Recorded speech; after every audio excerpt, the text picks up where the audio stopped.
Yo.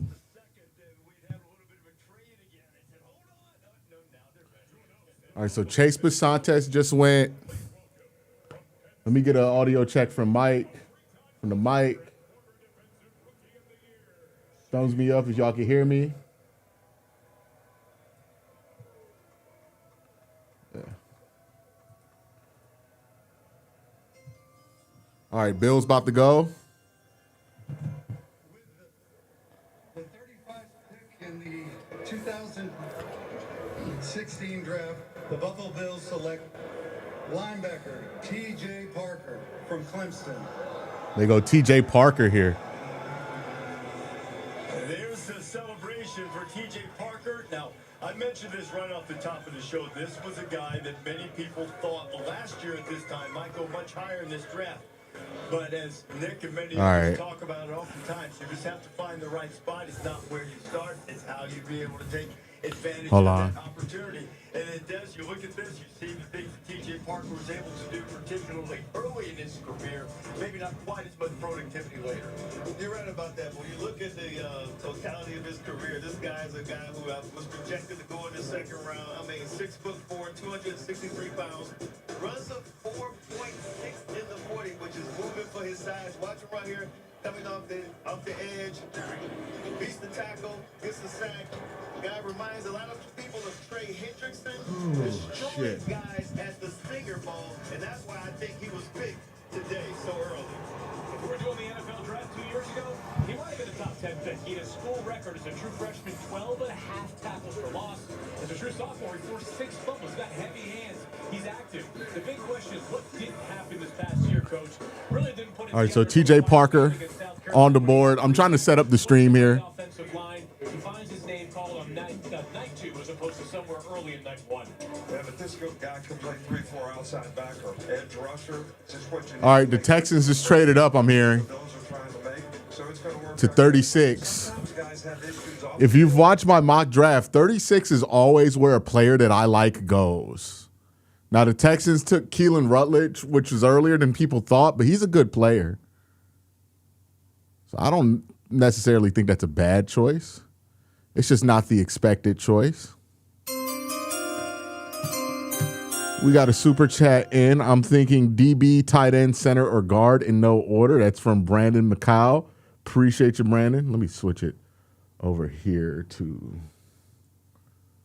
this one right here. Appreciate you, Brandon. Yeah, I thought the draft started at 8. I thought day 2 started at 8 o'clock, so I was on a walk. Like, I was just getting back from my walk when I got a notification that that somebody had picked already. So, yeah, I caught a little off guard here.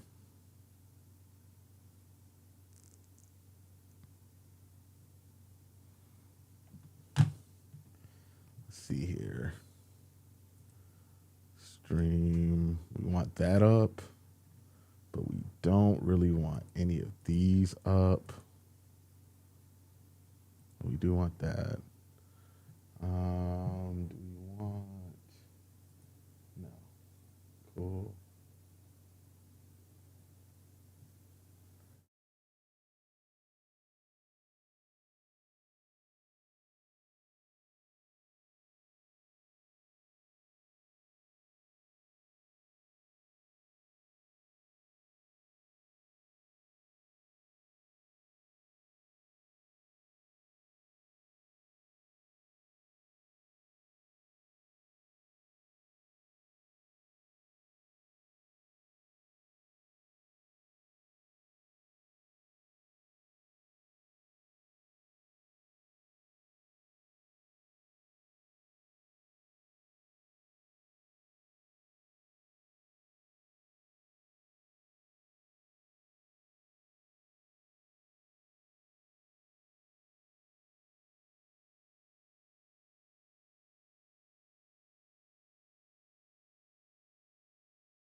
How about now? Y'all can hear me? Mic check, mic check, mic check. Here we go. I'm joined by Billy Miller, original Houston Texan. Scored the first touchdown for the Texans. All right, thank you. Preseason and regular seasons for the record. Kaden McDonald is the With the pick. 36th pick in the 2026 NFL Draft, the Houston Texans select Kaden McDonald, defensive tackle, Ohio State. Kaden McDonald stuck around for night 2. And what emotion. He sat behind some talented players at Ohio State. And when he got his opportunity this year, he turned in a career season. He's just the second Buckeye defensive tackle to be named unanimous All-American. Set career highs in tackles and sacks and tackles for loss. And he was personally invited to come back to the green room for night 2 to be able to have this moment with his family, with his representatives, take the walk. He got the day 2 suit on. Commissioner Roger Goodell, and as hardworking and as reliable and as much perseverance as he showed on the field, he also showed a giving heart in Columbus offense.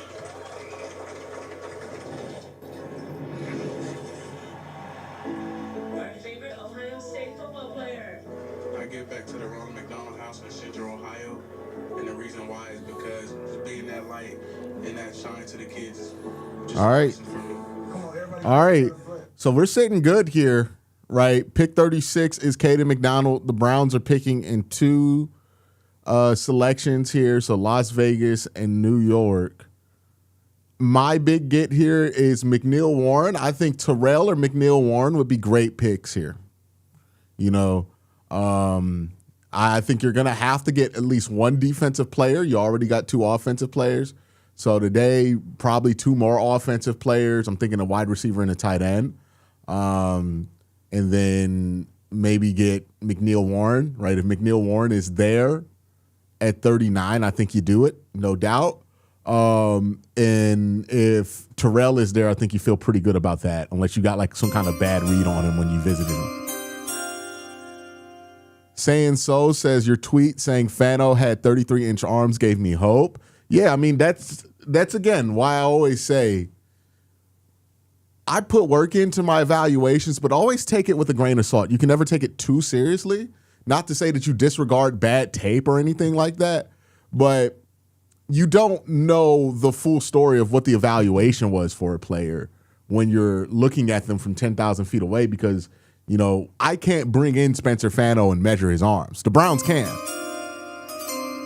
Q just want to say thank you for the grinding on the draft off season. I'm a night cop, and for real, you have carried. I'm going to get to the rest of that, Trent. I just realized that this box here is too small. All right. We're going to go 1,800. Sorry about that. Carried me. Go freaking Browns, baby. Thank you, Trent, for that super chat. Stay safe out there. All right. Another super chat here.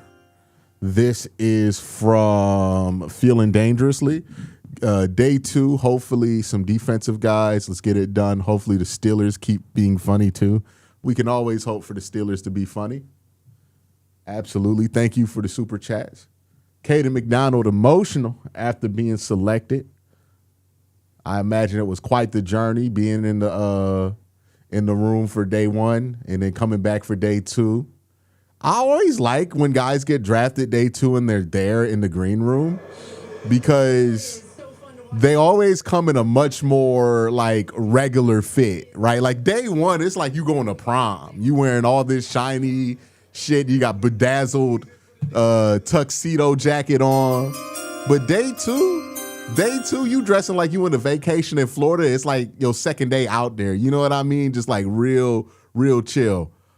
Jimmy says no chance of Boston at 39. I don't know if Boston is who they go for. It wouldn't be a bad pick. I just don't know if Boston is who they're aiming for right there. All right, so the pick is in for the Giants. They didn't get a lot of pressure, the Texans, from their interior defensive linemen. But boy, did they get it from the outside. Will Anderson had just signed a big contract. It'll be a little early for Connor Lew, but Connor Lew wouldn't be a bad pick either. Younger in the interior. This certainly accomplishes that with Kaden McDonald. Kaden McDonald, another bucket. Someone said Pons. Pons would be fun. First 36 picks of this draft. What's your thoughts on Zion Young? Would you rather have Zion or Mason Thomas? Probably Zion.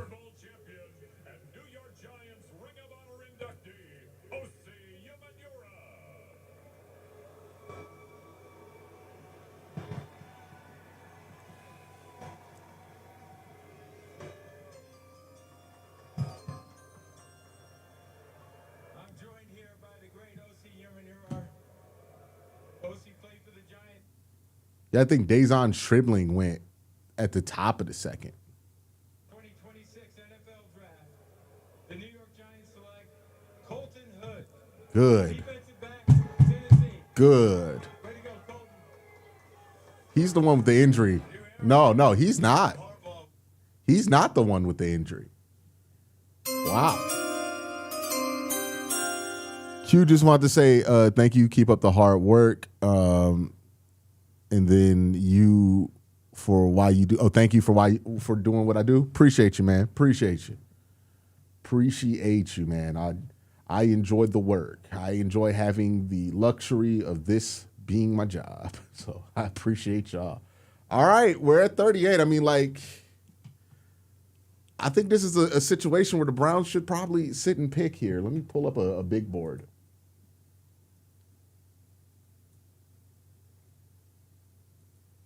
Whose big board y'all want to see on here? PFF's?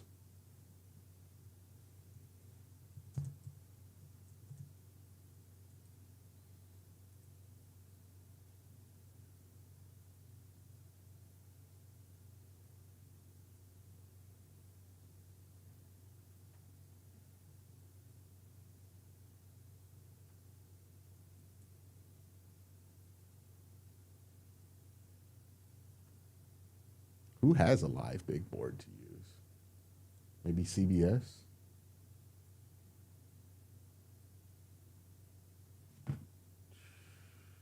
Okay, Draft Tracker right here. All right.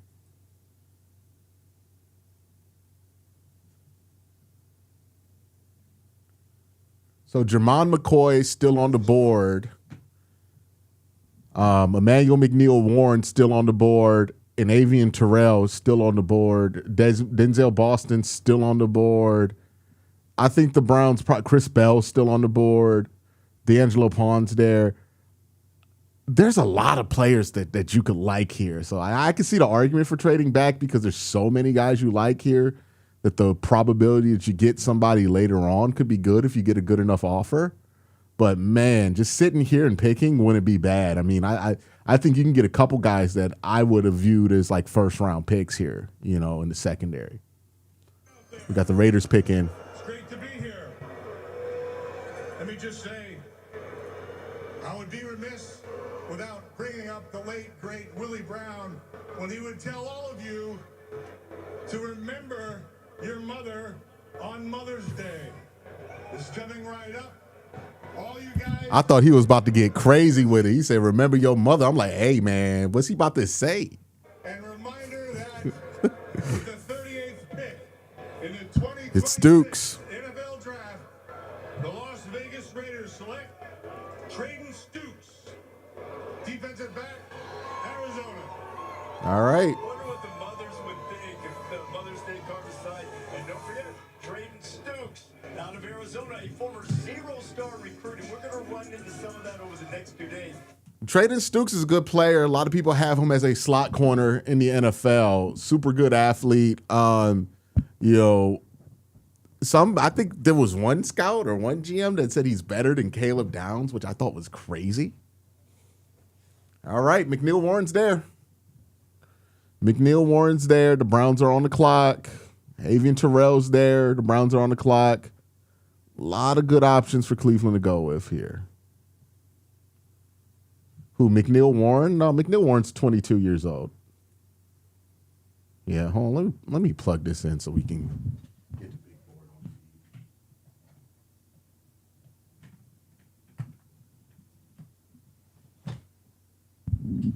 Yeah, McNeil Warren is 22.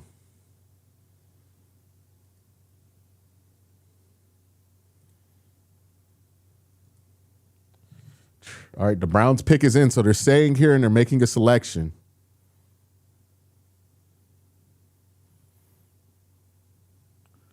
But if we look at McNeil Warren right here, he is 22 years old.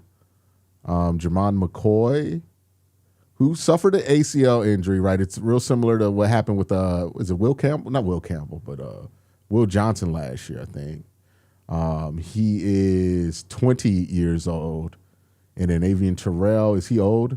21. I think these three right in the real wheelhouse of Andrew Berry right here. 20, really good player. One of the top corners in the draft before getting injured. Emmanuel McNeil Warren, really good player, consistently good throughout his career, 22 years old. And Avian Terrell, consistently good player throughout his career, 21 years old. If you have to pick, do not tip it in chat. Please do not tip picks here. The Browns are on the board.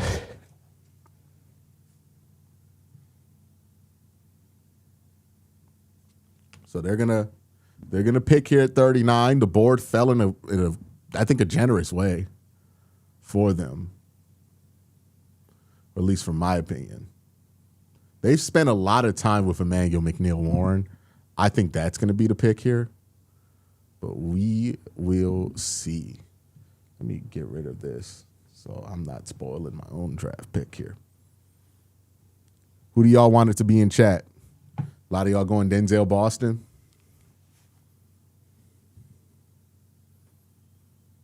Plus, Costco executive members can get an additional $12.50 members-only incentive. I spent Christmas Eve alone in a children's home. When I woke up, a good Samaritan had left me $100. Unlike career politicians, I know how some extra. All right.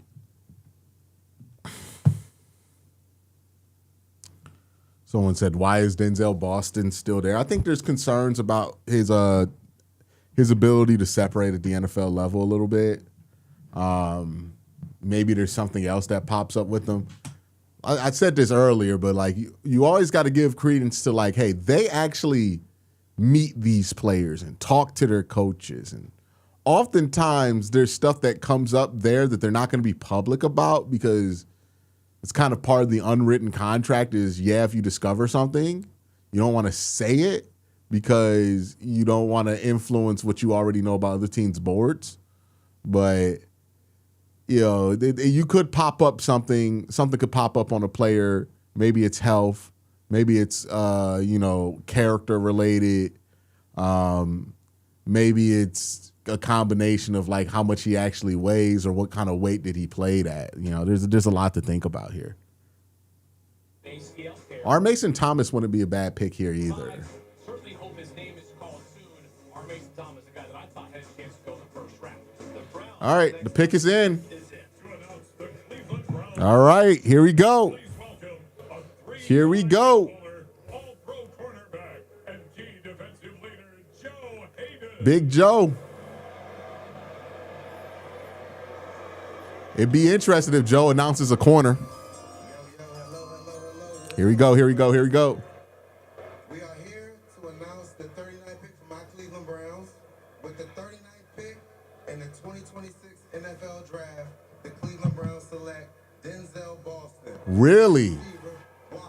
Really? Here we go, Browns. All right, so they got the big wide receiver. I think the internet's gonna love that one.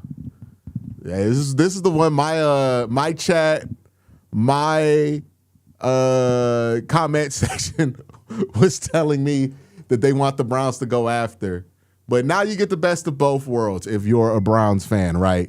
You get the playmaker in the first round, and then you get the big-bodied 50-50 ball style wide receiver with Denzel Boston in the second round. So you get the best of both worlds there. Nobody can say that the Browns did not address wide receiver, right? And if you look at what they've been able to do today, or not today, just throughout the draft, 2 wide receivers. So they've already double dipped at wide receiver. So a complete overhaul of wide receiver, a complete overhaul at offensive line. And I think it's time for a lot of people to start giving Andrew Berry some credit here. AB and Todd not messing around with the offense. No, they are serious about attacking this thing. They've taken a wrecking ball and they've blown up the entire offensive line room. They've blown up the entire wide receiver room, and they're starting from scratch here. And I didn't think they'd be able to do it all in one offseason, but it looks like they're going to be able to do most of it in this offseason alone. Mighty Mulatto says, let's go Browns. Look, they have completely rebuilt this offensive line. I mean, not this offensive line, this offense.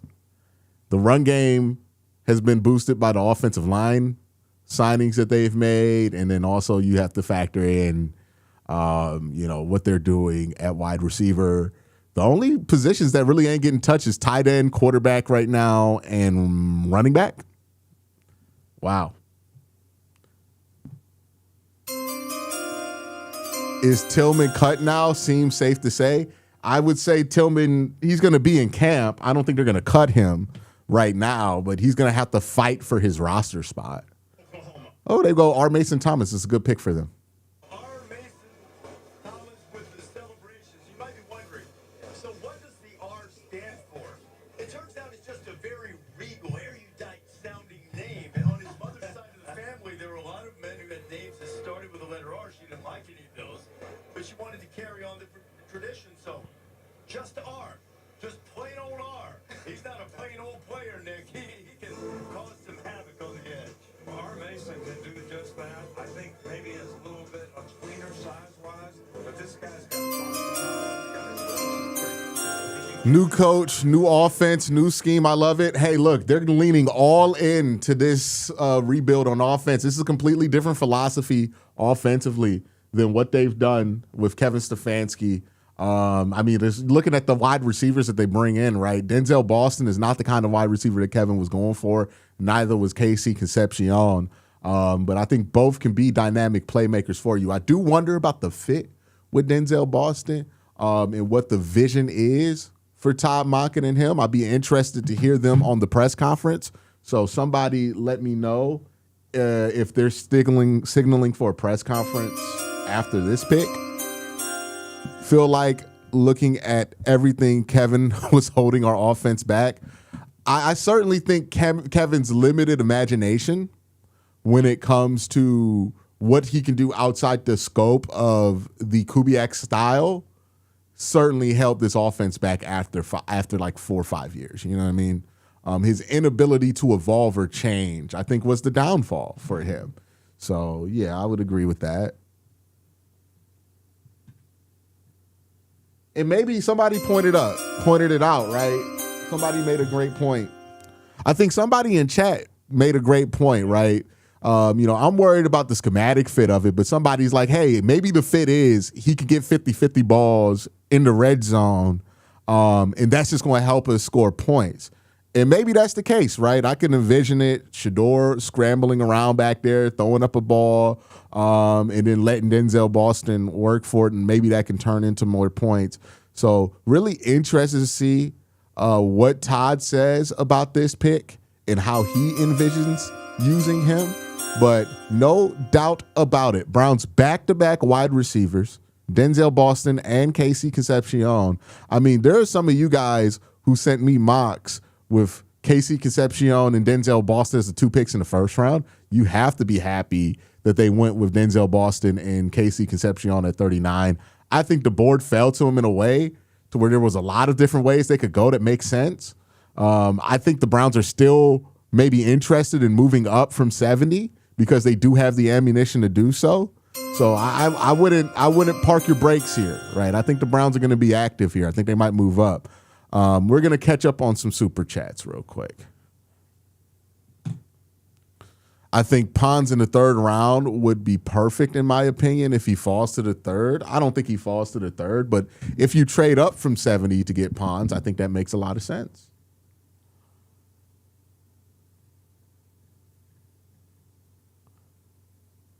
All right. This super chat is from Restricts, who says, didn't think I could get excited for this year, but damn it, the draft is getting me excited. Appreciate you on that super. Saying So says they improved at kick return and playmaking. Yeah. I mean, I think they just improved at explosiveness and the ability to just have plays be made on offense. It's real simple, right? The next super chat is from Corey, who says, I think Pond's in the third. Okay, I got that one. This super chat comes from Rex, who says, my late day 3 is Red Murdoch, linebacker from Buffalo. I think Tarver can work with him. Love seeing what he did with the Mac. So get Emmanuel McNeil-Warren too. I would love it if we left with Emmanuel McNeil-Warren. Would love it. I think we still need to get one defensive player, but the overhaul on offense is here, right? We cannot, no longer can we say, oh, we didn't give these quarterbacks a fair shot, right? No longer can we say that. Should we trade up for McNeil-Warren? I think we should. I think as long as the board keeps falling the way you want to, if you want to move up, let's see what the board looks like once we get to pick 50.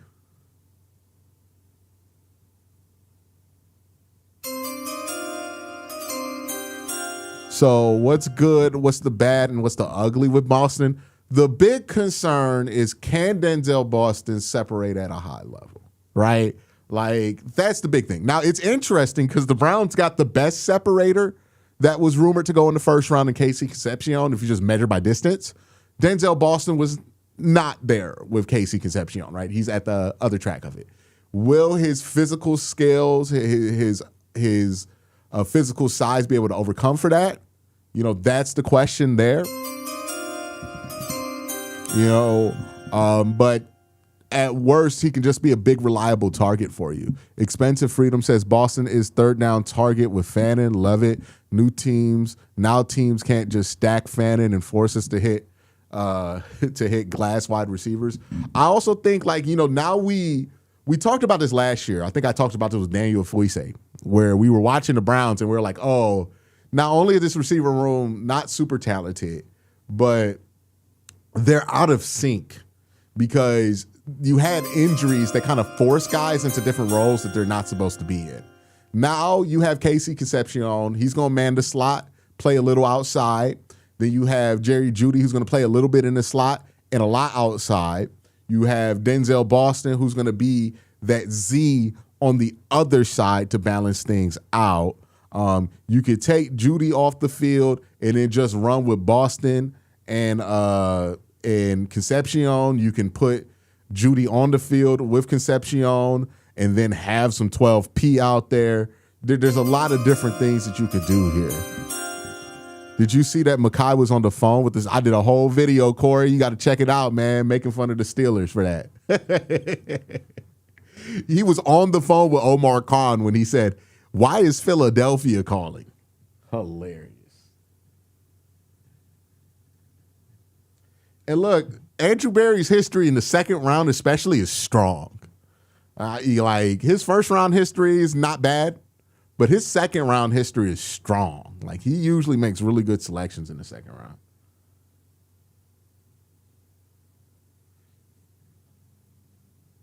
Let me catch up on supers. I appreciate each and every one of you guys for joining here. Almost 1,600 people. Make sure y'all hit that like button. Here we got Boston is now the third down target with Fannin. Okay, I think I got that one. Appreciate you, Expensive Freedom, for that super chat. Brandon Crow says, at pick 50, what would a trade look like? 70 plus a fifth? It would probably be 70 plus a fifth plus a fourth next year or something like that. Super chat from Rex, who says, I'm 90% sure Andrew Berry's going to trade up and use Houston's 2027 fifth as ammo.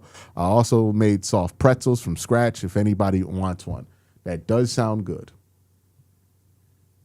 I would love a soft pretzel. Appreciate you, Corey, for the super chat.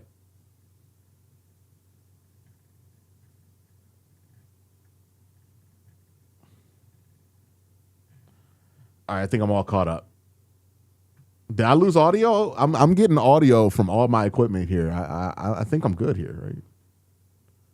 Yeah, we got Denzel Boston.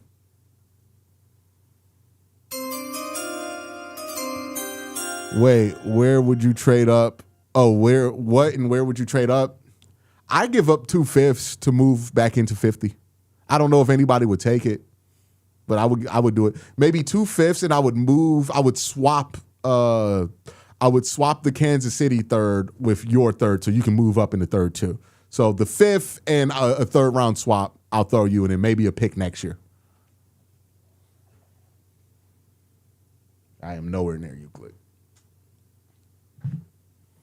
So yeah, pick swap, a third round swap, and then so 70, a swap of third round picks, and then a 5th this year, and then maybe a 4th next year, or a 5th next year.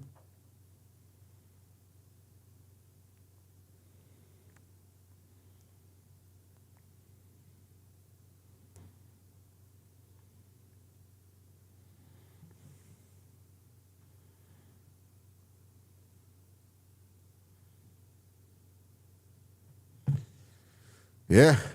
Look, Andrew is a man of his word. Here's one thing we cannot accuse Andrew Berry of not being, and that is a man of his word.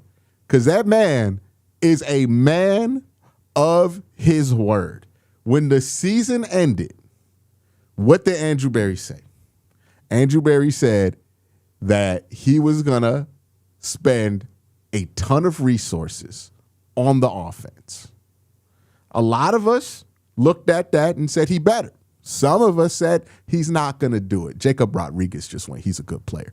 But a lot of us scoffed at that idea. Not me, but a lot of people scoffed at that idea. Well, he's proven to be a man of his word, right? He said he was going to put a lot of resources into the offense. What does he do during free agency? Overhauls the offensive line entirely. 3 new starters in 2 days on the offensive line. Complete rehaul, right? Got a new linebacker, but overhaul the offensive line. And then in the draft, what did they address? Wide receiver, and they finished the build on the offensive line, or at least got very close to completing it. They still need to get a center, but got very close to completing the build on the offensive line.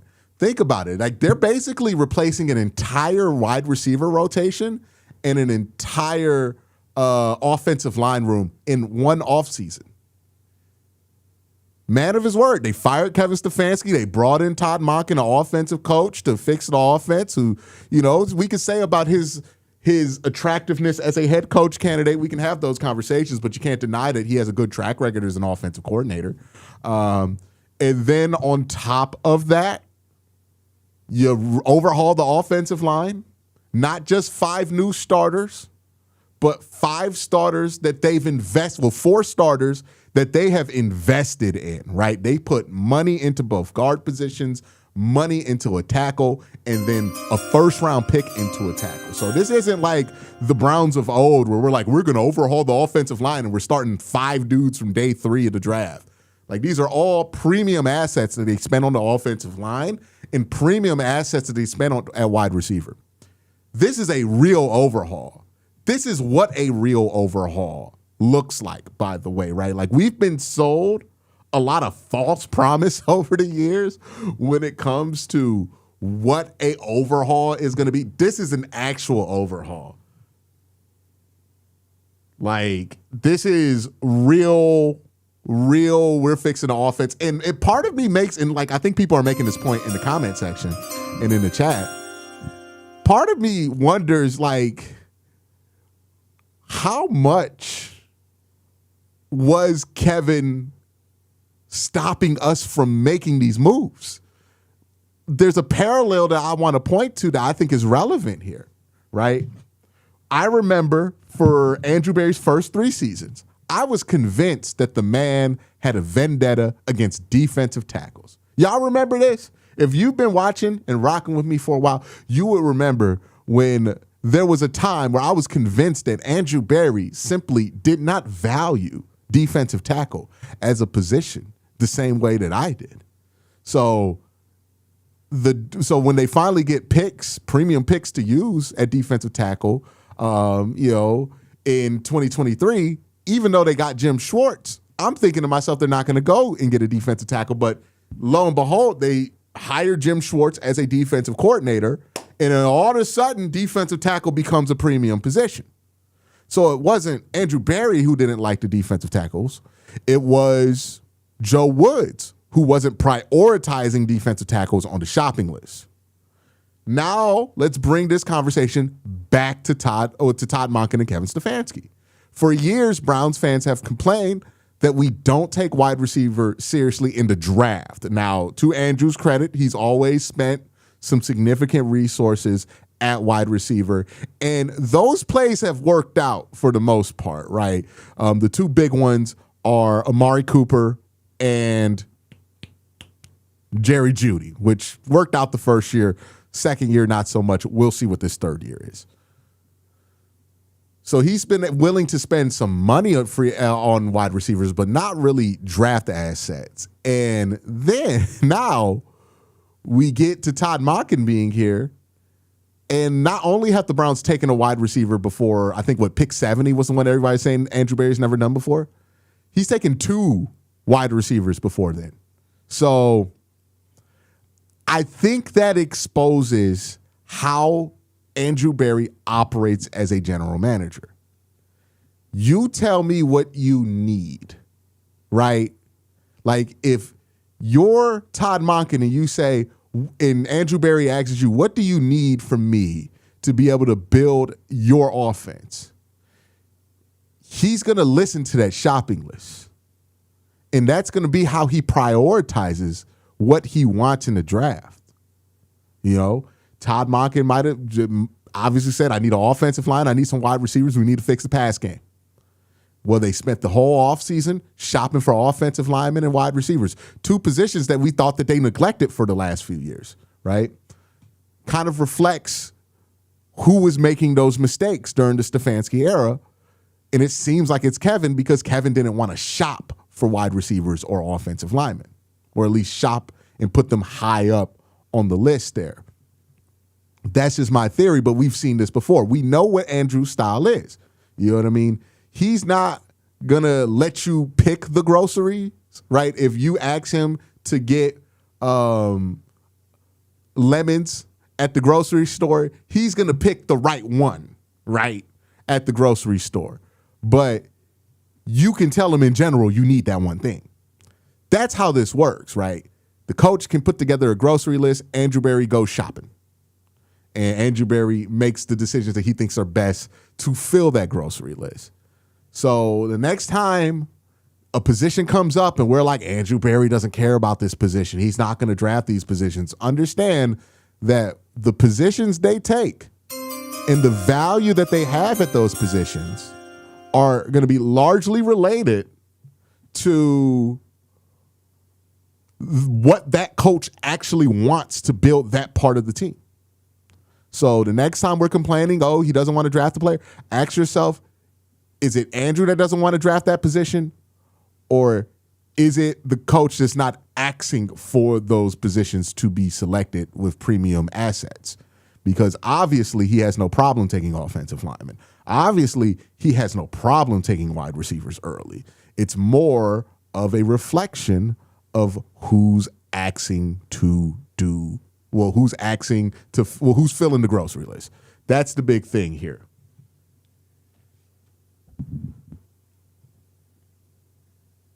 Let's go here. We got some super chats that came in during my little thing.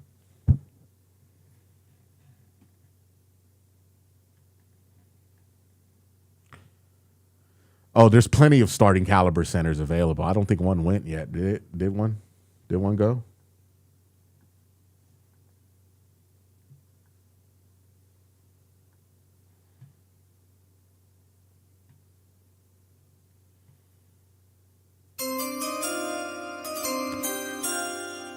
Rex Fortune says it's a big if true, but if Casey and Boston live up to their comps of Doug Baldwin and Puka, that is a heck of a duo.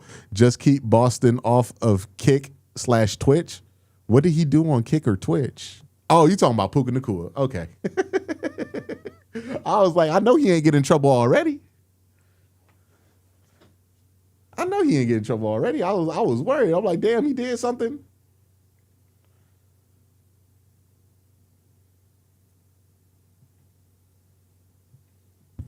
All right, let me pull up the super chats from earlier and get to those.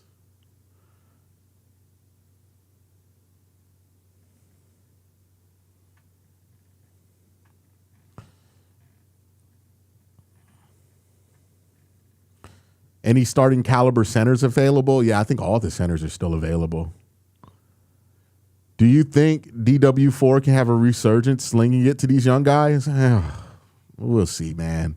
We'll see. We're in a positive place right now. Don't make me talk about Deshaun Watson. Please, please give me at least 3 days before I have to talk about that. Let's come on. We're having a good time, y'all. Like, please, no. No, Deshaun, please. Let's see here.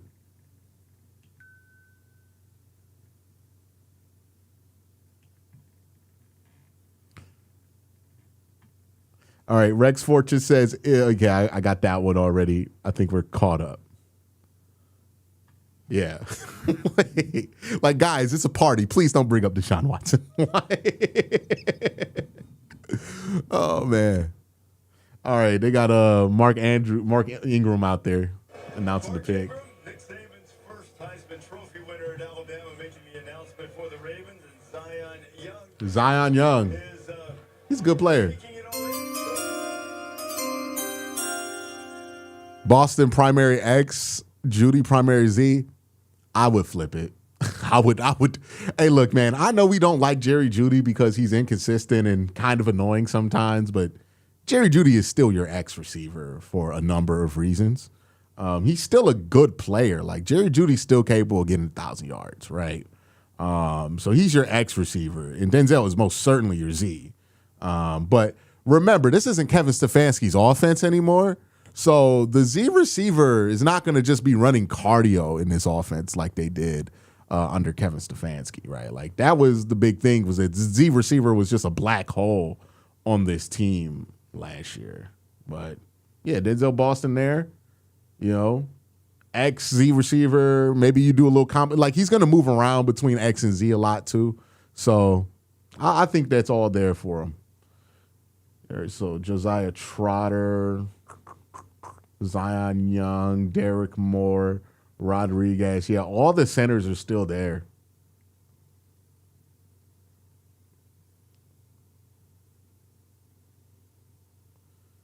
Yeah, all right. So it looks like once we get to 50, the Browns should jump in here.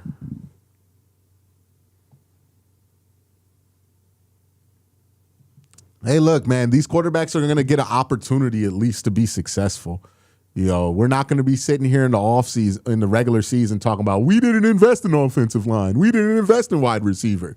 You cannot say that. These guys have no excuse. If they fail this year, it's because they ain't ready or they ain't got it. Right, you know what I mean? Like, they got this team invested in all the things that people have been asking them to invest in, to see what we have in the quarterback situation. So, you know, 48th pick, the Atlanta Falcons select Diego Pavia. That'd be hilarious. No, the guy that Kevin's gonna love in this class is not Diego Pavia. It is, what's his name? He played Luke Altmaier. That's the Kevin Stefanski guy right there. If Kevin takes a guy in the draft, it's going to be Luke Altmaier.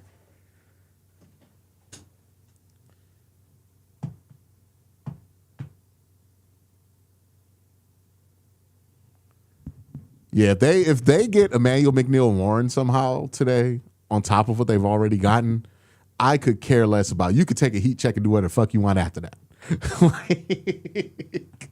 like, I'm not going to be nearly as picky. The pick is in for the Buccaneers, so I'm going to go and try to grab some stuff, my phone and a water here for me. So I'll be right back. Make sure y'all stay locked and loaded here, subscribed and notified. Let's get it. I'll put the TV sound on so we can see it. Is can he play on third down? Is he going to be a good enough pass defender to play on 3 downs? Yeah, exactly. Josiah told me that his brother Jeremiah watches his film, and he just gives little pointers like maybe hand placement when going up against blockers in the running game. Things like that that's helped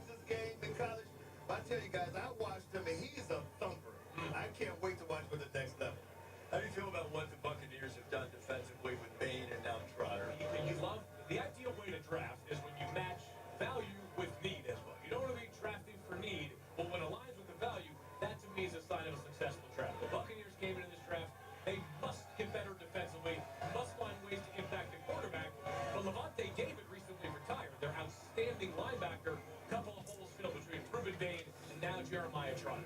You're starting to see those terrible towels wave, and that is because Oh, the Steelers just traded up. and it is the Pittsburgh Steelers who are about to make the next selection in this. Are they going to go McNeil Warren here? They moved up. They learned their lesson from yesterday. Omar Khan trying to avoid the cuck chair 2 days in a row. Specialty pick in the National Football League. Granddaughter of legendary Steelers scout Bill Nunn Sr. and four-time Would be the most Kevin thing to take a kicker. Did Kevin draft kickers? That might have been Bubba. Good evening, everybody.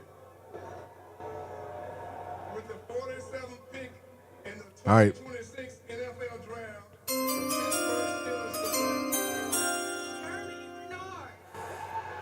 Wow. Okay, that's a good pick. He's a good player. I don't know if he's going to be like a top tier level player, but I don't know if you needed to trade up for him. Corey Roberts says, thoughts on maybe getting a tight end like Max Clare? Yeah, I like it. Got the spot right in front of them and took the wide receiver that led the Steelers take an offensive line. Now they get the wide receiver from Alabama, Jeremy Bernard. Yeah, they got put in it. They got put in the chair yesterday. And they had to go out and get a wide receiver. I wonder if they wanted Denzel Boston and the Browns beat him to it. That'd be hilarious. I think the Browns probably got two of the guys they wanted was KC and Denzel Boston. No, Jeremy Bernard's good though, y'all. I see people in chat talking. Jeremy Bernard's good. He's not going to be like a superstar wide receiver. He's going to be somebody. He's going to have a long career in Pittsburgh, right? I think he's kind of like that Juju Smith-Schuster quality wide receiver, like not really a high tier 2, but a solid 2, like a Nate Burleson. You know what I mean? Like something like that. I think he could easily end up being. Played with some bad quarterbacks at Alabama, or not some bad quarterbacks, but some inaccurate quarterbacks at Alabama and at Washington. You know, but a good player, man, like a good all-rounder. You know, he's good at a lot of things. He's just not great at anything that makes him more than like a guy you take in the mid to late second round. I don't think he's a Debo type. Appreciate you, Rex, for joining the membership. Oh, somebody's wondering what Kevin's going to cook up. Let's see what Kevin does here, man.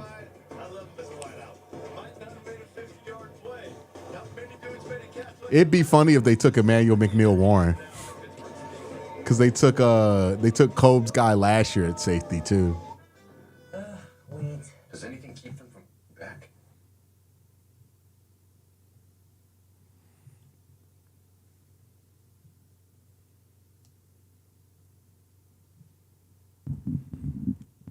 Yeah, I think they need to address the defense with one pick today. Just like make sure they get somebody on defense. Steelers in the chair. Emmanuel McNeil Warren better not go. Better move up for him if they want to get him. Q and Cole going to be great on Tuesday. Thanks for the streams. Appreciate you, man. I'm glad you're enjoying the stream. Happy to be entertainment for you. No, I don't think they're going to draft the quarterback here. Who could the Falcons go and get here? Well, what would make sense for the Falcons here? Let me see. Let's look at the live tracker here. I think if Fano's a really good left tackle, how much does that help Judkins? Oh, it just makes there's so many times last year saying where I would say to myself, if we had a good left tackle, Judkins would have scored a touchdown. So I mean, it's going to be extremely helpful to him. Let's look at the tracker here. So Jermon McCoy still there. C.J. Allen, Emmanuel McNeil Warren, Avian Terrell still there. D'Angelo Pond still there. Chris Bell still there. Halsey still there. I don't know if the Browns need to move up. What pick are we on? This is a shitty tracker. I might find a different one to use because this one sucks. All right, so Bernard, we're on pick 48. Yeah, let's see what it's like at pick 60, so we only have to move up 10 spots. Because Stowers is still there. I mean, I imagine we're done at wide receiver. But, yeah, there's probably not wait till, well, if you want McNeil Warren, you're probably going to have to jump up to either 52 or 56. The ESPN tracker's better. Let's check the ESPN tracker.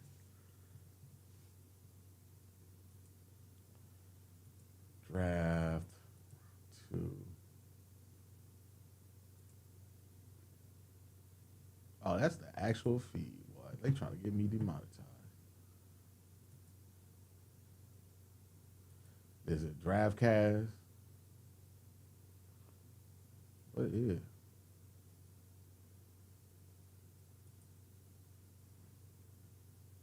All right, so this is the best available according to ESPN. Nah, Jeremy's not slow. He's like a 4 or 5 guy. He's not blazing fast, but he's quick enough to be dangerous.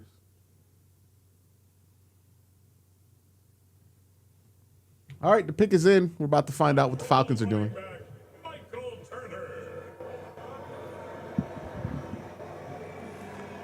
Michael Turner, the burner.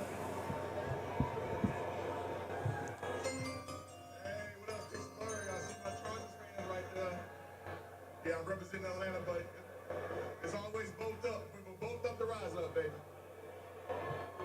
And to my no-go family at home watching, I see y'all out there too. Now let's get down to business. With the 48th pick in 2026 NFL Draft, the Atlanta Falcons select from the bloodline, Avion Terrell, DB, Clemson. That's a good pick. That's a good pick. Turner's preference is because Avion Terrell's brother, A.J. Terrell, is a cornerback for the Falcons. So it worked so well once. For 93 games, A.J. has played on the corner for the Falcons. And now, So they got brothers on the team. That's cool. I like that. Atlanta Terrell family, ton of athletic prowess. Sisters that ran track at Western Kentucky and at West Georgia. And of course, A.J., 16th overall pick by the Falcons in the 2020 NFL Draft. And now they will be together on the field in an NFL secondary. Avion Terrell once again. Avion's really, really good player to me. Plays best probably when he plays nickel, which I call star. He's aggressive. He plays with toughness. He's got really good feet, change of direction, good balance and body control, which gives him really good coverage instincts. He's a good man. That Nick Saban. He's one of my favorites. Tough, ball guy, gets after it. Very similar. Yeah, I think you got to move up to 52. I think that's the latest you can wait. Play nickel at the NFL level. This past season, he was a ball disruptor, but when he lacks in size, he makes up for it with instinct, and at the point of attack, he packs a bigger punch than his body weight would suggest. That kind of an unusual situation All right. during the pre-draft process, the hamstring injury that he had a private pro day for scouts to run the 40 time, re-injured the hamstring as he was trying to run. One of the reasons why he fell to the middle of the second round, Desmond, there was some talk about him being a potential first round. His brother AJ said that So- he has the confidence of a daredevil. He says he's always been that way. A very talkative guy, very hyper, and gets the crowd going, gets his teammates going too. Taking us a long time to get news on the Minnesota Vikings. I wonder if there's something happening there. Wonder if there's some movement happening there. Here we go. Please welcome a Here we go. All right. There's a trade.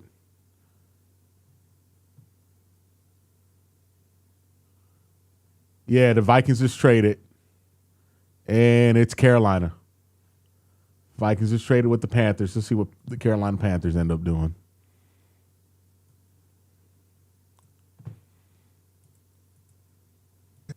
But the Vikings just traded that pick. I knew something was up because it took forever for them to get on the clock. It's usually a trade when that happens. Not always, but usually.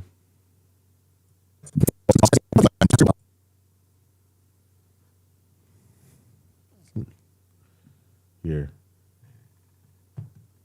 All right, so they got Monroe Freeling earlier. Are the Panthers about to have a draft that I like? Last year in the draft to help Bryce Young, maybe an edge rusher. Is that about to happen? Are the Panthers about to do a draft that I like? Turn to the podium, a pick from the It's Carolina improbable. Panthers.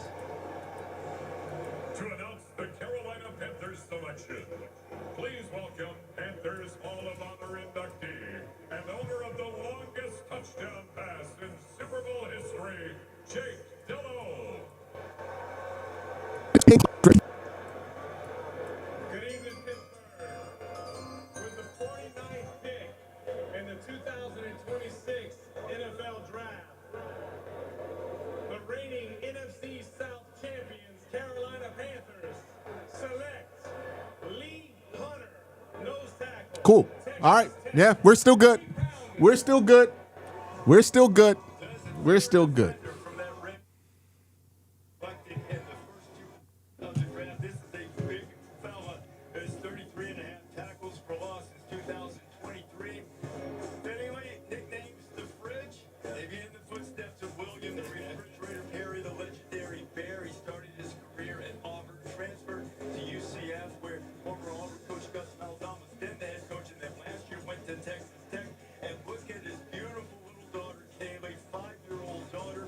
It certainly is motivating for him. Hunter had a great season at Texas Tech, and now is going to Carolina. If you evaluate defensive tackles on hard to block, this guy's number one. I mean, this guy's strong, very physical, has initial quickness and explosive power, can strike out of his hips. You know, and he, a lot of people said he had a bad body at the combine. Yeah, I mean. All right. Let's continue to talk about the Denzel Boston pick real quick here. So just to wrap things up.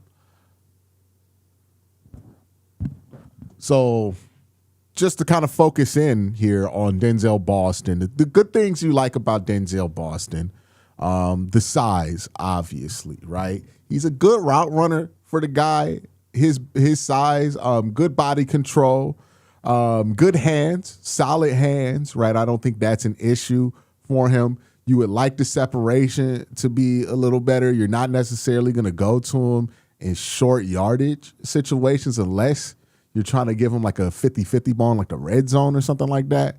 So, if you were drafting Denzel Boston to be your end-all, be-all receiver, I would have a bigger problem with that. But that's not what the Browns are doing, right? They already have Jerry Jeudy there to handle some roles. They have Casey Concepcion to handle short yardage stuff. So now you pair Denzel Boston with that, and you can see how those three players on top of Harold Fannin can kind of live in harmony and create the bevy of options for the Browns pass catching room. So, they drafted in a way, and this is, again, why I focus so much on process instead of just my individual evaluation of a guy. Because you could draft in a way that severely mitigates your concern about a player's weakness. And this is a way to do that, right? Like if you're worried about the ability for him to kind of do all the stuff that you need, then this mitigates it a little bit, right? Getting Casey Concepcion means that you're not going to rely on him to do some of the stuff that he's not good at. So really solid pick, in my opinion. Is it exactly what I wanted at 39? No. Like I probably would have preferred one of the defensive players there. But again, I don't think you should evaluate a draft solely on what you want and if the team did what you want, because the draft and the reasons for drafting players are so much bigger than that, right? Does it make sense? Does there seem like a plan? There's a plan. I'm really interested to hear Todd Monken talk about this one, so that's probably going to be a video that's going to also drop later today. But let me know your thoughts about this one down below.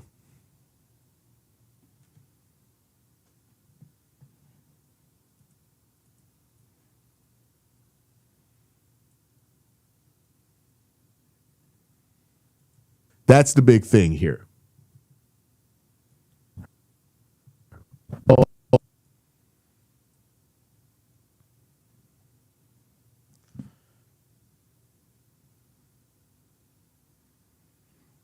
But yeah, the big takeaway, look, the Browns are, again, we talked about this yesterday. The big takeaway is they're doing things to make it easier to play quarterback for the Cleveland Browns.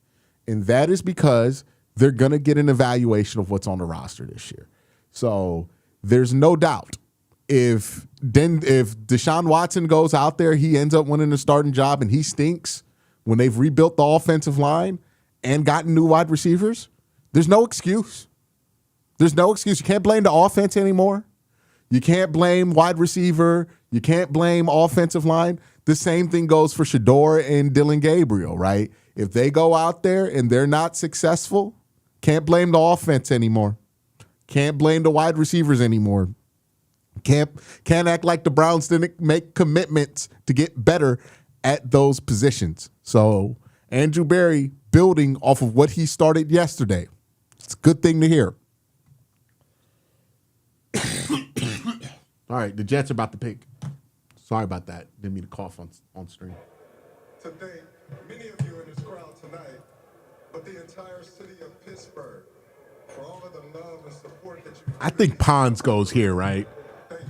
There's no way a defensive dude like Aaron Glenn passes on Pons here. Now with the 50th pick of the 2026 NFL Draft, the New York Jets select D'Angelo. Yeah. Yeah, that makes sense. 100%. What do you think of how this fits now with KC, Judy, and Boston? Does Tillman and Corley fit?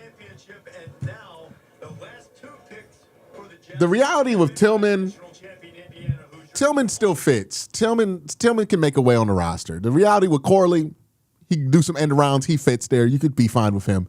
Isaiah Bond, he's going to be part of this attack too. Didn't mention him, but Isaiah Bond's going to be a part of it. You know, the odd man out is probably Jamari Thrash. Jamari Thrash, like, is probably the odd man out. It's going to be hard to get this room to 6 now.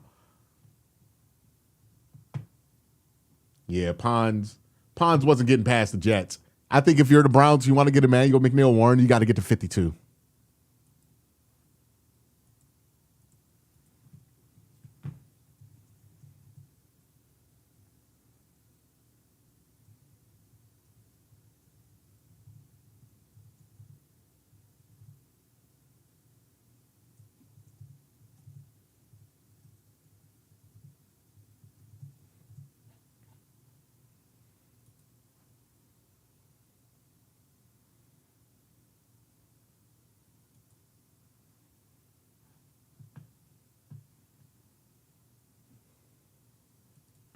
Yeah, I think if you want Emmanuel McNeil-Warren, you got to trade up to 52 to do it.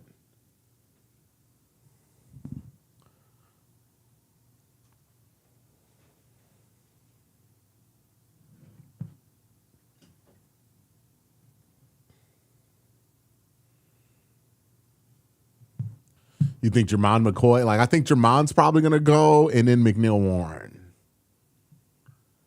You could just chill, and you might be able to get Halsey at 70, though. I mean, I think that's good. Like, you got a lot of options. You got a lot of options here. Don't have to be married to specifically one thing here, but you got a lot of options. Well, let me put the sound up. My bad. He played star all the time. I think D'Angelo would be a great nickel star. He reminds me of Mike Sanderfield that came from Michigan a couple years ago.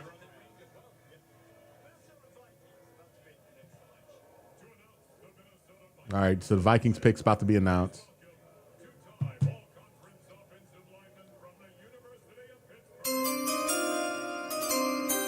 We got a super chat. Boston took my draft grade from a B to an A minus. Give me a nice center, and I'll give it an A. That is a nice bonus. Hold on one sec. Okay, we're good. Good. They took the linebacker. Cool.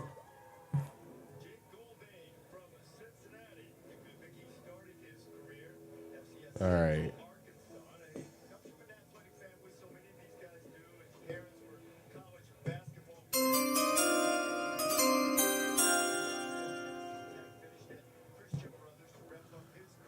Noah Steffler says, I'm surprised the Browns haven't traded up. I really thought that they would have by now to secure one of these guys in the secondary.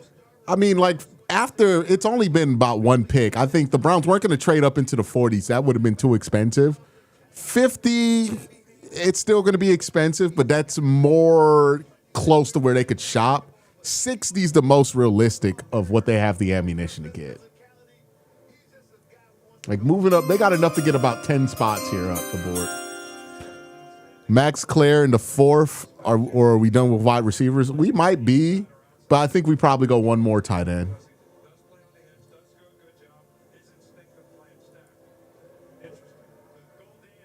Someone said, watch the Eagles take Emmanuel McNeil Warren. Don't you speak that evil. You silence. Don't put that evil out there. You know how he be listening. Why would you say that? Why would you say that like how he don't be listening?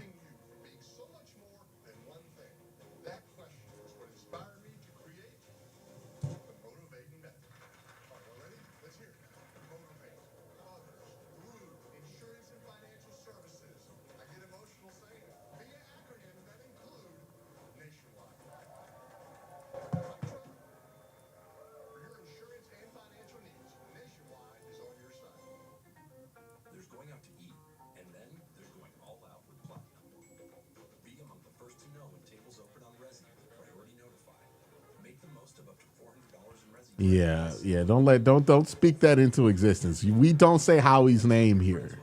Okay, we know the evil that man has done to me.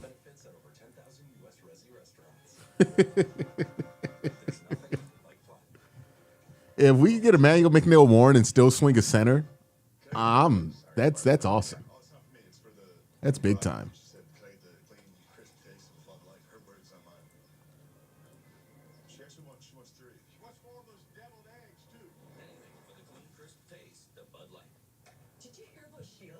Yeah, Emerson's not coming back. I think if they were going to bring back Emerson, they would have done it by now. Stowers is still there. Oscar Delp is still there. A lot of good options. Thought a super chat came in for a second. With the 61st pick of the Super Bowl, the NFL selects... What do the Browns do with the rest of the picks? No way they use all of them. I'm guessing they draft 7 or 8 players. Just not realistic when we only got 53 men on. Yeah, I don't know if they go. Like, I think they're probably going to either trade into next year or trade up, you know.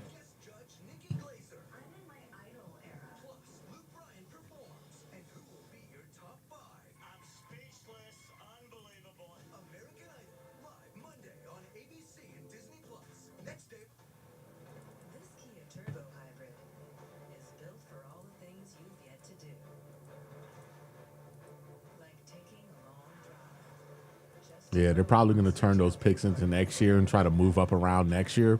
So turn those 5ths into 4ths.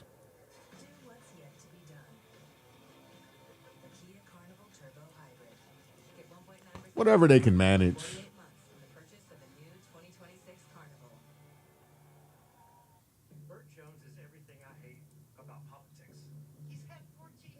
All right. Let's see here. 5, 7.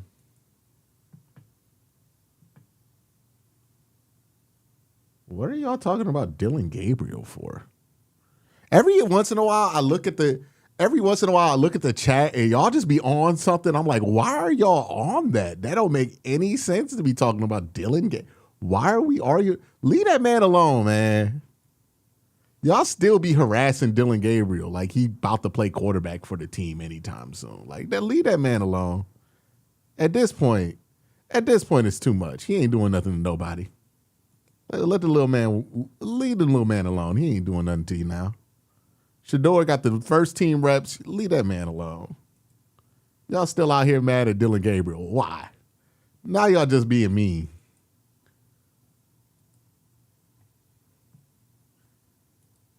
A lot of y'all be telling me about, leave that man alone. Like, come on now. You punch it down when you hitting that Dylan Gabriel now. And that's no pun intended. Like, what are we doing here? What are we doing?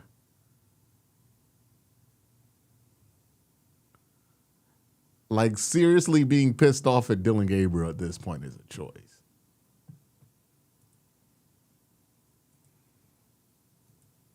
Brandon Chase just went at 52. All right, this is where you worry about Emmanuel McNeil-Warren going. Indy, Philly. I don't know. Philly might not. Well, no, Philly might do it. Philly might do it.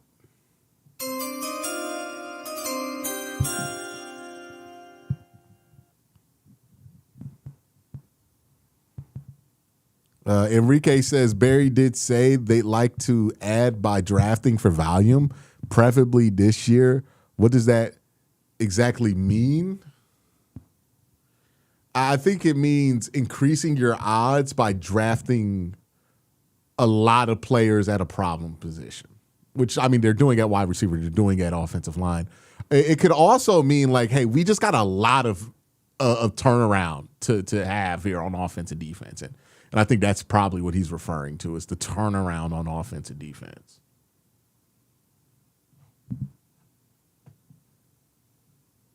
Indy's pick is in. Indy has made a selection.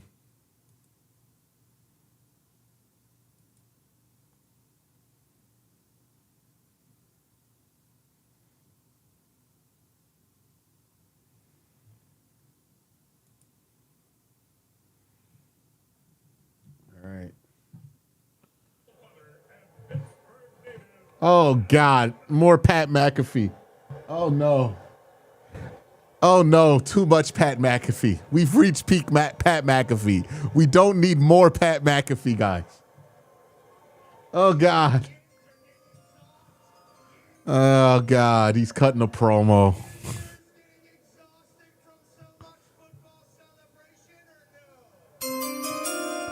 Sad we didn't jump to get Lemon. Imagine how good the video would be if the Browns sniped him instead of the Eagles. Would be a third. Yeah, that would have been awesome if we could have did that to Pittsburgh. Oh, God. No, he's cutting a promo. We've had enough. We've reached peak McAfee. He has a broadcast of the draft on all 3 days. He has a separate broadcast of the college football playoff every game. Why are we getting more Pat McAfee, man? He was in WrestleMania, all of this stuff. No more. No more. I've had enough. Oh, my goodness.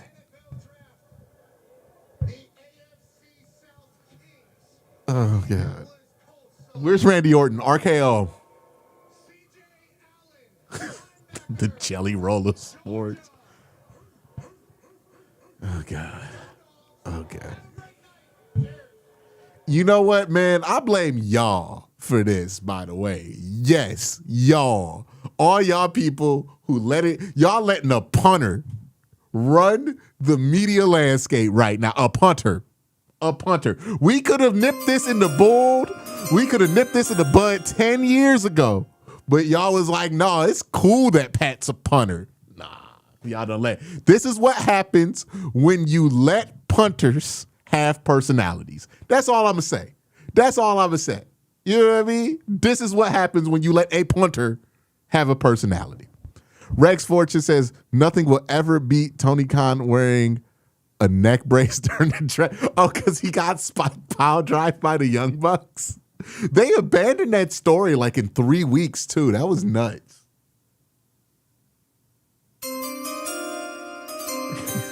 Meet Danhausen to curse Pat McAfee. CM Punk is giving him that name forever.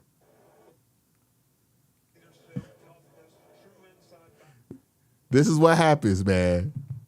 All them special teams advocates out there, this is what you created. You are responsible for Pat McAfee. All you people out here who argue with me about kickers and defend kickers all the time, you are the reason Pat McAfee could thrive to this level. I heard they about to make that man into a movie star. You got to watch them movies because you created that monster. I did not. I said enough. But y'all didn't let it go. It was cool when he just had a good podcast a couple years ago. Now he on everything. You know what I mean? We can't keep a good thing a good thing. We always got to do too much once they find out we like something. V Buckeye says, Q, you got to choose one. Draft back in the third or have Jelly Roll on the show. Spend a day with Pat. Jelly Roll. I'm picking Jelly Roll because, like, my issue with Jelly Roll isn't that Jelly Roll's annoying. He seems like a perfectly nice person. It's just I don't know why Jelly Roll is on every single television screen I've ever put on. All right, Brian Westbrook announcing the Eagles pick here.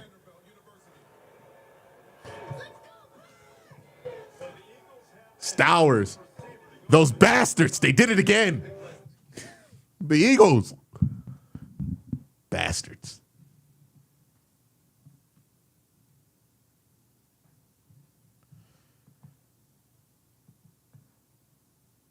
Yeah.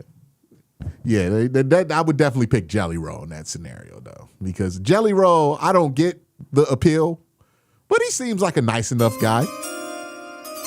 Like, you know, Jelly Roll seems like a good hang. I'm not going to listen to none of his music, but he seems like a good hang. You know what I mean? Seems like a nice, I imagine you don't get the opportunities when you're not that, like, successful as an artist that Jelly Roll has gotten if you're not a good hang. So I imagine he's a great hang. Pat McAfee, nightmare blunt rotation right there. Like, oh my God. No. Okay. Nightmare blunt rotation. Like, he's going to turn all pink. He's going to start cutting promos. I've had enough. Rex Fortune says, you could also blame triple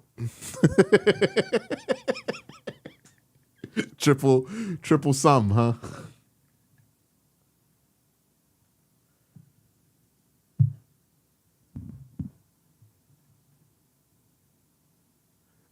Having a big hand in the McAfee exposure. I don't know what it is with the Pat McAfee thing. It's this thing that happens in corporate America where they find out that, like, people like something. And, like, Pat McAfee's show was legitimately good, right? Pat McAfee was legitimately a fun media personality. Like, the whole let a naysayer know. He brings a nice energy to the shows that he's on.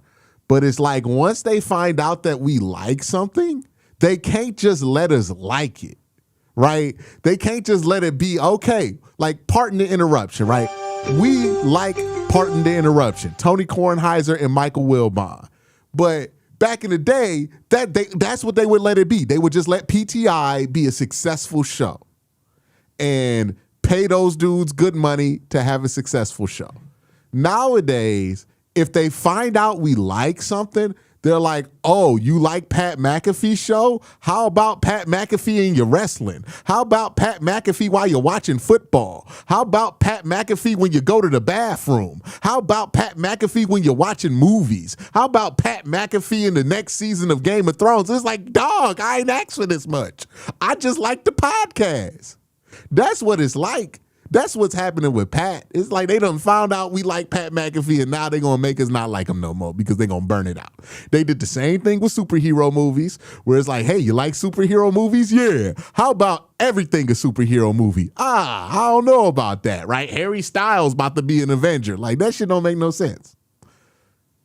That's what happens when they take it like to that point where it's like, all right, now Pat McAfee got to be in literally everything, dog. Like, I'm fine. I'm trying to watch the promo for the main event of WrestleMania, and I got Pat McAfee in sunglasses calling me a dork. Like, that's crazy.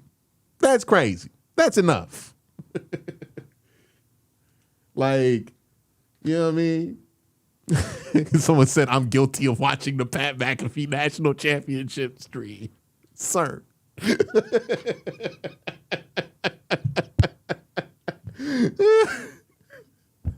That's all it is.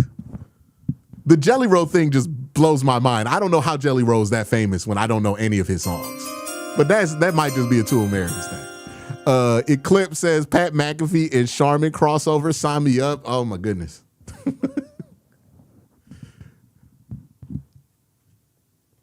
Yeah. Yeah, that, like, again, my beef ain't even with Pat. Even though Pat's a little annoying when he's all over the place. Like, you like Pat in doses. You don't like Pat all the time.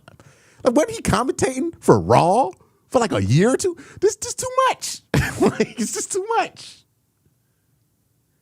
Like Stephen A. Smith, when Stephen A. Smith was contained to like sporadic appearances on ESPN and like one show he's on, that was fine. When I'm seeing Stephen A. Smith on CNN, you know what I mean? Like somebody about to pop off a nuclear bomb and we out here finding out what Stephen A. Smith thinks about this. That's too much. I'm out. We don't need to know. We don't need to know what Stephen, it's the Dave Chappelle joke. You know what I mean? 9/11 happens and then we like, oh yeah, let's hear what Ja Rule has to say about this. Why would I want to hear from Ja Rule at a time like this?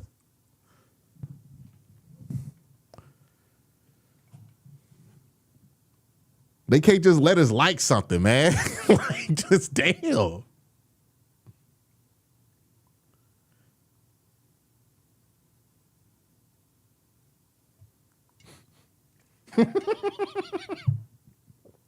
Y'all just roasting the shit out of Jelly Roll, bro. Y'all roasting the shit out of Jelly Roll right now. Someone said Jelly Roll make music for guys who say they're loyal but dangerous. Like, what are you doing? What Jelly Roll do? Nirvana said it was fine until he sold out to ESPN. That started. I mean, like, even when he was on ESPN, it wasn't bad. There were some good moments when he was on ESPN. Like, I'm not even one, like, he got the bag from ESPN. I'm not going to really trip on that. So, like, I'm not even saying that's it. It's just, it's when they decided to put him in everything. You know? It's like too much. Like, they just wanted to milk the Pat McAfee content train to no end. And that's where it's like too much, you know? With the 55th pick in the 2026 NFL Draft, the New England Patriots select Gabe Akis. All right, Gabe Akis off the board. Don't know if you guys had him for the Browns there, but Gabe Akis off the board. Well, Jermon McCoy's knee must be awful. It must be terrible.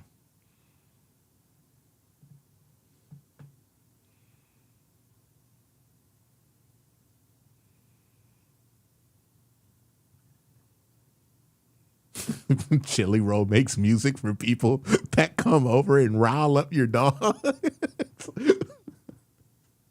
All right. Oh, man.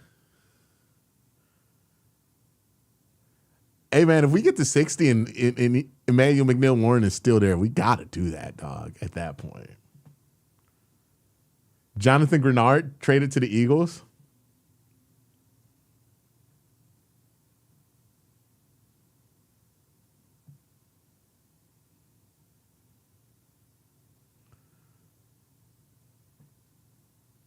What happened? Jonathan Grenard got traded? We got the details on that? Hold on, let me see if that's breaking on ESPN.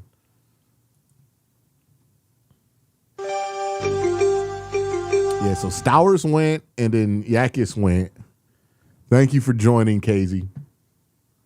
Yeah, let me see.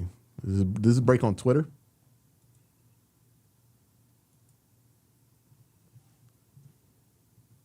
Yeah, Ted Hurst is still there. I mean, we're not getting Ted Hurst, dog.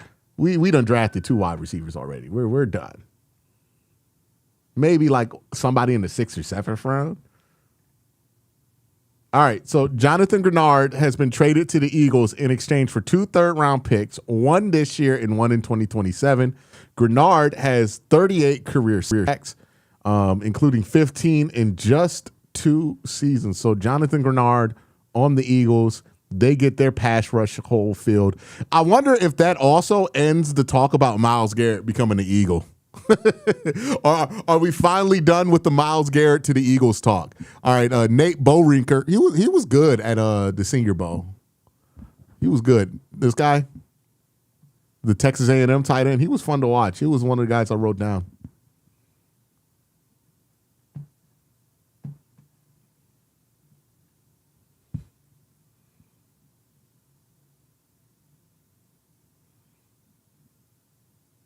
Howie Roseman has plot armor, man.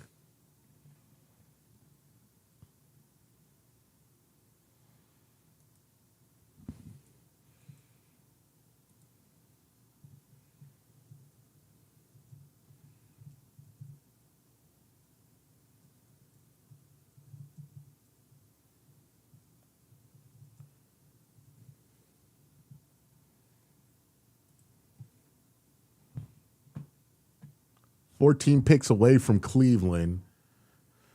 But I would keep an eye out. I think they could move up here. We're at 57 with Chicago. So what's up with Emmanuel McNeil, Warren? Did you hear anything? I think maybe the teams are just lower on him because he played in the MAC. It might just be that. He's also not a great man coverage guy. And maybe that's something that they're knocking him on. You know, I think maybe it's that. But I like him.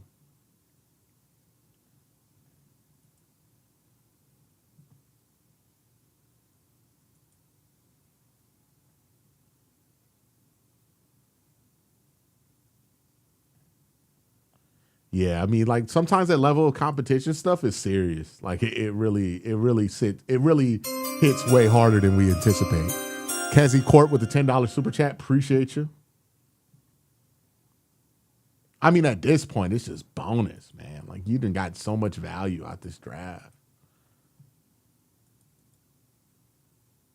Yeah, and like I think we forget how bad the MAC is as a conference, and like no disrespect to any MAC people in the comments, right? But like when you talk, some scouts view the Missouri Valley in the FCS, where North Dakota State plays, Youngstown State plays, South Dakota State plays, South Dakota, and North Dakota.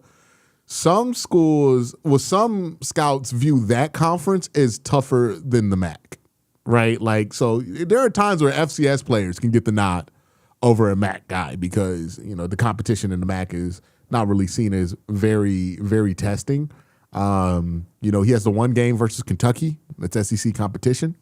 You know, the same thing happened with Harold Fannin, right? Remember we thought Harold Fannin would go in the second round and he kept sliding and people were like, oh, he's small and he played in the MAC, so he's not going to be good, despite having great games versus Texas A&M and Penn State. And, you know, lo and behold, Harold Fannin gets to the NFL. He's pretty good. You know, I think Emmanuel McNeil Warren is probably dealing with that MAC bias, that anti-MAC bias, you know?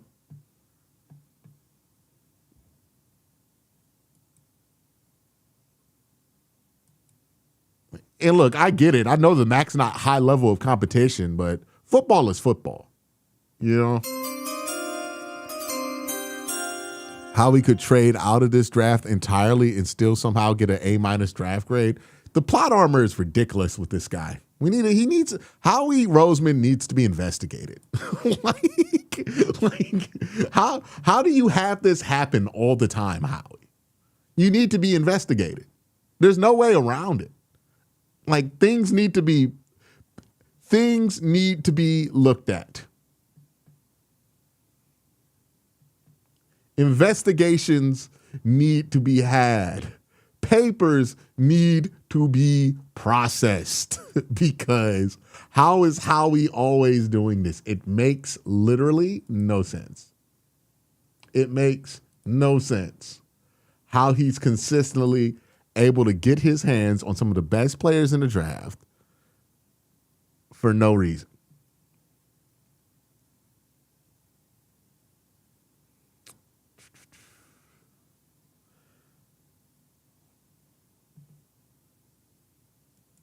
Someone said we live in a simulation and it's Howie's. Maybe that's what's going on here, right? All right, there's a report here or something. Peter Tamil's talking. Short-term risk bringing in a player has inflated 16 months, but the real question here is the long-term effects of this injury. How medical staffs are reading the imaging of this injury is going to determine where teams pick him. We're about to hit the point, guys, where the risk of taking Javon McCoy may need some report. Remember, his 2024 film was the best of any corner in this draft, so maybe he'll be the seventh guy picked. It would have to be a secure front office that takes this risk. If you're the guy who has lived this more than anybody else, when you start evaluating risk when a player has an injury in the draft, how do you find that balance, that point that Pete was talking about? All right, 57's about to come in. The pick's in.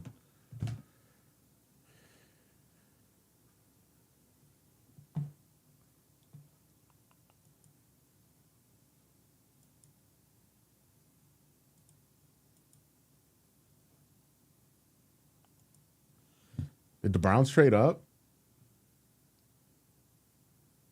The Browns traded up. They got to 58.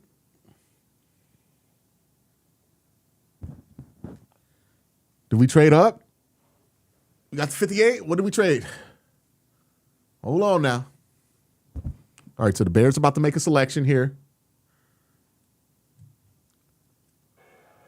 They're definitely not taking EMW. Where's those Bear fans at? Traded with the 49ers. The Browns are at 58. The Browns are on the clock. This is not a drill. The Browns are on the clock. Battle stations. Man your battle stations. Man your battle stations. 2026 NFL Draft. The Chicago Bears select Logan Jones. All right, Logan Jones, center out of Iowa. This might be the run for center here.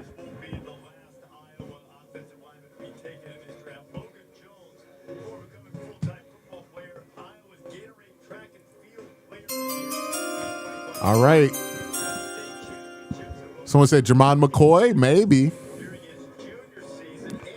I don't know. Have the Browns ever drafted somebody with a medical red flag?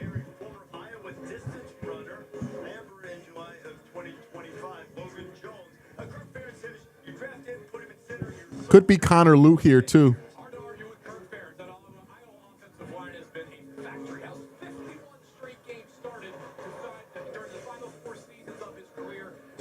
All right. All right, so the trade is official. Cleveland is at 58 again. Man your battle stations. Man your battle stations. The pick is in. The Browns have made a selection.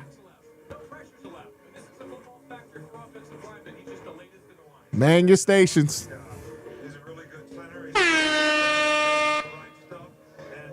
All right, what's the pick here? What's the pick here? Let's get the pick here. ESPN is taking forever to get to the pick.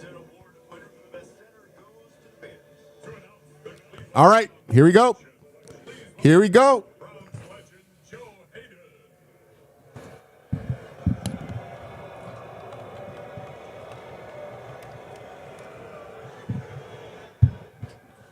Here we go.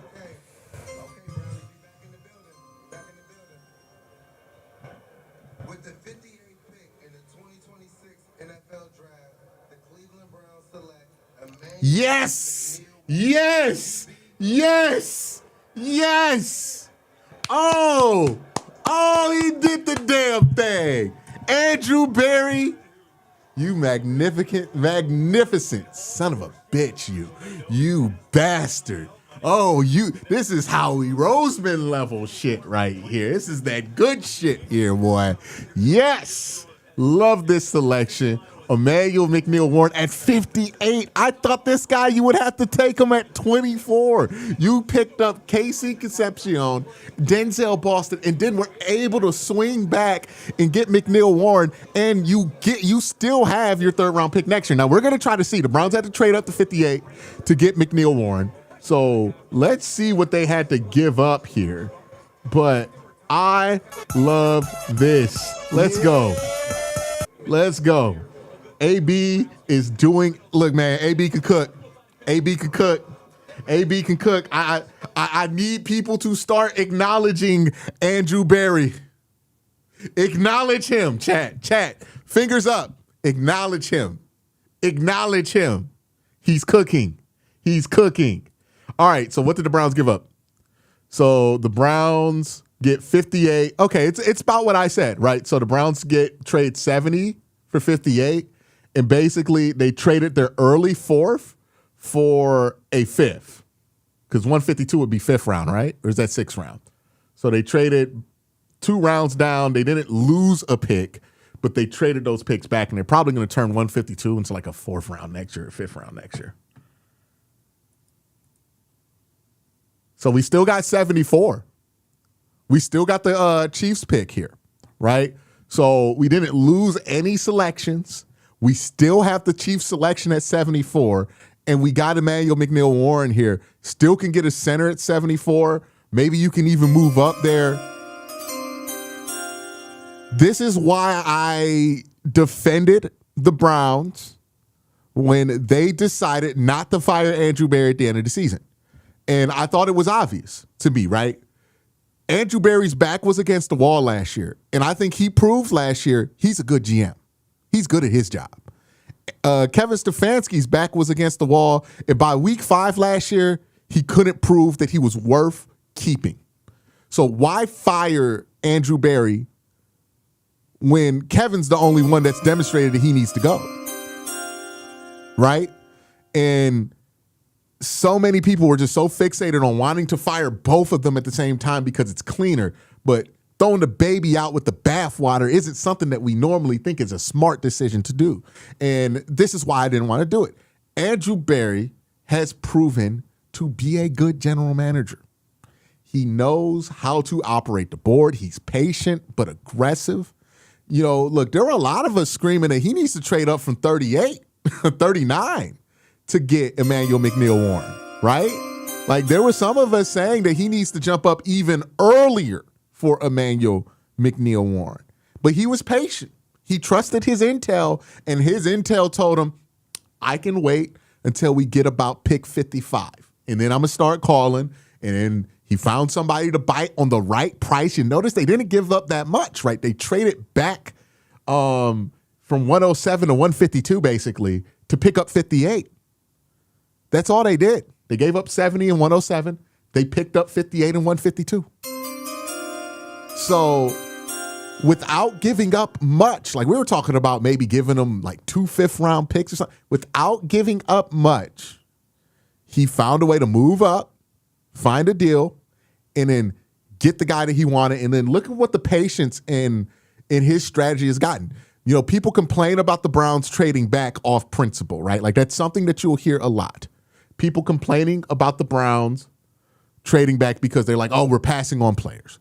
But here's the beauty of doing it right.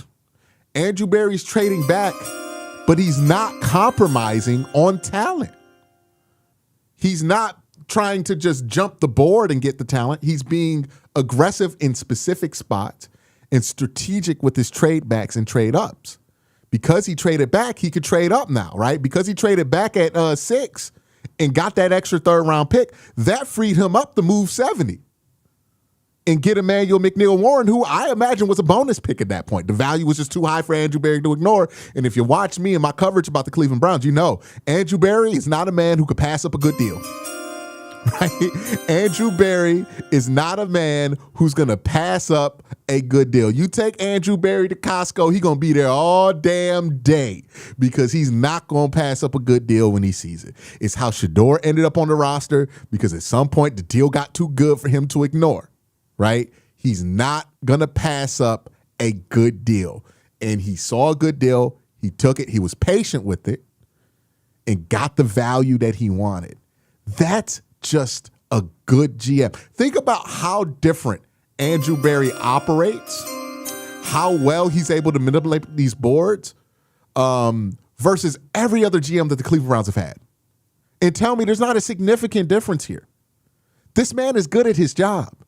There's a reason why he's still here and why he should just be in charge of football ops and totally, because he has proven himself to be capable of that. He knows what he's doing. But this isn't just a video about Andrew Berry, right? The Browns got Emmanuel McNeil-Warren, the safety out of Toledo.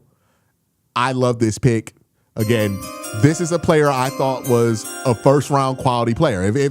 Honestly, the Browns have gotten 4 guys so far that I've had first-round grades on, right? Casey Concepcion, first-round, late first. Spencer Fano, mid-first. Denzel Boston, late first. And then Emmanuel McNeil-Warren, late first. So the way I view this is like you got 4 first-round talents.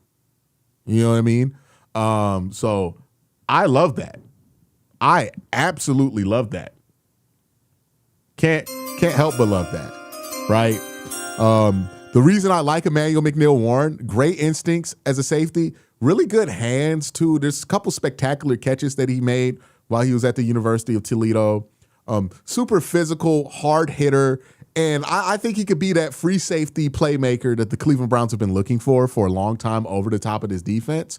And I like that they did address defense, right? They've been putting a lot of focus on offense, but you got to sprinkle, got to keep the defense fed, right? You can't ignore the defense. So I really like that they did that as well. So all in all, I'm a big fan of this move. Emmanuel McNeil-Warren, really good player. I think he's going to slot in pretty seamlessly to this defense.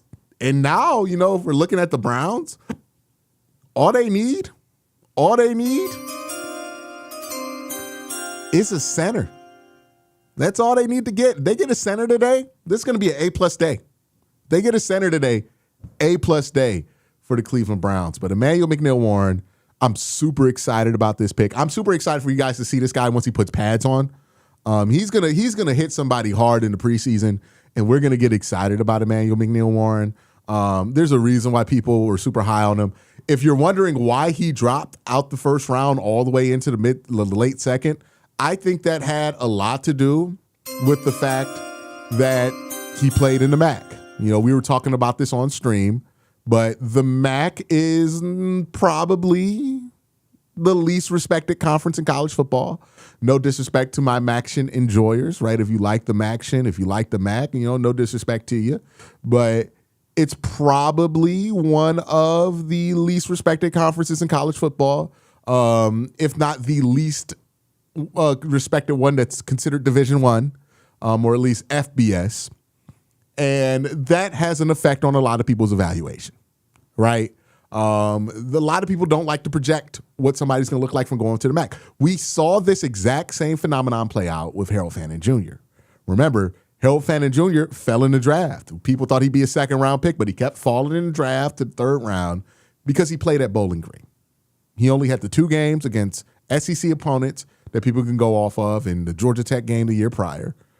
But, everything else happened against MAC opponents, and because of the lack of respect for the MAC, which I think is deserved by the MAC, by the way. I've watched enough MACtion to know that, sometimes the football ain't great, but football is football, and some skills are translatable no matter where you're playing, and the level of competition you're going against. And I think Emmanuel McNeil-Warren fits that bill. Really good player, really talented guy. And I love that we addressed the secondary. So I'm going to be super happy about this one. Browns still got a pick here at 74, so we're going to stay tuned to that. But so far, I'm thrilled with what Andrew has done so far in the draft. And day 2, I'm super thrilled with, right? This is just showing you this is what good general managing looks like, or at least what I think is good general managing looks like. You know what I mean? He's done a good job, in my opinion. We'll see how these picks work out. We'll see how these guys develop. That's always going to be what determines how you feel about a draft. But again, the process to this feels really solid.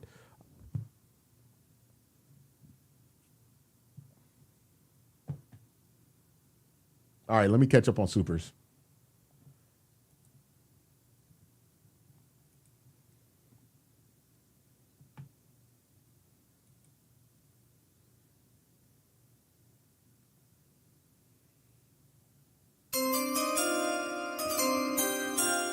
Got a super chat here from Kyraz, who says Howie Roseman versus Andrew Berry, Hydroman Bomb versus Hydroman Bomb meme. We told you Andrew Berry is good at his job. $5 super chat. Appreciate you, Kyraz. He's cooking. He's cooking, man. He's cooking. It's undeniable. My man's cooking.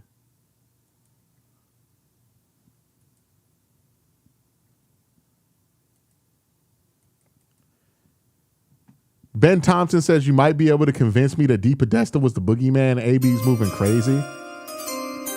To be fair, AB was moving crazy last year and DePodesta was here, right? DePodesta didn't leave till the middle of the season. Alex Whiteman says Jennings Dunker can't pass on a generational mullet. I can pass on a generational mullet. Give me Connor Lew. 49er fans are absolutely livid. Rex Fortune, love to see it. Yeah, because the 49ers should have taken him and then they trade. Hey, man, love to see it. Love to see it. Michael Horzer says first round grade B. I think they should have traded up for Mekhi Lemon. I agree. Second round grade A. Love it. Emmanuel McNeil-Warren looks to know play before it develops. Yeah, he's really smart too. I think that's underrated about his game. Brendan Crow says very early, but this class is even better than 25. Hey man, that class in 25 is like super good. I gotta wait till I see him on the field to say something like that. I don't want to put that kind of level of expectation on him, but I feel good about it. Nirvana fan says linebacker or shutdown corner next pick. Yeah, I would probably say center. Let's get a center. Let's get an interior offensive lineman. Cincy Brown Coat says AB's cooking. Appreciate you. Chris Gutsafaro says acknowledge the GM from Harvard. Acknowledge him. Let's go. A+ draft. No matter what else they do now. Insert Andrew Berry laser eyes. AB a smooth operator. The Solvent, appreciate you super chat. James, I appreciate your super chat. Prague, I appreciate your super chat. Slow Motion says the laser eye Andrew Berry cover coming in the next video. Now I'm gonna put Emmanuel McNeil Warren on the thumbnail for this one, but my wrap up video is most certainly gonna have the laser eyes out. Most certainly gonna have the laser eyes out. Nirvana fan says Jamal McCoy. Cool. These last two classes have the potential to push our franchise forward, like few ever had. AB has been moving different since getting first round picks. It makes me wonder what the timeline looks like where we don't trade for Deshaun Watson. Like, what does that look like? If AB was like this the whole time, like if this was what AB was on the whole time, what would we have been doing with those draft picks that we used to get Deshaun Watson? Hey, man, Jimmy Haslam will never live that down. Okay? Luke Roth says, I want McCoy. Where do you think he goes? He has to go. I don't know. Maybe he falls to day 3. Like maybe he's the guy with the first round grade that falls to day 3. Oh, they're doing the commercial for the Scrubs. By the way, I don't know how many of you guys have watched the Scrubs not reboot, but the Scrubs relaunch. That's good. The Scrubs, what do you call it? Revival. The Scrubs revival is good. It's really good. Watch that. If you like Scrubs, go watch that. If you don't like Scrubs, if you never watched Scrubs, go on Hulu right now and watch Scrubs. It's a great show. But the revival is really good. Will you start AFC North talk by laughing at Jared? You should put a chair in the corner and make him to really make it sit. You are diabolical. Why would you put that in my mind, Rex Fortune?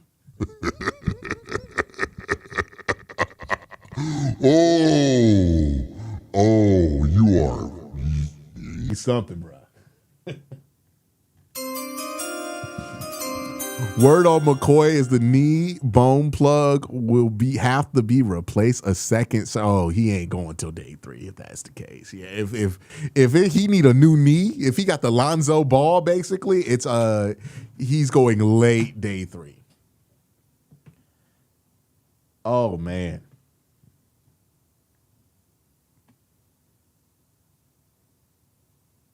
That's crazy. If that's unfortunate if that's the case for him. Okay, yeah, Davison, yeah, it's got to be something like that because corners who have no business going in front of him are going in front of him. What good centers are left? Only Logan Jones went, right? So, I mean, like every other center is on the board right now.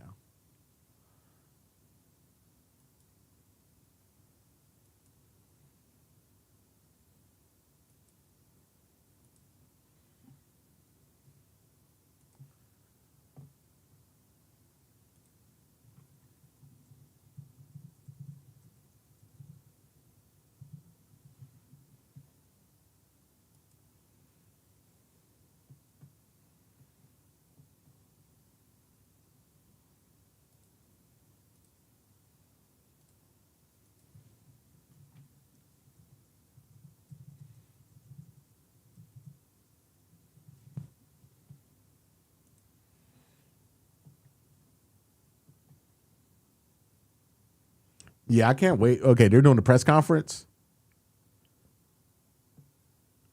Are they doing the press conference?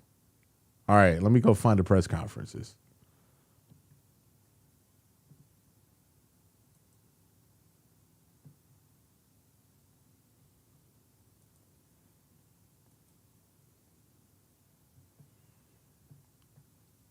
Yeah, it's a tendon injury. Yeah, it's terrible. All right, let's find the press conference and listen to it.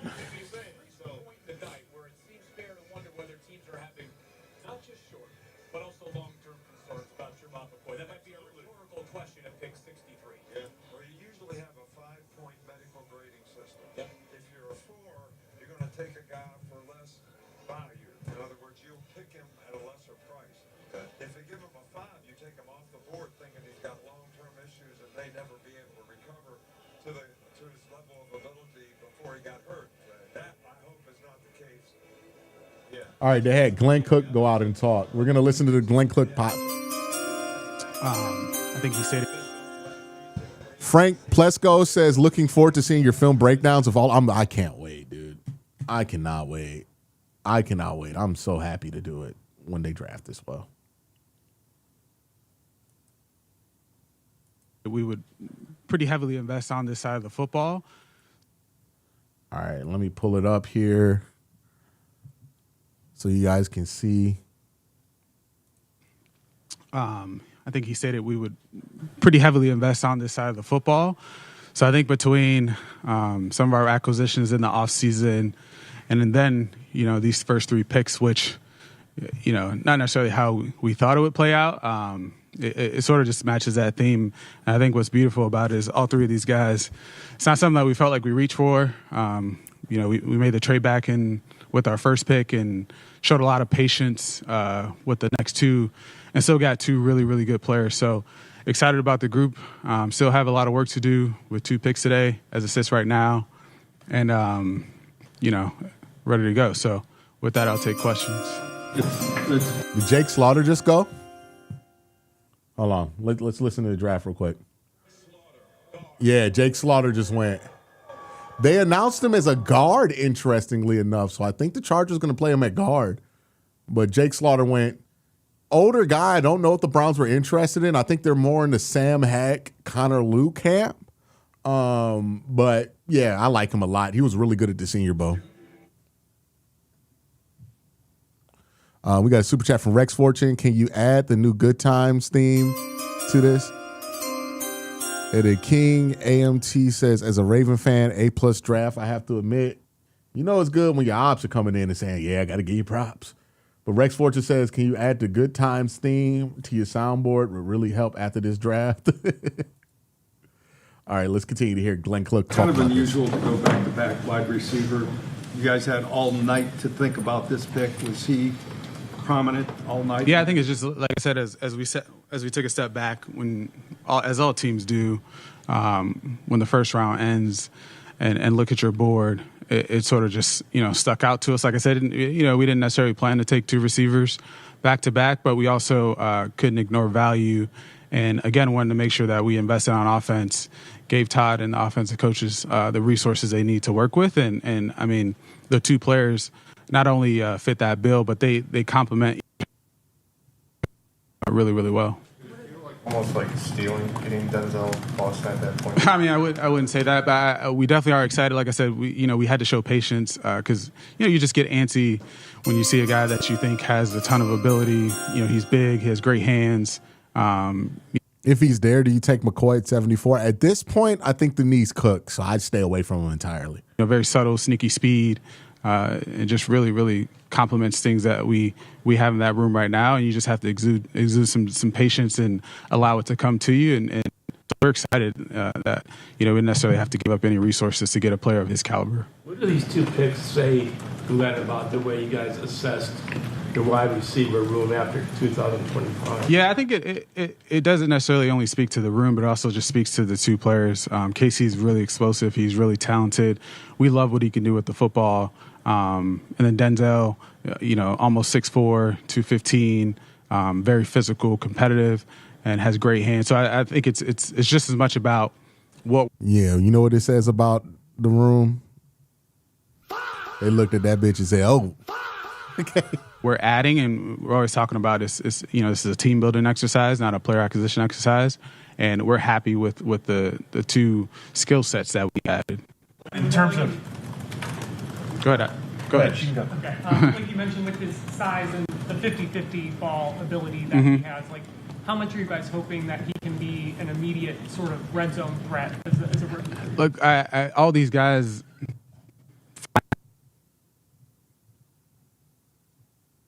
He has a great foundation. Well, he did a shitty job in coding. What's going on? And it's those different skill sets. I thought it was my internet connection for a second, but like, trust Todd. I guess it came in funky like that on the stream. Let me see if the one they uploaded is any better. Let's go to that one. No, that's still the stream. Yeah, this one. Yeah, that's got to be better. So, really excited and has great hands. So I think it's just as much about what we're adding, and we're always talking about is this is a team building exercise, not a player acquisition exercise, and we're happy with the two skill sets that we added. In terms of, go ahead. Okay. Like you mentioned with his size and the 50-50 ball ability that he has, like how much are you guys hoping that he can be an immediate sort of red zone threat as a rookie? Look, all these guys find their role at different times. What we think he has is a great foundation, and it's those different skill sets that you spoke to. But we trust Todd and Travis and the rest of the offensive staff, CJ in his room, to put them in the right spot. And our biggest focus was like, hey, let's give them as much talent, as much versatility, and allow them to do their jobs. The room now in general. Just kind of talk about how well-rounded. Yeah, I think that's a fair question. At the end of the day, we talk about this. We want to add competition, So if you want to be one of the best offenses, a top-tier offense in the NFL, we want the cream to rise to the top. And so, we definitely believe we have talent in the room. Jerry Jeudy is still a talented NFL player, but we're also going to not be complacent and push ourselves to keep making sure that we have what we need to be the type of offense we want to. There was reports at the beginning of the night about the Browns talking about moving up in this round. If that's true, was it for Boston or someone else? I can't speak specifically to what you're saying. There's multiple. Why does Tony Grossi keep asking questions? Like I try to think about this whenever you hear reporters, oh, Bud Clark just went. He's awesome. Glad he went super early. Bud Clark's awesome. People had him mocked around the 4th. 64 is a good spot for him, man. He's awesome. But Tony Grossi needs to go home. The street lights are on. No, the thing with Tony is sometimes you ask a question, it's not going to be answered, but you're setting up for something else, right? I understand how it works, right? I've been in media scrums before. I have a degree in telecommunications. I've done this. I've learned the craft, right? It's just so many times he asks a question that can't get answered, and he has no follow-up.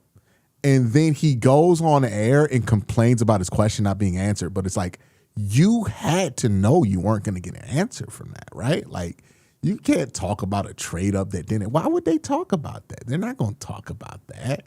And they're not going to talk about who they were targeting for that trade-up. Conversations going on. We had conversations about every direction, moving up, sitting still, moving back. So I think that's just a part of managing, our position on the board and trying to get a feel for what's happening in front of us and behind us. So, like I said, I don't know specifically what you're talking about, but yeah, we're always on the phone. I probably have to go back up and get on the phone again. So that's just a part of it, Tony. The collaboration with, Coach Monk, and we saw the video, And why is he asking that question to Glenn Cook? That's an Andrew Berry question. But you worked with Kevin for 6 years, and now you're working with Todd. So just what's that collaboration been like? Yeah, no, I think Todd, as you all probably know or are getting a sense of, he's very direct and he's very clear about what he wants and what he needs. I think you have a good sense of how each skill set will fit into the system and the scheme. And so throughout the process in the spring, just across all the receivers and a lot of the offensive players, I thought our offensive coaches gave us a really good picture of, one, what we needed, and then also, two, just as it respects to each player, how they would use them. And that just makes it a lot clearer for Andrew and just our staff as a group to walk into it saying, hey, if we take this player here or if we take this specific player, this is how they're going to be deployed in our offense and feel good about it. So I think he gave us a picture for both players, KC and Denzel. I know that you've invested in receiver in other ways, right? Trade, but this is the highest this regime has taken one receiver, let alone two. Was there something different philosophically or in the approach to this draft that led you to receiver so high? Honestly, no. You know, like you always step back and assess what you can do better, you know, just within the job. So yeah, we definitely looked at just across all our picks, you know, and then we do that every year. How can we be better? What did we miss? What did we hit on, et cetera? But, you know, some of it is one, you know, we just had higher picks, you know, for the second. Shout out to JMT, who says, appreciate what you do, man. Browns make the playoffs in 2020, 3 years later, 2023. It's 3 years later. We're due this year. Browns fans will always find some optimistic math to believe that, like, this is going to be the year when we make the run. I love it. Every time. They're like, you know what? Every 3 years it's going to happen. You know, we going to find we going to find a way to be hopeful, man. That's why you can't keep Browns fans down. You can't keep us down, dog. Second year in a row. And then it's also just the quality of the players that we were sitting and looking at this spot. So I wouldn't say there was a wholesale change to how we approached it, but you definitely have to step back and assess yourself. So Boston at all in discussion at 24?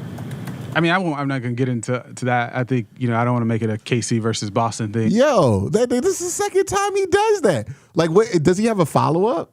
What it is we trusted the board. You know, we think a lot about Denzel's talent and his ability. I think a lot of teams probably had him with the first round grade or really high up. So, you know, we're just excited that we had the chance to still get him where we're sitting at.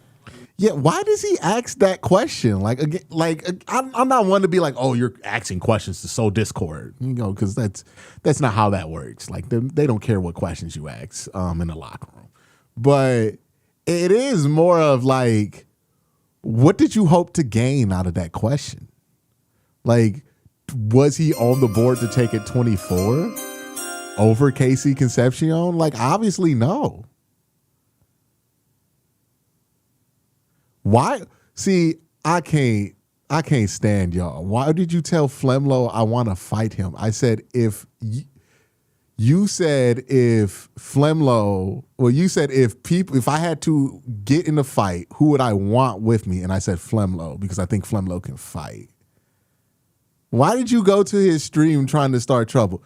You out, laser, out. You tripping, bruh. You tripping. Now I gotta text Flemlo. Like, why are you tripping? Y'all messy, boy.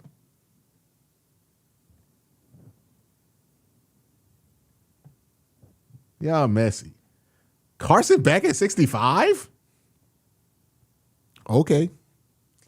Going through everything in the simulations of your board, you can try to predict as best you can following your data and everything, but how surprised were you that Denzel fell to you guys right there and you get your two big wide receivers that are rated high back to back?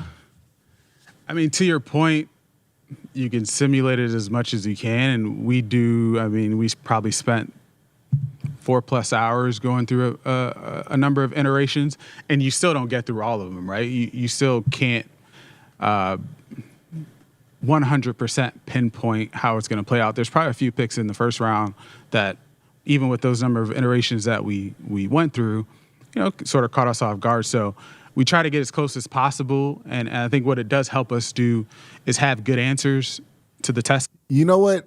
This needs to be a feature that Twitch and YouTube need to add. I need the ability to assign a badge to somebody so that the next time somebody comes into the stream and then they like try to start some trouble, I could put like a dunce cap on their name. So whenever they pop up, I'm like, oh, that guy did something stupid. Ray Rag says, I decided to take a nap and missed the Browns going nuts in chat trying to start drama. Yeah, Ray Rags. No naps for you. No naps for you. And so, hey, if we do get a scenario that's within this ballpark, this is how we would play it out. And I think this is close to maybe one or two of them that we worked through. Just glad we got them, you know. Being in a situation where you have Casey and Denzel? Did we ever envision it? Sure, yeah. I think we did envision it, you know. to tell you that we were very certain that it would happen. I don't know that we could tell you that, but it's definitely something you think about just in terms of how you build a team, how you build a roster. You know, when you get to pick 39, is this something you would do where you take 2 receivers back to back? Can we make Dunker a center? Maybe, I don't know. He was here for a visit.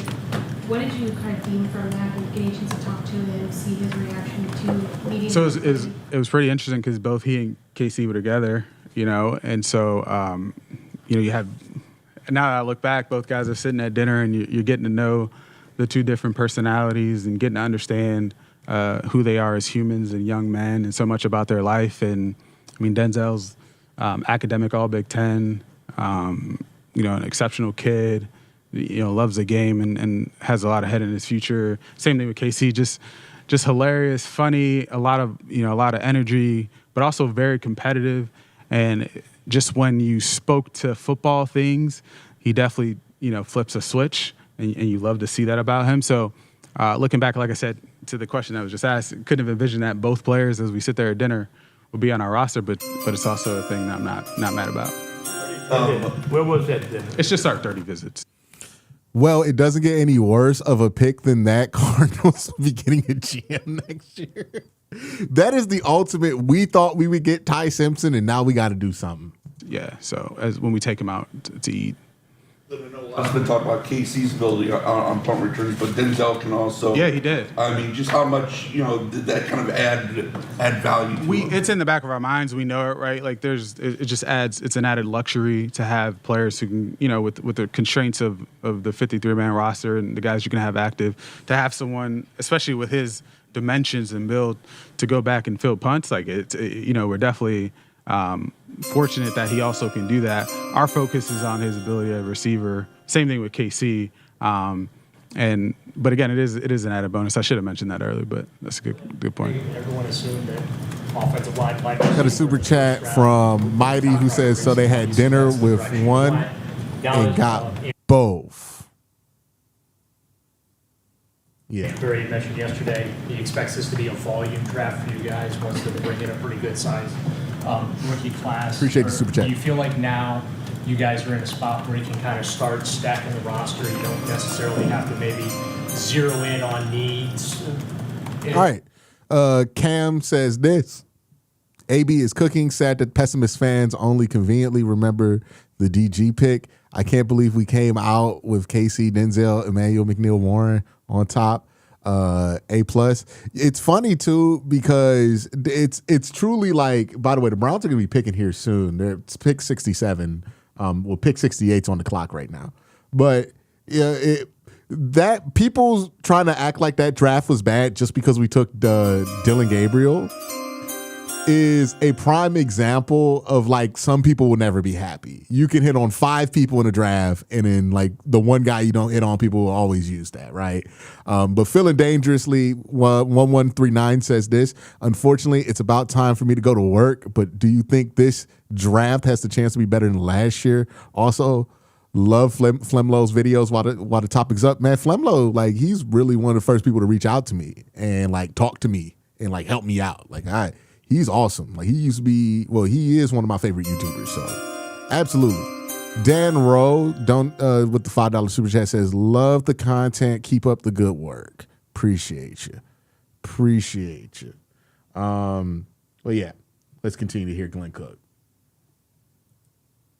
As much maybe as you might have in the first round. Yeah, I hope so. And also, I mean, I wouldn't say we you know, we're cornered into zeroing on needs as well with the first couple. You know, like again, we end up taking 2 receivers, but we have 8 picks, I believe, and we have 2 more tonight at minimum. And I think so it the is Eagles, an opportunity for us to they just picked Markel Bell, who will come in and compete in different roles on different sides of the football, on both sides of the football. So yeah, it was important for us not to move too many picks because we want the volume, and we felt like we needed it. So we definitely are excited about the position that we're in after having 3 picks in the first, you know, in the top 50 and still with 8 more to go. It's pretty exciting. When you guys hired Todd, when he first got here, and he kind of talked to you about what his sort of vision was for the offense, not that you could predict what exactly what's going to happen on draft night, like you mentioned, but is this like pretty close to, in terms of the resources you guys have used, what that kind of vision, what you guys thought that vision could be in terms of addressing the offensive line, addressing wide receiver? Sure, but I also think like the number one thing, and I think you guys may have heard him say this, is nothing getting in the way of winning. And I think he approaches coaching and calling the game that way. He will have 2 tight ends on the field, 3 tight ends on the field, 4 receivers, different packages, run the quarterback, feed the guy who's having a great game. I think Todd is so diverse in his approach and so open-minded when it comes to how to move the football down the field and score points, because at the end of the day, that's what we're trying to do.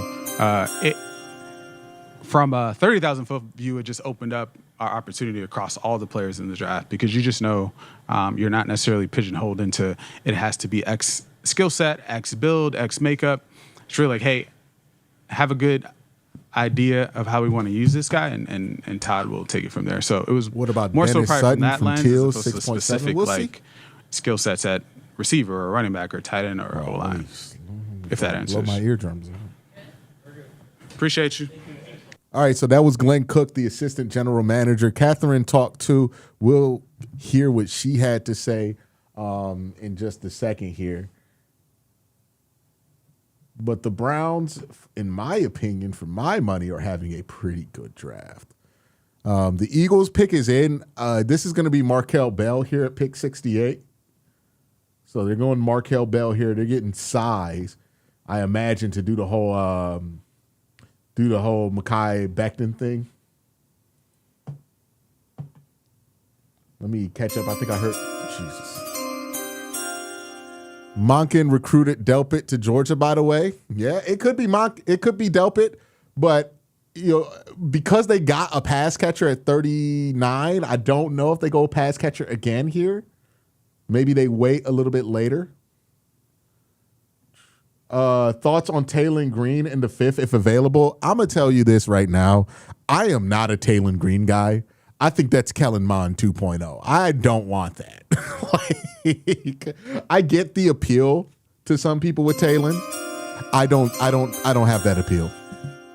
My cat stomping around making a raucous cue. What can I do? You got 2 of them, or is it just one? If it's 2 of them, you got to separate them. You got to put them in different rooms. Usually too, sometimes they're just hungry, so give them some food. Check their litter box. Sometimes that causes cats to be a little bit unyieldy. And if those two, if food and if the litter box is clean, so if they ate, the litter box is clean, they're not fighting each other, then you need to grab that wand and play with them cats, dog. Like you need to do the cat. You need to play with the cat toy. You need to get them out. They need some energy. They need to bring out here. Oh, that was a question. All right, hold on. Give me 1 second. Love the content. Great work from Dan Rowe. Trying to catch back up because I missed a couple. All right. Who do you ask me about?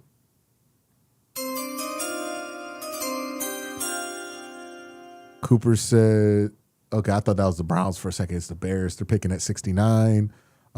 Facts, valid. Appreciate the super chat from Coop.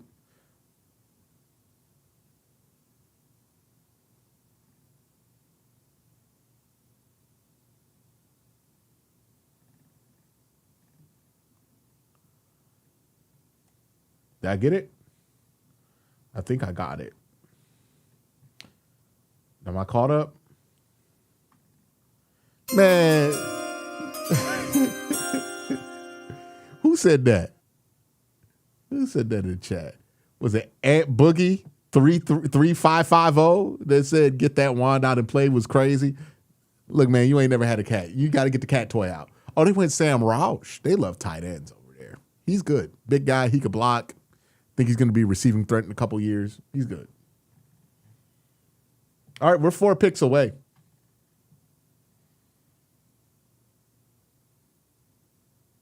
Lou's injury was in October, so he should be back for camp.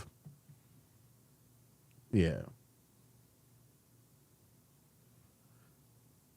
cats aren't like gonna hurt you. Cats just don't care about your presence. Like if I could tell you the difference between a cat and a dog cares about your presence. A dog wants to spend time with you. A cat might want to spend time with you. It depends on how they feeling for real. Like sometimes your cat not even gonna talk. Having a cat is like having a roommate.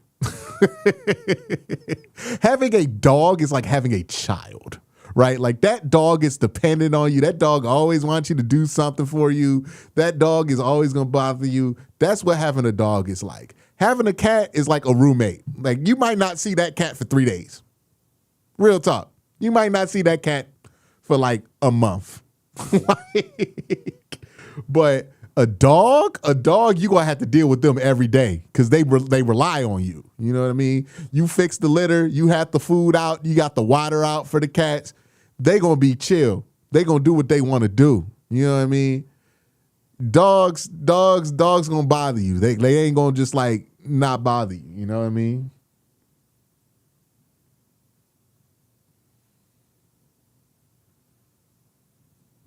So it depends on what you got the time to do and what you willing to do. They went Romello height here at 70. That's really what you got to ask yourself. It's like, okay, what are you hoping to get from a pet? If you're lonely, you should probably get a dog, right? If you want a dog, a pet that's going to get you more social, you're lonely, you want to get out the house more, meet new people, that dogs are the A+ move for that. They got all kind of shit there for that. If you just want a pet, you know what I mean? But you ain't trying to like walk it all the time, but you want something more involved than like something you put like in a tank or something like that, then yeah, you get a cat. You know what I mean? Cats chill, they do what they want. Sometimes they go outside. Some of them are indoor, outdoor, but you got to be willing to be less controlling with the cat, you know, because cats gonna do what they want. Your boy Skay says one thing you missed when you went away from the interview was he was praising how versatile Monken is, and they are not pigeonholed to certain types of players. It sounds like a subtweet. It sounds like a sub diss to Kevin Stefanski, because it's probably a sub diss to Kevin Stefanski, right? Like that, those two things are probably related. We've speculated for a while that Kevin Stefanski was part of the reason they didn't draft well offensively. I'm starting to think that we're getting more evidence in that direction, that Kevin's responsible for some of the lackluster offensive draft decisions that they've made. I'm just saying, you know.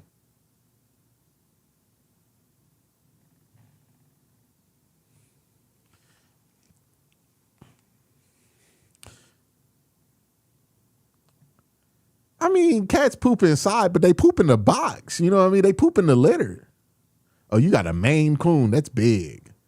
But yeah, cats poop in the box. Like, you know what I mean? All you got to do is scoop it out and just manage it. You know what I mean? Put it near a window. It's not that big of a deal. Brandon with a $20 super chat. Let me know if you meant to say something. I'll try to look for your comment, but I appreciate it, Brandon. Oh, the reaction video for Emmanuel McNeil-Warren's going up. I'm going to probably try to get that up around 10:30. So, yeah, there's going to be a little bit of a lag here. If you want to see the instant reaction, you got to be live with me. By the way, we're getting closer and closer to the Browns pick here at 74. We're at 71 right now. Looks like Washington's about to run out of time here before the pick's in. They took that clock down to 7 seconds. What was up with that? Kyraz says we think center here. Feels like it's got to be. Yeah, I would really like, as much as I like Delp, I think Connor Lew here is probably what you go with. A center, you know, try to get a center here. The thing about cats, too, is that they are, you really got to be careful if you let them out the house, because cats are very dangerous predators in the wild. Oh, Brandon says, Quincy, I was trying to say, I'll get to Frank's super chat in just a second, but Brandon was saying, who put in a $20 super chat, I was trying to say that I apologize to Andrew, and I was saying that if they got one of these great centers, they are two of the best drafts ever. Yeah, I would say if the Browns hit on both of these drafts, it's going to dramatically change your future. Frank says this, Q, who do you want with the third rounder coming up? I'm pretty partial to Connor Lew here. And now that we have multiple fifth rounders in 6th and 7th, do you see us trading back into the 4th now that we don't have a pick there? Maybe. We got all those 5th round picks. I mean, why not, right? Why not?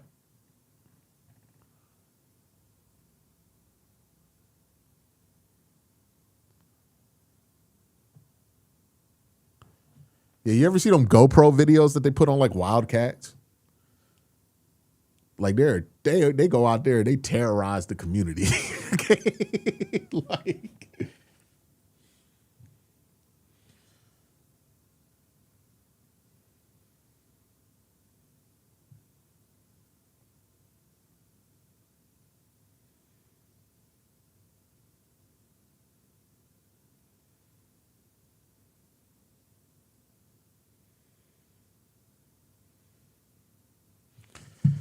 all right, the Commanders pick is in, which means we are close to the Browns pick at 74. We'll see if they stay there. Appreciate the super chat from Brian. Let's see what they picked. Just 2 cats. Thank you for being a great host of the 2026 draft. You guys are amazing. As much as I am into introducing our next pick, I want to say this first and foremost. Tomorrow, I get a great opportunity for you, Pittsburgh, to pass the torch to myself and my fellow crew in Washington, D.C. for next year's 2026-27 NFL Draft on the Mall in Washington, D.C. Washington, the sports capital.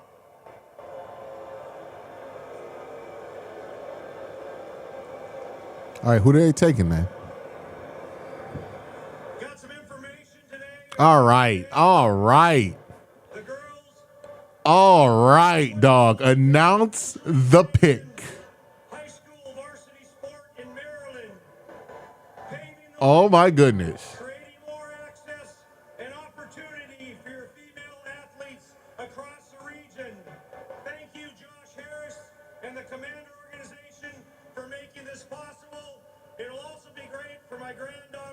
Dude.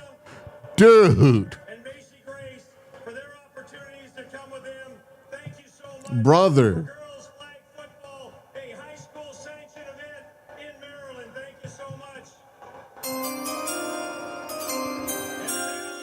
Bringing up cats, we had catnip growing in the yard. Hold on. In the 2026 NFL Draft, Sonny Styles was a character. Oh my God! No! Enough, dog. Is this a comedy sketch? Is this a sketch? No, he's doing more. Oh my God. Brother. All that. Oh my goodness. Bruh. What was that? Nah, play. We need music to play when they go on too long. Brother, what was that? That was like the 4th time he just pump faked on announcing the pick. That's crazy, man. That's insane. That is insane, man.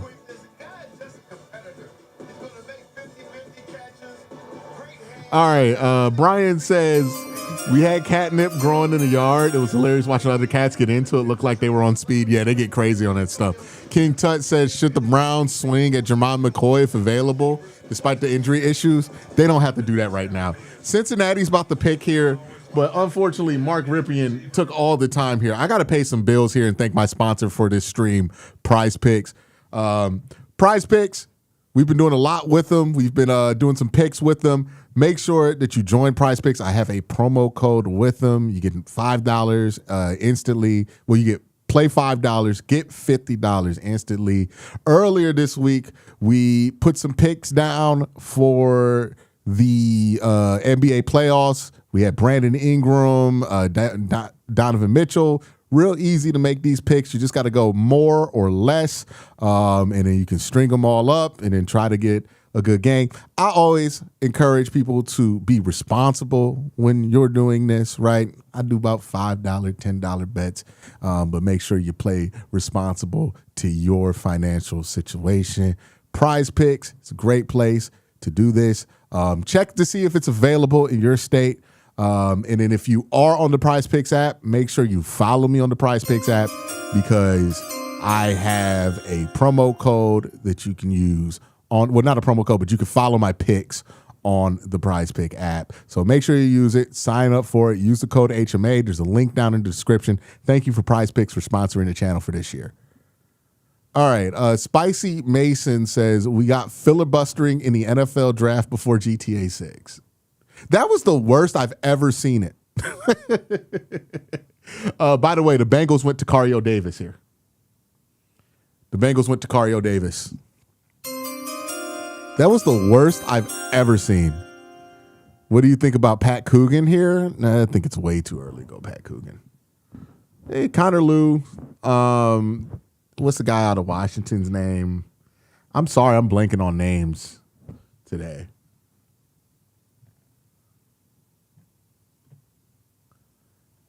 But yeah, there's a lot of different ways you can go with this. All right, the Saints at pick 73. Let's see what they do.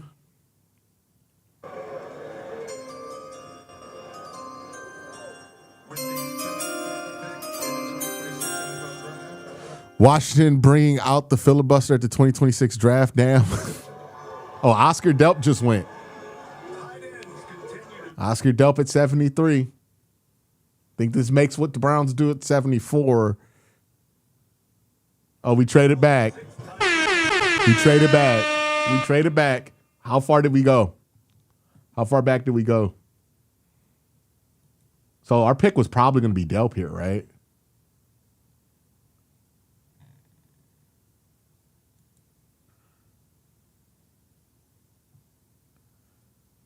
They traded out of the third. That's interesting. Yeah, they traded to 105, and they picked up 145. So is that another 6-rounder? And then 120 and 2027 4th-round pick. So I'm guessing that they wanted Oscar Delp, and once Delp wasn't there, they went back to the 4th round there. Hey, man, he got Emmanuel McNeil Warren at pick 58. I'm going to let him cook. I'm going to let him cook. He's earned my trust. I'm going to let him cook here.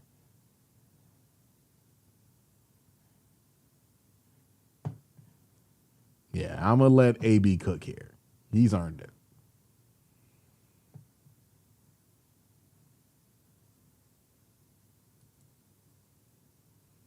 I guess they didn't. I guess they want to move back. Yeah, so they move back. They pick up some extra picks here. The Browns, this is the most Andrew Berry draft of all time because the Browns have 5 5th-round picks. They have 5 5th-round picks. Are they going to use those? Got to start a poll. Who has cats? Who has dogs? Will we ever get a formal introduction to your cats? I got 2 big Great Danes, gentle giants. I don't know, because I don't usually let them in the office because they like to like move my monitors around. Well, I guess like one of these streams I'll do it. Maybe tomorrow. Maybe tomorrow I'll let them in. It'd be the daytime. We could do a formal introduction there. All right. Probably wanted that 27th 4th. Yeah, the extra picks. I mean, I imagine they got 145, 146, 148, 140. They have like a whole row of 5th-round picks here. So, like, I imagine this turns into something down the line. Like, I wonder if the Browns, we're going to stay here until the end of the 3rd round because this could turn into, like, extra pick here, trade up because They have like an ungodly amount of 5th round picks right now. Barry is letting it marinate at this point. Yeah, we have 5 5th round picks. Right now, the Browns have 1. The Browns have 1, 2, 3, 4, 5, 6, 7 picks remaining. They got an entire draft left to go here. Free the cats. These cats have more freedom than me during these streams. They get to be in the whole house. I only get to be in this room. Them cats are free. So the Browns trade back. I imagine they're gonna I wonder if it's a trade back to make a move to back in around like 80 or 90. I don't imagine they're done for today. I don't think they're done for today. I think they still got stuff cooking.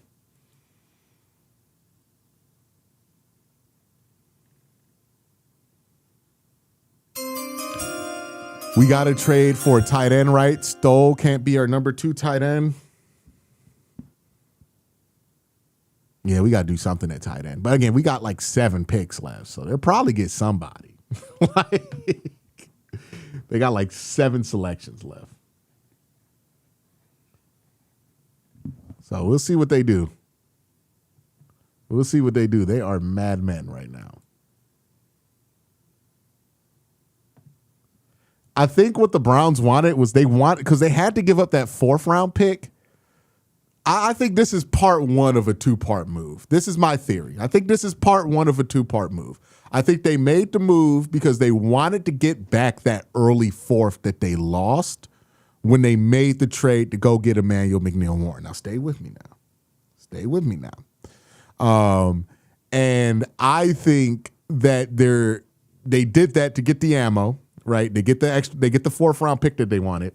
And now with all the extra 5th round and 6th round picks that they have, they can conjure up something that can make a trade back in to a comp 3rd, which is going to be much less expensive, more doable for them. So I think this is part 1 of a 2-part trade because I don't think they sit there and pick 5 guys in the 5th round. I think that they're going to maneuver this somehow. We'll see. Or maybe they just like the 4th round. They're going to trade up a lot in the 4th round. We got a lot more time here on this stream, though. We're going to be hanging out. So make sure you hit that subscribe button and make sure you stay notified for sure.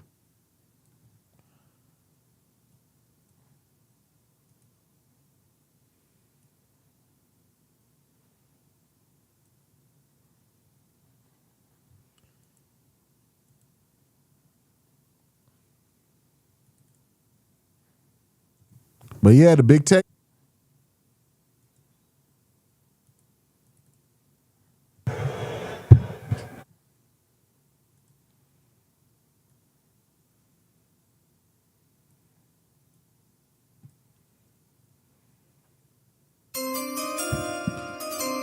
We're drafting 5 QBs in the 5th. Maybe they're trying to cook up the ultimate package for Anthony Richardson right now. Maybe that's their 3rd round pick. They end up trading like a 5th for Anthony Richardson tonight.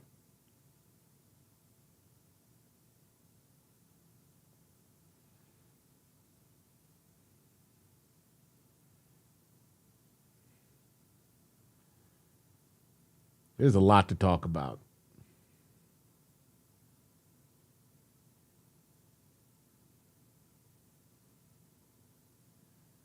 The Steelers took Drew Aller.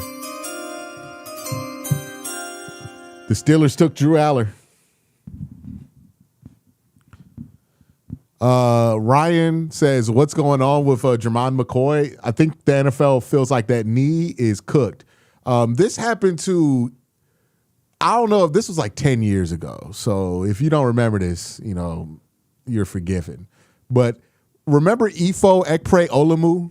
He was a quarter out of Oregon, and he had something similar happen where he was going into the draft late first, early second grade, and then he ended up going to the Browns in like the 7th round because his knee was so unbelievably bad that it scared NFL teams off. He didn't end up having a long career either. So, that ended up being a long-term problem for him. So I imagine this is something similar. I think that's why he's falling, and I would expect him to fall till late day 3. Yeah, so Drew Aller off the board. Pittsburgh just took him. They threw my guy Jared a bone.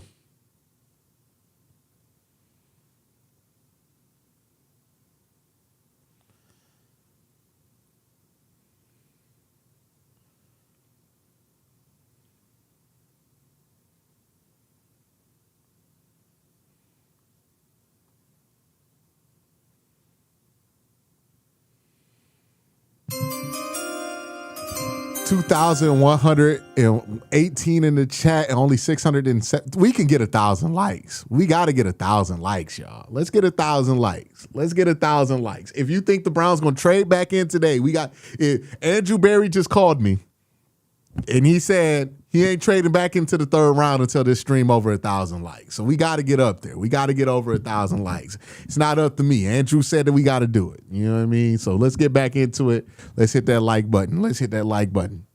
But Drew Aller goes to Pittsburgh here at 76. Should we bring in some guests? By the way, who gifted subs? Sly. Sly gifted a bunch of subs. Big shout out, Sly. Next year, 5th round next year. What's up with the 5th round pick stockpiling? I imagine this is to make another trade. I think these are just assets to make another trade, more than likely.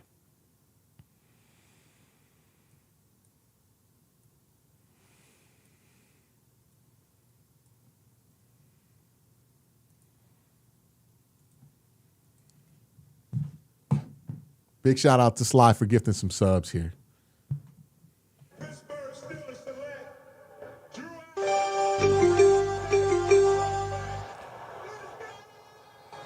Oh boy, are you guys ready for when he eventually plays for the Steelers? For them to try to run the Big Ben playbook on the CBS broadcast? Be like, well, the last quarterback that they got that was a Steeler, he ended up hurting the Browns. This is just like Big Ben all over again. It's not. We'll see.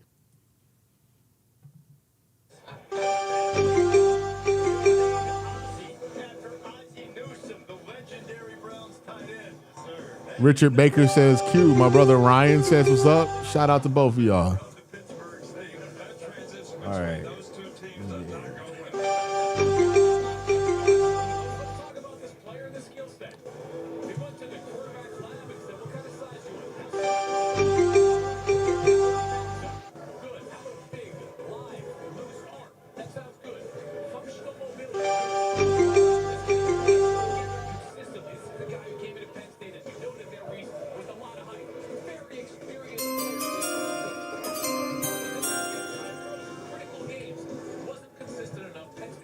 Big shout. Appreciate you, Richard.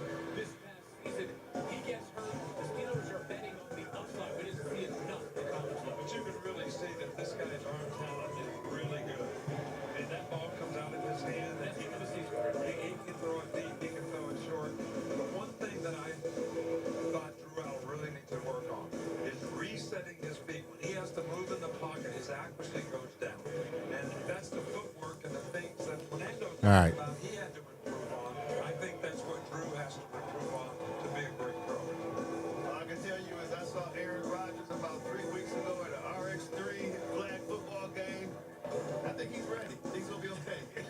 All right, so pick 77 is in. We'll see what the Packers do here. And even at his age, though, to have an opportunity for Drew Aller to work on some of these things you guys are talking about and learning from Aaron Rodgers, who has been in this situation before the Packers took Jordan Love. It's a really good situation for Drew Aller because he needs a mentor, he needs a tutor, he needs somebody who's a Hall of Fame resume and can show him just the small things. I think he has the size.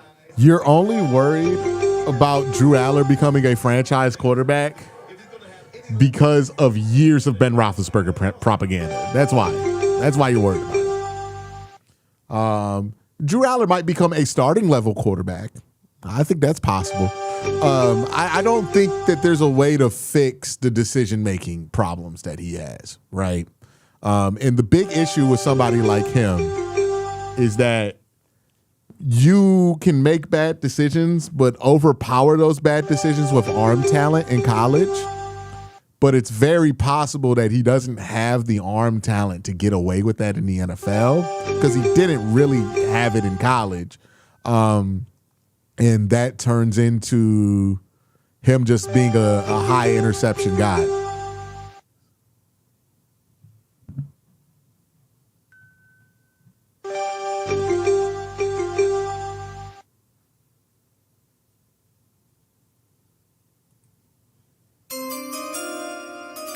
Potential losing record for the Steelers this season. I mean, Mike Tomlin not there no more, so it's possible. It's possible. They're not a terrible team, but they're just not a team I see being able to raise their ambitions. You know what I mean? Like they're going to have the same kind of hopes that they've had the last few years.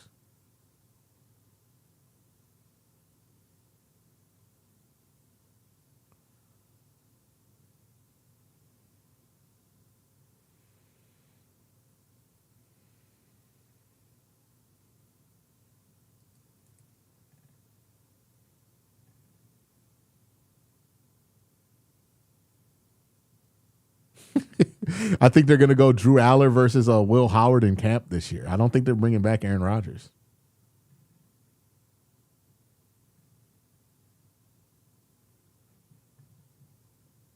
Yeah, the ESPN sounds the membership sound. All right, let me see if I can get some guests in here.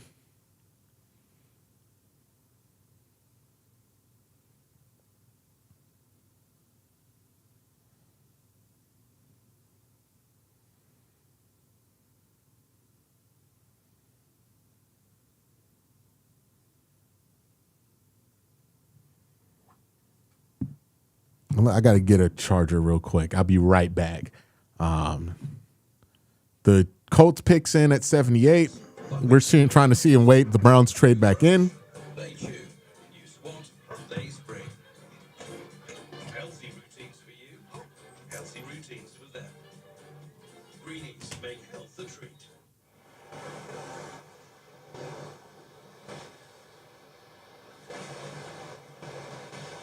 Put a lime on your to-do list. Corona, La Playa awaits. We're almost back. Supposed to be a pass the tip off. You okay, OG? I like to see you guys hike a mountain at my age. We're almost there. Howdy, fellas. Hey, Ted. I got the game. You got the game. Now where's the rest of the team? I get them. Starks, you still on that hike? Alvarado's here. I brought this. Homemade.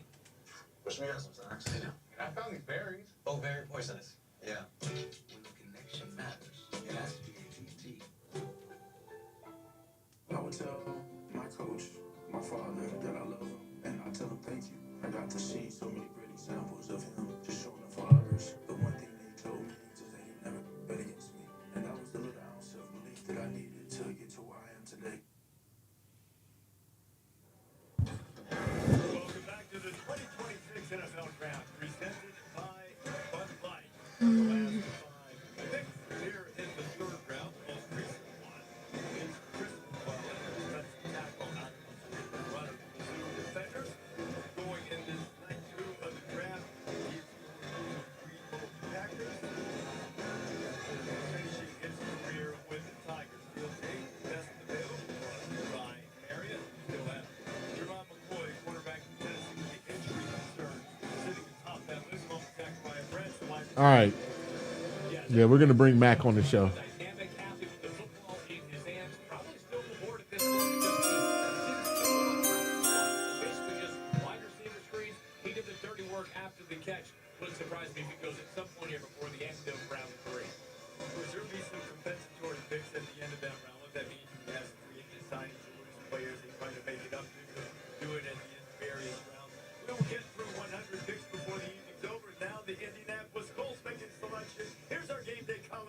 If you're there, give me 1 second. To announce the Indianapolis Colts selection, please welcome back Pittsburgh's own Oh, no, not Pat McAfee again. Hold on 1 sec. Okay. Am I connected to this? I can hear you, but you sound super muffled. All right, I can hear you now. Oh, there you go. You sound good. All right. Everybody, welcome on to the show. Hopefully I hit the right button. Mac. Thank you for joining us. Thank you, Q. You came on right in time because they brought fucking Pat McAfee out again. Which cool. I'm happy to take over. I'm happy to knock that dude out. Okay, we're good. yeah. Go as long as you want. I think he's okay. I think he'll suffer from the lack of coverage. Yeah, So Pat McAfee's out here doing fucking magic tricks on stage before pick. By the way, like the shenanigans have gone too far. Did you see the Washington guy?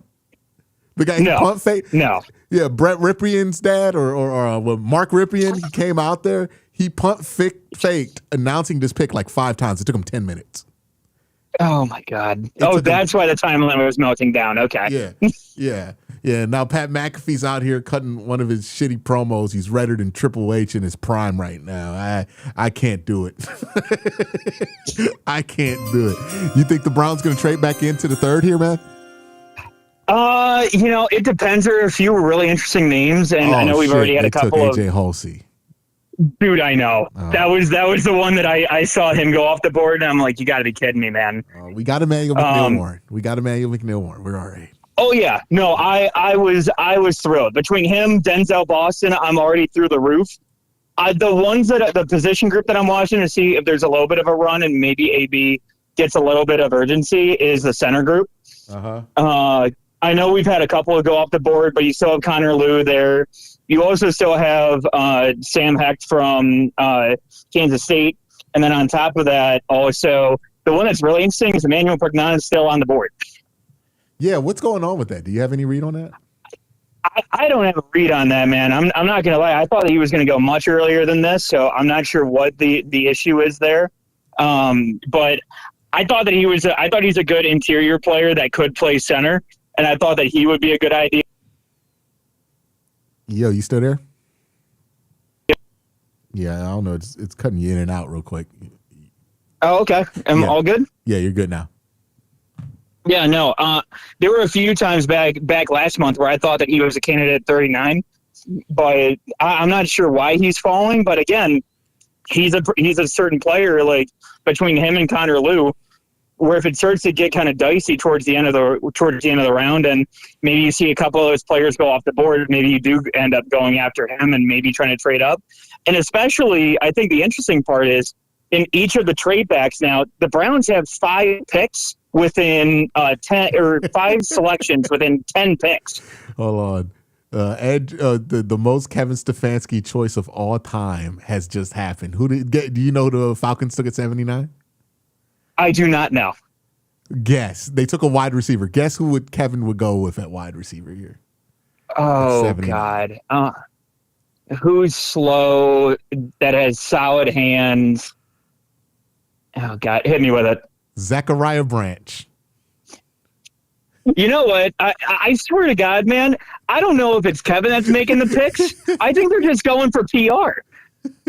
They win Zachariah because they're Branch. going with the Terrell brother, and now they got the Georgia receiver. Now it's all well and good with Atlanta fans. Maybe he's just trying to buy PR after all of the Shador backlash from early in the offseason. 100% would be all in on drafting the 5'8" guy who could catch some end arounds. Like that is 100%. I'm about to give this dude so many end arounds. Kevin Stefanski pick right there. Like we have seen that pick before. Like, oh, he's athletic. He can't catch, right? He can't catch. He can't run routes. But what he could do is he could take an end around 90. Like that is the most Kevin Stefanski coded pick here. What's the Browns' best move now from Joseph in the super chat?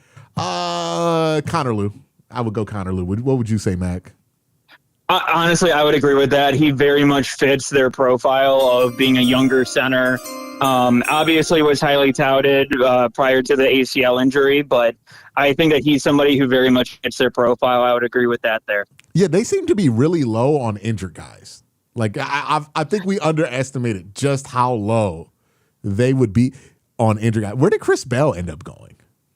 Is he Chris still Bell on the board? hasn't gone. Yeah, like the guys with the ACLs and I don't know what happened at the combine this year, but like the medical guys, they are low on this year. Maybe he goes to Baltimore here at 80. Who'd you say? Maybe he goes to Baltimore here at 80. Yeah, maybe. I mean, between him and then even too, like McCoy's still on the board. I think McCoy's that knee's cooked. Oh, totally. Yeah, I think he's going. I think it was JT Acosta on Twitter that said that compared his knee to beef brisket. Yeah, they went Jacoby Lane. So the Ravens go wide receiver. They don't go Chris Bell. But they go Lane. They don't go Chris Bell and they don't go Ted Hurst. Yeah, they go Jacoby Lane, who I thought was worse than both of them. I mean, hey, I would say this. Love the pick for Baltimore. Hey, cool. Baltimore is back to their wide receiver drafting ways. You know what I mean? This is a classic Baltimore wide receiver pick. By the way, I just want to say I have not gotten a chance to watch your Steeler video yet. I'm very much looking forward to it because I've been running around after work and everything like that. But I got to say, I am so glad that the Steelers are taking the Browns' mantle of being the old Browns. Yeah, they really are the old Browns right now. They took Drew Aller. They even took the local Northeast Ohio native. Yeah, and then quarterback. I can't wait for Pony to compare him to Ben Roethlisberger during camp. I put this out there. I put the tweet out there. We're going to see some generational stuff from Pony. Oh my God! Yeah, Filipponi. This is what he's here for, right? Like this is what lock in, dog. He's about to be generational. He's about to be fucking generational this summer, bro. Like we thought the Kenny Pickett comparing him to Pat Mahomes thing was great. He's about to compare Drew Aller to the Almighty. Like he's gonna lose his mind. Dog. By the way. The pick for Drew Aller, do you know how they got that pick? Was that the George Pickens? It was indeed. So what did they get from the George Pickens trade? They got the second. Did they use one of those picks to trade? Yes, I'm double checking it to look it up from last year. Did Drew Aller just say his favorite player was Peyton Hillis? Off my board. Well, dude, by the way, did you notice with Drew never put the hat on.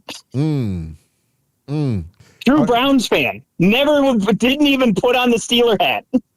All right. Kenneth Lopez says Andrew Berry needs to cover his butt and draft a backup for Concepcion because of the drops. There are many slot receivers that are good in this draft. I feel like the drops, like they're a thing, right? Mm-hmm. It did not stop him from being a really productive wide receiver at Texas A&M. Like I feel like we're like it's not like he drops it every time you throw to him. It's just more than you would want. He drops the ball. And sometimes it's like I think Corey makes the argument. It's more about how he catches the ball than like focus drops. And Corey's not the only one making that argument, but other people have too. But it's certainly something you want to improve. But I don't think it's like as bad as like 2018 David Njoku.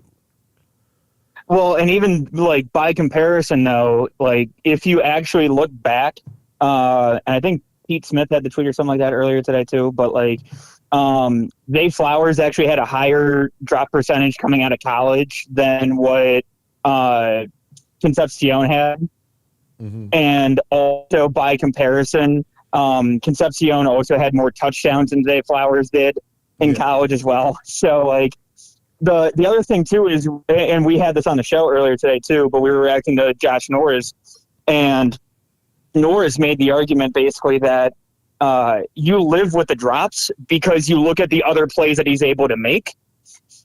Like, if he has 2 drops out of 6 targets, but the other 4 that he has, he's able to go ahead and get you 120 yards and a touchdown, you don't necessarily care about the other 2 drops that he had. If he gets 11 yards, but he has 6 drops, we're not caring. You know what I mean? Exactly. like if he's Zay Flowers, well, Zay Flowers comes with drops. He fumbles sometimes too. But if he's productive enough, you'll live with it. Rex Fortune with the super chat for $5 says, does Drew Aller end with Peyton Manning state board? Oh, does the Drew Aller? When do they get to? When do they get to the Josh Allen meme with Drew Aller? Like when do we see? When's your prediction of when Steeler fans start mass tweeting the Peyton Manning / Josh Allen had a lot of interceptions early thing at other Steeler fans? Like, when does that happen? I'm gonna bet. Oh God, I mean, I would say probably start 2 or 3. Week 2 or 3. But also, the better question is, what week is that? Does that come in? Let's see. I would say start 4. Start 5, actually. Start 5. You know what I mean? The first start, you're always going to have some optimism. And if you could curate that start to make them look good, right? And maybe you curate like a couple starts there. Eventually, shit's going to start being difficult. And that's when he's going to start throwing interceptions. So I would say start 5 is when we get the memes. I will also say it depends on how he's being portrayed, I think, because I think media obviously can sway in terms of how some of these guys are being talked about. And to give you perspective, Filipponi's tweets 35 minutes ago, I have a sick feeling the Steelers might pick Drew Aller. And then followed up with what happens to Will Howard. George Pickens for Drew Aller, awful trade. Drew Aller's family is all Brown season ticket holders. Lovely. I think Mason Rudolph needs to call his real estate agent. Let's grade the pick. I give it a D-. How about you? Also, the worst picking of the Omar Khan era. Drew. That's crazy because they just took. We're starting off solid. Nah, he's gonna. I wonder when we're gonna see the baby face turn for him, right? Because he's gonna, by week 2 of the preseason, he will be tweeting incredible propaganda for Drew Aller. Like, I mean, it's the preseason. Yeah. That's where Pony lives. He's gonna get there, right? He's gonna get to the point to where he's tweeting the propaganda. I want to know when it happens. Like, that's the joy of watching Pony, right? Like, everybody talks about the Pony part of Filipponi, but nobody talks about the flip, right? And that's what we're here for, is the flip-a-pony, right? He's gonna do a flip here. He's gonna turn babyface here at some point, and it's gonna be egregious. Like, that's what I'm here for. Like, he's gonna go from I hate this pick to who I was cold on because they had Browns fans in their family, Ben Roethlisberger. Like, the one that I want to know did Aaron Rodgers is retire? What? Somebody in my chat said that. I mean, I don't think so. I haven't seen anything. Okay, I haven't seen anything. Yeah, nah. Oh, the Drew Schultz tweet. Drew Aller has first-round talent. Now he joins Will Howard and maybe Aaron Rodgers in Pittsburgh. There are some people who are just like really optimistic. Like some folks who go ahead. I was going to say, my thing with Drew is that, like, obviously there's a lot of physical tools there. I also have long said that James Franklin is an absolute atrocity as a college coach in terms of quarterback development.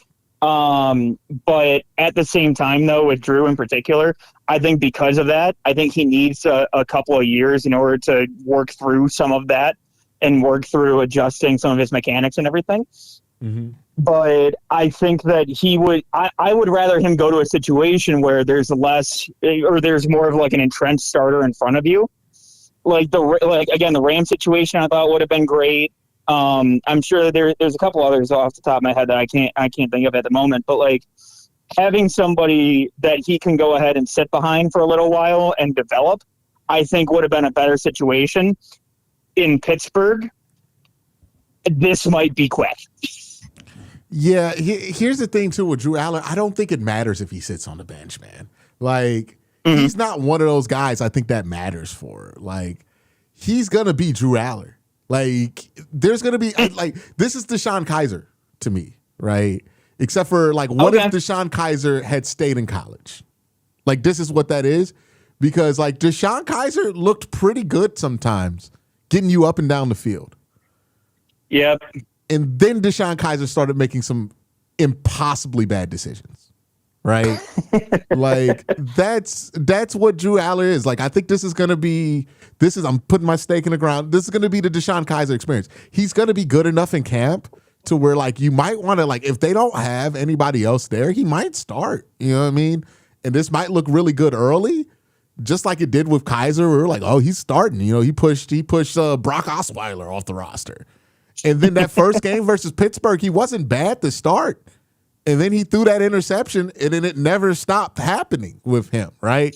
Like, yeah. The big issue with Drew Aller isn't that he hasn't played enough football. He's a 4-year starter, right? Or a 3-year starter. He's played a ton of football. 3-year starter. Yeah. He's played a ton of football. He's been playing football. He's been playing high-level football in the Big Ten since he was 20 years old. The issue with Drew Aller is he's proven over 3 years that if there's an opportunity to do something stupid that can break the game, he will do it. Like, he will do something stupid. And the NFL is much better at baiting you to do something stupid than college. And I think that's going to be the thing. He's going to be what he is. And I think his floor is higher than people think. Like, he can play quarterback in the NFL. You know, he's not going to go out there and look unplayable. He's just going to always make some dumb fucking decisions, man. Like, that's just what it is. That's definitely fair. Like, if he could fix it, he would have fixed it by now. Like, he went out throwing bad interceptions. Like, this isn't like it popped up one year. You can't explain it. Remember when Jameis Winston told us who he was his last year in college and nobody wanted to listen? Like, everybody just ignored it because that first year was so good that nobody cared what Jameis looked like that second year he came back to Florida State, right? The same kind of thing at a different level happened with Trevor Lawrence, whereas like Trevor Lawrence's first year was so good that nobody listened to a single lesson that you should have learned over the next 2 years where he proved to be a very inconsistent quarterback, which in the NFL, he's been an inconsistent quarterback, right? Drew Aller has been telling you who he is. He is a competent quarterback with an NFL arm who makes the dumbest fucking decisions in the worst possible time. like, and you aren't going to get burnt by somebody like that until you start playing games. In camp, that's going to look awesome. Like, that's why we're going to get the babyface turn and then the heel turn back once he starts throwing interceptions. It's going to be an amazing Filippone experience. Evil Lincoln says, we know what QB hell is. Oh, hold on. That one just popped off the screen. I got to jump on another one. Ray Rag says, Kaiser almost had me in the Packers game. We was up 14 in the fourth and then blew the lead in less than 2 throws. The worst I've ever seen. Yeah, bro. Like, I still have PTSD from that because Greg wanted to play off man on 3rd and 2. Like, tell me the quarterback who had the case of the stupids and then beat it. You know what I mean? Like, nobody has ever beat that. Like, that's my concern with Shedeur is like, yo, he threw a couple I mean, I think Josh Allen's been the closest one. Yeah, but even Josh Allen, it wasn't like he was doing something stupid. It was like, yo, Josh Allen thinks he can just do anything. Right? Yeah. We looked at it because we had it was Pat Mahomes, but what if Pat didn't have Andy Reid there to tell him no? Right? Just trying shit. And to be fair, like Pat had Tyreek Hill to run underneath them bad throws early in his career. For Drew, it's like, these aren't like, oh, you're trying to make an incredible play like Cam Ward at Miami. This is like, hey, man, you threw a check down across your body while running towards the opposite sideline. What the fuck were you thinking? You know, like there are interceptions where you're like, oh, he tried to make an incredible play, right? And like this is where I'm like mixed on Shedeur because some of his bad interceptions are of that variety, and then some of his interceptions are of the what the fuck, man, like variety, right? Yes. But if you throw interceptions, and this is the best way I could describe it for people watching at home, if your quarterback consistently throws interceptions that make you go, what the fuck was happening there? That doesn't end. Like, nobody's ever changed after that. Like Jameis Winston changed for 1 year. He back to doing that same shit. You know what I mean? Nobody ever just gets off of that. Like even like the Sam Darnold comp where like maybe Sam threw those. Hey, kind of hold on. What's up? I think we might have movement. Oh, the Browns moving back in? I think we have some movement. All right. This is what I thought was going to happen. Ray Rags. Yeah, the Browns traded 105, 145, and 206 for 86 for the Chargers. I knew it was a two-part move. All right, so the Browns going to be on the board in 2 picks after Pittsburgh is an interesting choice there. Ron No says Drew Aller is the Jay Cutler. No, he's not Jay Cutler. Like Baker Mayfield is good enough to be Jay Cutler, right? Drew Aller is not. You know what I mean? So hey, by the way, if you send the Zoom link, we can have Colb and I'd hop in. All right. Ted Hurst just went to Tampa Yes, Bay. Ted Hurst went to Tampa, and Chris Brazzell went to Carolina. Chris Brazzell went to Carolina. Yes. So we're at Brazzell. 86. We are at 86. All right. Rex Fortune with the super chat. Carson and Hickman may bait Aller into some real bad decisions, or Will Howard will be throwing chicken chalupas come wintertime. Yeah. Yeah. That's exactly what might happen. Ray Rag says, in my opinion, Sanders plays like Brett Favre without having the Hall of Fame arm to make up for it. No, Brett, here's my analogy. You tell me what you think of this, and then I'll add Coleman to this. I was watching some Shador tape, and I was like, you know what Shador plays like? He plays like how you play in, like how a good Madden player plays Madden, where it's like he's constantly big play hunting. Like, you know, like when I play Madden like I play Madden realistically. I do 10-play drives and shit. But most people aren't trying to do 10-play drives when they play Madden. They're trying to get big chunk plays, right? Shador plays football like that. Like that, it sounds like an insult, but that's why like he would be an amazing flag football quarterback because that's what you do in flag football. Like, but like that's kind of how he plays the quarterback position. Honestly, that's actually a really good comp. Like that's why it's at times you watch him do stuff and you're like, what is going on here? He didn't go through his progression at all. Can he not read the defense? I don't know if it's that he can't read the defense. I think it's like he's just gonna, like, he sees a one-on-one in a 9, he's gonna take the one-on-one in a 9 no matter what else he sees. And that's kind of how he's always played football. And if you look at his play through that lens, you start to see how he thinks through a progression. It's more like how like a Madden player thinks through it. And that's just kind of how he plays. I think that's gonna lead to volatility because there's a reason that you go through your progressions the way you do, because you got to just take it easier. And maybe Monken can speak to him and change it, but that's kind of how he plays. That's my comp for Shador. And like the thing with Shador, he doesn't play the game with much discipline. You know what I mean? Like when Shador does not it's more free-flowing. Yeah, like the thing that separated Tom Brady was like Tom Brady had elite discipline as a quarterback. He will be bored to death the whole game and have no problem with it. Shador goes like 2 drives without a deep ball, you start to feel it. Like he wants a deep ball. You know what I mean? He just gets the itch. I remember when he was mic'd up, right? And he had to go like 2 kind of short drives, and then he was on the sideline like, I want a deep ball. It's like, yeah, that's kind of how he goes through it. He doesn't have great discipline as a passer through his progressions, which is like, I know people get mad whenever you describe how he plays, but that's kind of how he does play. And I think it's important to acknowledge that, because if you want to change it, you got to acknowledge like what the problem is.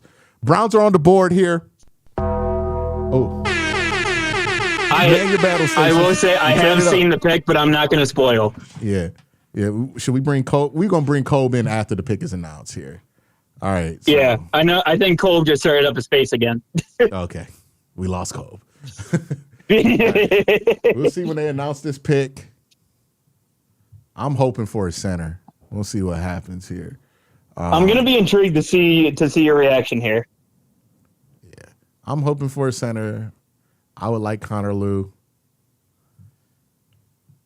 All right. Joe Hayden tired. He's not doing this shit again. He went home. With the 86th pick in the 2026 NFL Draft, the Cleveland Browns select Boston Barber, tackle, Florida. Really? That must be a center project.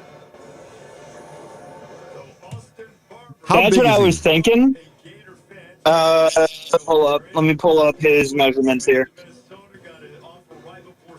That's an interesting selection. That's the heat check? Is that the heat check, or is that the, hey, we gotta, might be.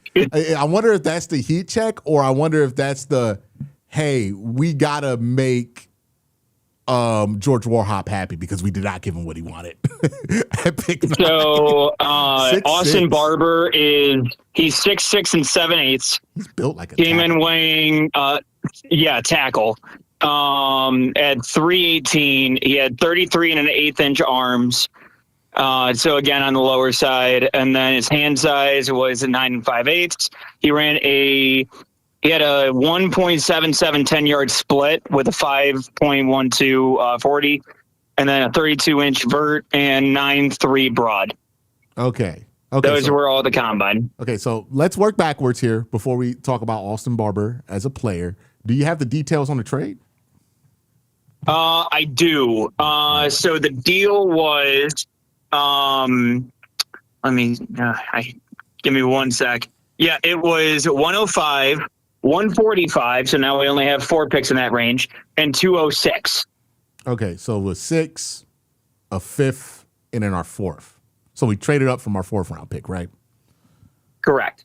All right. And then we take him at 86. Was he at the Senior Bowl, Austin Barber? That name sounds familiar. I remember a Florida guy there. Let me double check on that. I'll keep looking. You go ahead and give your thoughts here. Yeah. So I'm interested to see what the vision here is. Again, I would love if we got a Todd Monken press conference. Or some position coach press conferences here. Like I would love to see Yes, Austin Barber was there. Yeah. So I would love to see a George Warhop press conference on this. I want to know what the plan is for Austin Barber, because right now, just looking at how he's built from just like the television screen, because I didn't get to watch much of him before the draft. I think I might have saw him at the Senior Bowl, but he wasn't one of the guys I was focused on. I'll go back and look at the tape on him at the Senior Bowl. Really interested to know what the plan is for him, right? And who wanted this pick, who pushed for this pick. If this is a Warhop project, and he thinks he could play center, okay, it's a bit unorthodox, but stranger things have worked out. He certainly has the measurements to stay at tackle if he wanted to. I would imagine his tape is not that, but if you think you can slide him to guard or slide him to center, you get another offensive lineman, I'm not going to be upset at it.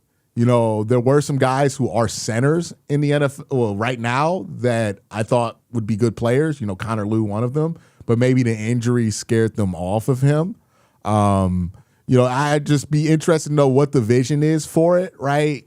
And what the plan is for him and what the plan is for the center position, because I think that's the important thing right now. Alex says here, in Andrew Berry we trust. Look, Andrew, he gets the benefit of the doubt here, right? That second, third round pick has always been tricky for the Cleveland Browns. It seems like that's the one they give. Like if somebody loses a battle, and sometimes in war rooms, right? Certain coaches lose battles for certain players, and then you got to compensate them with something. Sometimes the Browns tend to use that second, third round pick to kind of be like okay, you lost this battle here at 7, but you can win this battle here at this pick, right? We'll make you happy, because you got to manage relationships in the organization, right? You don't want somebody feeling like they're never listened to, their input isn't valued. You want to get the best out of them. You gotta give, and you gotta show some flex there, right? So sometimes that does happen. I mean, like the Dylan Gabriel pick is a prime example of this. It's all been but confirmed at this point that was a make good for Kevin Stefanski, right? Like, okay, we'll get the quarterback that you want. Here you go. Here, damn, right? Like kind of that philosophy there. And maybe this is what Austin Barber is. I would have to reach out. I'm going to probably reach out to some of the people I know, Justin, who covers the Senior Bowl pretty intensely, and see what he thinks of him. I'm not going to act like I've watched all the tape on Austin Barber. This is a guy who fit into a blind spot with me here. If they think he can play center, all right, let's give it a try, right? And in general, given what we saw happen to the offensive line, if you think he's a guard project, I'm okay with that too, because, Elgin Jenkins is not young. So, right. I wonder too, maybe we're looking at this in a different way. I know they say Elgin's going to play guard, but maybe they get into camp and they think to themselves, hey, whoever wins this battle between KT Leviston and Zach Zinter can play guard for us, and we can put Elgin at center where he's not as good, but he's manageable. We would have a veteran center with a young quarterback. Well, the only thing with that in particular is that Monken, in just about every press conference, it feels like when he's been asked about that, it's been saying he's a guard, right? Yes. And that's kind of where I wonder, again, maybe this is one where they think that he can kick in the center and he can kind of be that guy that they can go ahead and move in, and they think that he translates right away. Yeah. Like, go ahead, my bad. No, go ahead. It's one of those things too where it's like that might have been the plan. This is the beast. He's a developmental swing tackle who might be better suited to move the guard. I mean, if you can move the guard, you can move the center. You know what I mean? And to be fair, Emmanuel Preganon just went to Jacksonville at 88. Shout out JP. But yeah, the to be another fair, 25-year-old rookie. It's not uncommon to solve center like this, right? Like you sometimes you draft centers and you play them at center, but a lot of times these are guys who are guard prospects who move over to center sometimes, right? So it's not uncommon, because center's usually the last place the guys get funneled because you make the least money playing center.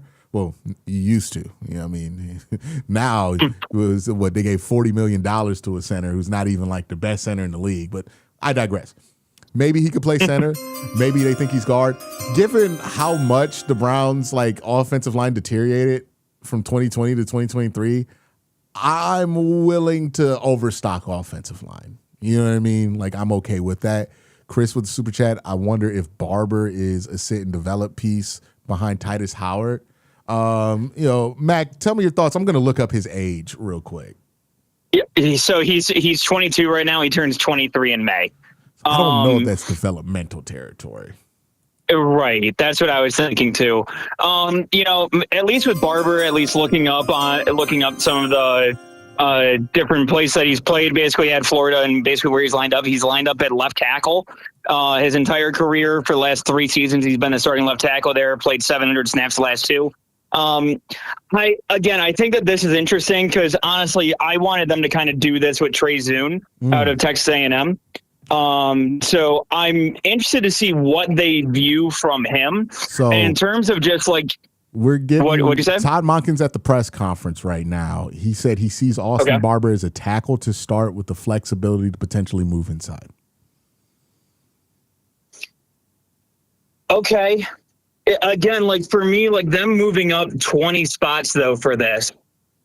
I think the other question that we got to have too is, around DeWand potentially here too. Yeah, that's because you can only carry so many linemen, and we already got Tevin backing up as a swing guard, and then you have DeWand as your swing tackle. Obviously, it seems that Bono is going to be your starter, but the only spot that's open is center. Yeah. Well, maybe they like Whippler more than we think. I mean, maybe, but again, him, we talked about injuries in this class. Him coming off of the injury, I don't know how the team is going to view him coming off of that injury, especially with the new group. Because again, I would say this when it comes to Whippler, everything that I've heard, at least when it comes to in the building, everything like that, is that dude's going to end up being a coach. Because of how well the dude actually prepares and goes through everything in terms of his preparation week to week. So I can see him kind of working out well in that regard. But again, it's just staying healthy. And the other part too is he also the size that they want? we talked about it with, the size of Barber coming out of college at, he's 6'6", 315. But, when it comes to, Luke Whippler, and let me just double check, when it comes to him at least coming out of college, he was listed at, and again, I might be totally wrong and totally off base here. Yeah, 6'2", 303. So on the lighter side for that spot. So the more I don't know if they want somebody bigger in that role too. The more I think about this pick, the more I think it's so that's where I'm so interested to see, and at least, and hell, maybe, I know you said that Monken's speaking right now, but I'd love to see if, maybe another scout comes out or something like that they talk to and kind of get some more info on him. And just kind of hear more about him. Because again, after you've already taken Fano, jumping up and feeling the pressure to jump up 19 spots, so fascinating to me. Why did you feel the sense of urgency to jump up for him here? Yeah, I wonder what it is there. I would love to hear George Warhop talk. Sometimes they give us position coaches. I would love to hear him talk about this pick. Because you got me. Yeah, because he's the guy who has the most insight to this one. So you got me. Can you not hear me? Oh, can you hear me now? Yeah, I got you now. All right. So I would love to hear what George Warhop has to say about this one, right? I think that's the position coach who's going to be able to offer some insight into this selection. Mm-hmm. Clearly, they like him. I think they see him as a tackle. They're going to move him at guard. How long is Titus under contract for 2 years? So I guess if you're worried about Elton, maybe they feel like this is a right tackle. Well, Titus is under for 3. Titus is under for 3, and you got Elton Jenkins at guard for 2. Yeah, I wonder if this is just they liked him as a player, so they wanted to bring him in. Obviously, there was a sense of urgency to jump up the board to go get him. Their intel's been pretty good, so I imagine they didn't do that for no reason this year, right? When they've showed the level of patience with Fano and Emmanuel McNeil-Warren, I'm gonna trust that if their intel was telling him that he was gonna come off the board before they got to 104, that he was probably gonna come off the board there. They've been proven right on that a lot today. So sure, yeah, I imagine there's they liked him, they wanted to move up for him. I think this is a luxury pick for them. I think McNeil-Warren was a luxury pick for them. I think this is a luxury pick for them. I don't know if McNeil-Warren is a luxury pick though. I think trading up from 70 to go after him is what makes it a luxury pick, right? If you really, really needed to get McNeil-Warren, you probably would have took him earlier. But him being there at 58, it's kind of like how JOK was a luxury pick. Where it's they traded up for JOK. Okay, that's fair. But they didn't need it. It's the value is just so good, I can't pass it up. Let me throw that in the cart. When it probably wasn't a part of the plan there. I think that they're in their luxury pick part. They like this player. I think this is also, front offices have politics that you have to deal with. And we've heard the rumors, and I don't know if the rumors are necessarily true, but something that we've heard out there was that George Warhop was more into Caden Proctor than Spencer Fano. But the Brown scouting department and Andrew Berry, especially, I think Andrew was super high on Fano personally.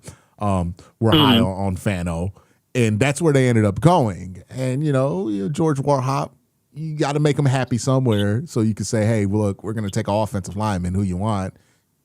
And you take the guy that he wants. I think that might be part of this, right?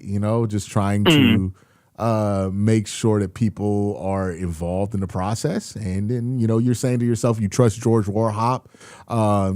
He has a great resume as an offensive line coach. If he wants a guy to develop in the 3rd round, if this is the guy that he wants and he thinks can turn into something, let him do it. We'll see what it turns into, right? Hey, by the way, 49ers with their yearly throwaway 3rd round pick of taking a running back with Kalen Black. I like Kalen, though. He was pretty good at the Senior Bowl.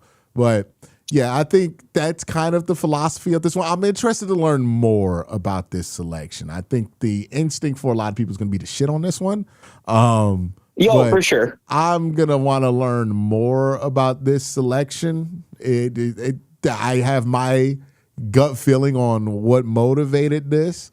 But, you know, if one of your position coaches and one of your most veteran position coaches is saying, no, I could turn this guy into something, the third round is about where you want to do that at, right? Like, that's about where you're comfortable making that move. So. Well, and let's actually, like, I think one angle of this, too, that we have to look at and actually, you know, keep in mind when it comes to this, too, is, you know, the long-term future of the offensive line where, you know, you have DeJuan coming into the last year of his deal.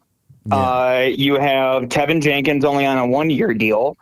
And both of those are your swing guard and swing tackle. If you're able to go ahead and coach this guy up this year, basically at that point, you know, maybe he takes over as your, you know, long-term swing tackle. Or if he has to come in and be one of your guards, you can go ahead and have him train for that during the season.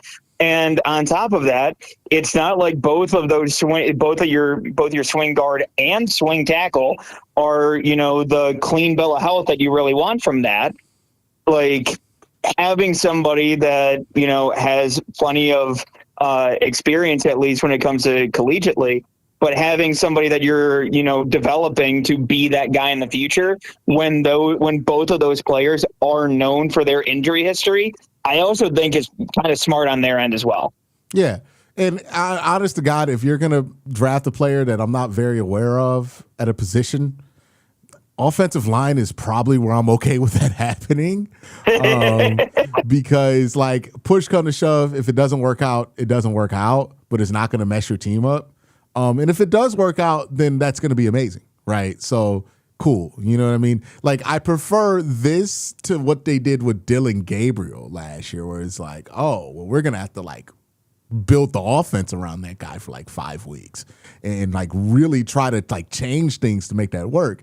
You know, if this guy gets on the field, he gets on the field. If he doesn't, he doesn't. But it's just it's a swing at a project for George Warhop, and I imagine this is something that George Warhop really wanted. And we'll see if he can make the most out of this. And if he does, then we're lucky. And if he doesn't, then okay, well, you know, we can talk about. It's a lot easier to talk about things you could have done with the third round pick versus, like, things you could have done if you do this at like if they take Kaden Proctor there and Kaden Proctor doesn't end up being good and he's the first tackle off the board, that's going to hurt a lot more, right? So, you know, if you're going to take a swing here, I think I'm okay with that being at tackle.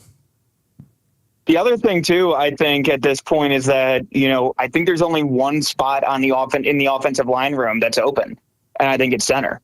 Otherwise, I think you pretty much have your group. Between, you know, DeJuan is your swing tackle. Now you have Austin Barber. You already have Bono. You have Zion Johnson.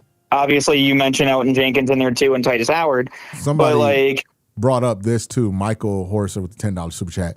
If it doesn't work out with Fano at left tackle, you can move Fano inside, put Austin Barber at left tackle if it works out. And you have, like, a Joe Batonio situation with Fano where it's like he could play tackle. You know what I mean? Yeah, no, and honestly, that's a great point. Like, that way you're not, again, going all in like they did. And I think this is also, this draft in particular, this is Andrew learning from previous mistakes where it was the all in on Jedrick Wills. This has to work in order for us to have a left tackle versus, again, having somebody like you said, and you know, Fano, that you're playing at left tackle, and again, if it doesn't work, now you have somebody that's developing that has experience at the left tackle spot, and also so that you're not forced to switch Titus Howard. Yeah. Look, they've been pretty thorough with their offensive line plan. Is Cope still in that space? No, I think the space is done. All right, I'm gonna hang up here and then start the Zoom. All right, sounds good. I'll talk to you in a second then.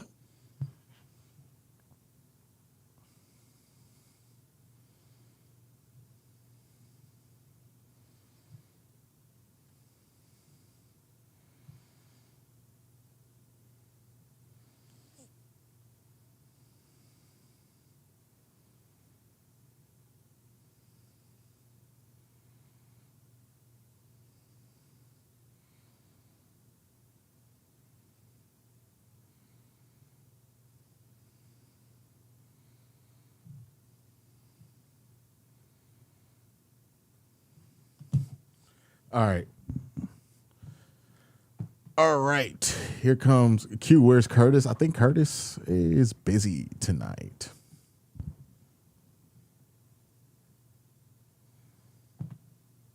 Trying to get Kobe and Mac here on the show. If you know Mac from 92.3 The Fan. You know Kobe from my podcast, Q and Kobe. On a Friday night. Yeah, we're going to get a little Q and Kobe here. Congratulations. All right, let me make the thumbnail for this Emmanuel McNeil-Warren pick.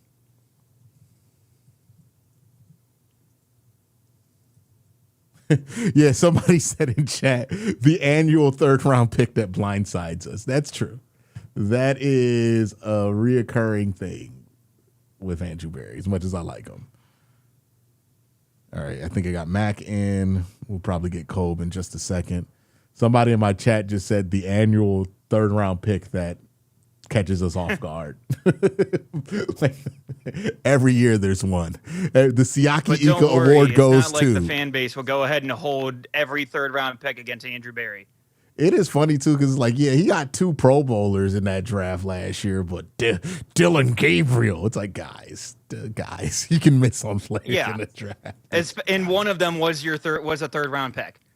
Yeah, it's like it was your last third-round pick. Like, do you want to use it better? Sure, but yeah, it's not the end of the world if you miss out there. It could be worse. Well, actually, what's the worst trade? Amari Cooper for Dylan Gabriel or George Pickens for Drew Aller? I think Drew Aller probably ended up being a better quarterback than Dylan Gabriel. Fair. So I'll probably go Dylan Gabriel. I mean, being the worst. Drew Aller. Yeah. But then again, I mean, Amari Cooper didn't play again. George Pickens went on to be one of the top 5 receivers last year. That is fair. That is fair. I didn't really think about that. Sean says, we were angry about Barry not preparing for turnover. You develop. Oh, wait, what? Preparing for turnover. You develop Barber for 2 years and let Howard go. Can you make more sense of that than I can? I don't think I'm comprehending what he was trying to say. I mean, maybe he's trying to say that Barber takes over at right tackle in a couple of years. Yeah, maybe. I think this is more about the future. I would agree with that. Let him go ahead and develop at that point. Yeah, I think this is a project for George Warhop, and they're going to, whatever they get out of it, they get out of it, maybe he turns into a guard, maybe he turns into a tackle, maybe he turns into nothing. I feel like there's a Pokemon reference I can work in here. I mean, again, this is your like we were talking about. This is a heat check. Yeah. This is again. I'm fine with it. I know there are going to be certain people that are. I know there's going to be certain people on my own station that are going to be saying that where it's, hey, you know what, you want higher picks or you want more out of this round. I'm just like, dude, what are we doing? Yeah, man. Once they got Emmanuel McNeil, every round has some of those high hit rates, but I look at this round and it's just as long as you're getting to a second contract, you're fine. Yeah. I mean, you can miss on a third round pick. It's not that big of a deal. The Dolphins got Chris Bell. Totally. Who did? The Dolphins. Oh, thank God. I had seen a Steelers trade up, so that scared the hell out of me. It is interesting. No, they don't get a receiver that's decent. It is an interesting thing that Chris Bell goes to Miami, and it's they've been complaining about the wide receiver help, but it's I think Chris Bell will be back for camp, but what if he's not? What's that backlash going to be? I mean, dude, it's Miami though. Yeah, true. They hope that he's not back. That'd be good though. With the way that their team is constructed. Again, they're that team in particular. I want to say that 60% of their cap is dead cap. That's crazy. Yeah, I think Caden Proctor day one is a top 5 paid player on that team. Jeez. If not top 3. That's insane. Yeah. Again, I think Tua is the top. Well, I mean, not super surprising, but Tua is the highest paid player on that team this year, and he's playing for Atlanta. Ray Rag says, seems like once the third round hits, It's always the second, third round, though, Ray Rags. Like, once they're in, like, pick 80, AB looks at the coaches and asks them, who do you want? We'll take a shot, which I don't think is the worst idea in the world because, like, with these guys who are going to be, like, very developmental, you're taking late day 2, early day 3, they're going to be working with their position coaches a lot, and it's a way to not only evaluate the players, but it's also a way to evaluate your coaches, right? Like if the guy's saying, hey, give me this guy, I can develop him, I can turn him into something, and he does that, you know you got a good position coach. If you have a position coach that's always asking for players, you're drafting them, and then those players aren't working out, then you know that you probably don't have a great position coach there, right? Like I think that strategy serves tools that maybe aren't obvious when you're just purely looking at the draft outcome.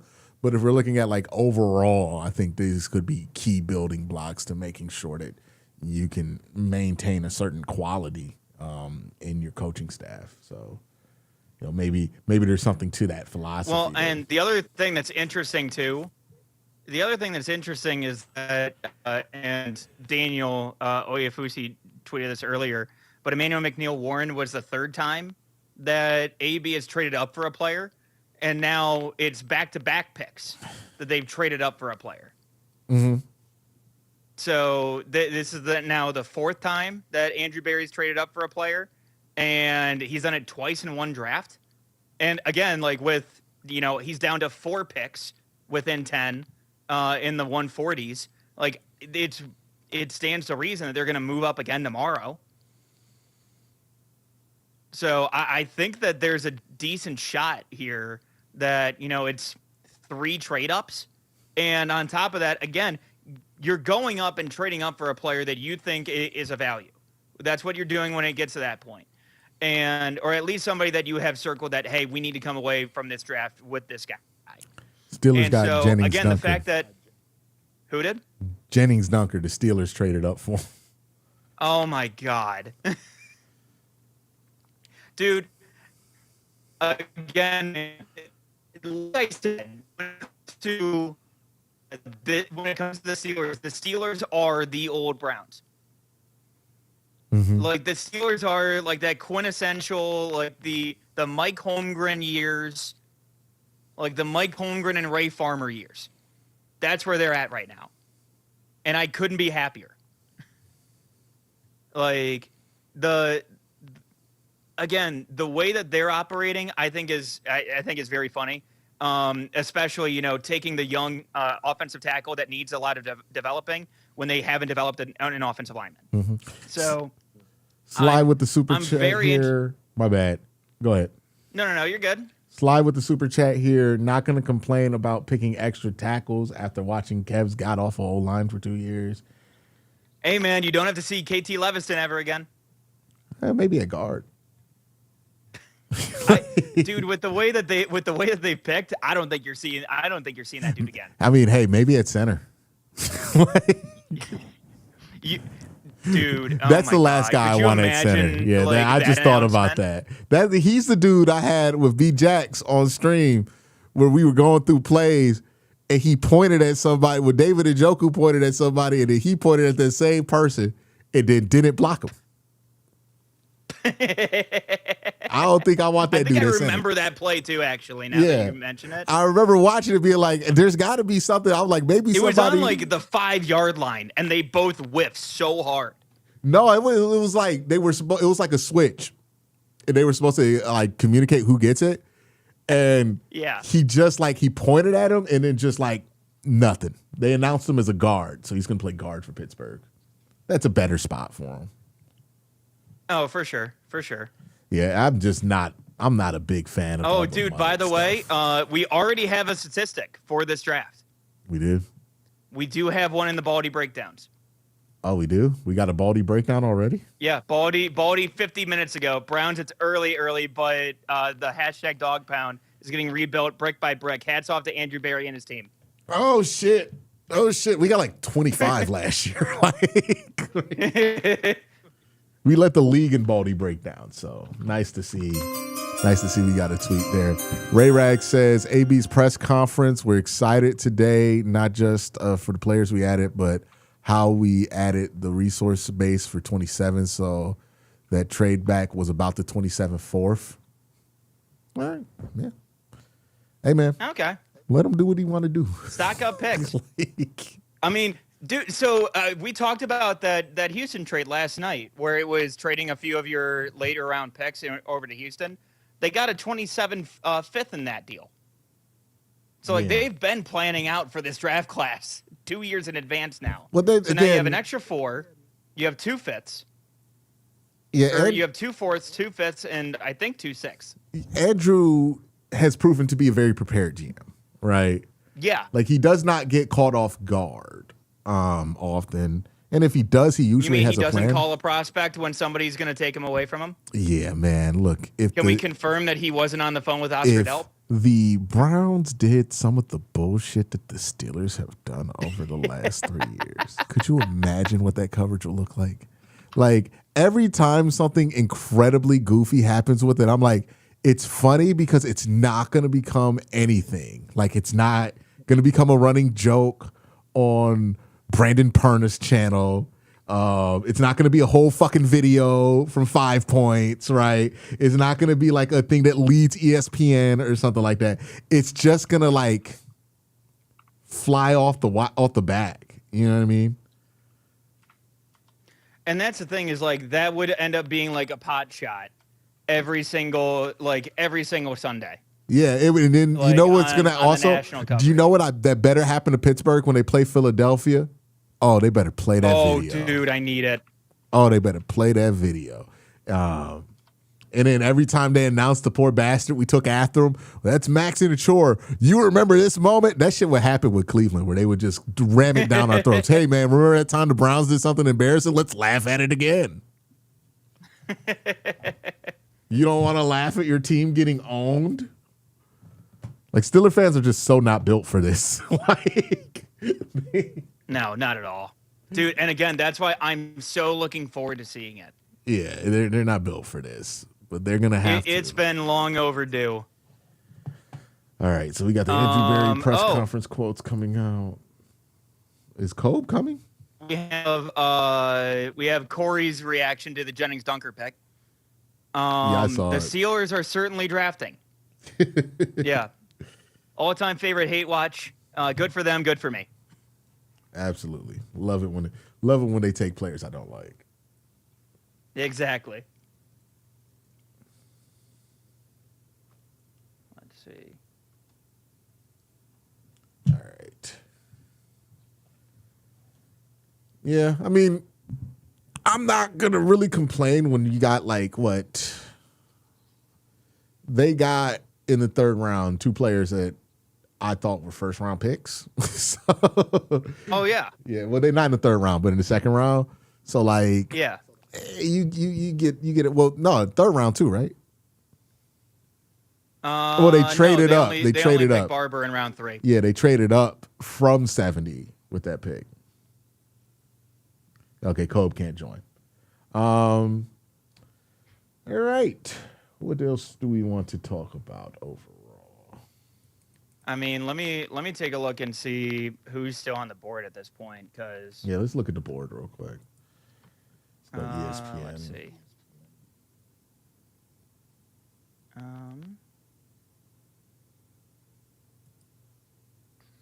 Best available. Let me pull it up right here. Yeah. Come on. So right now they got Keontae Scott is the best available. Xavier Harris, Malik Muhammad, Jalen Kilgore, Skylar Bell is still available. Elijah Surratt is available.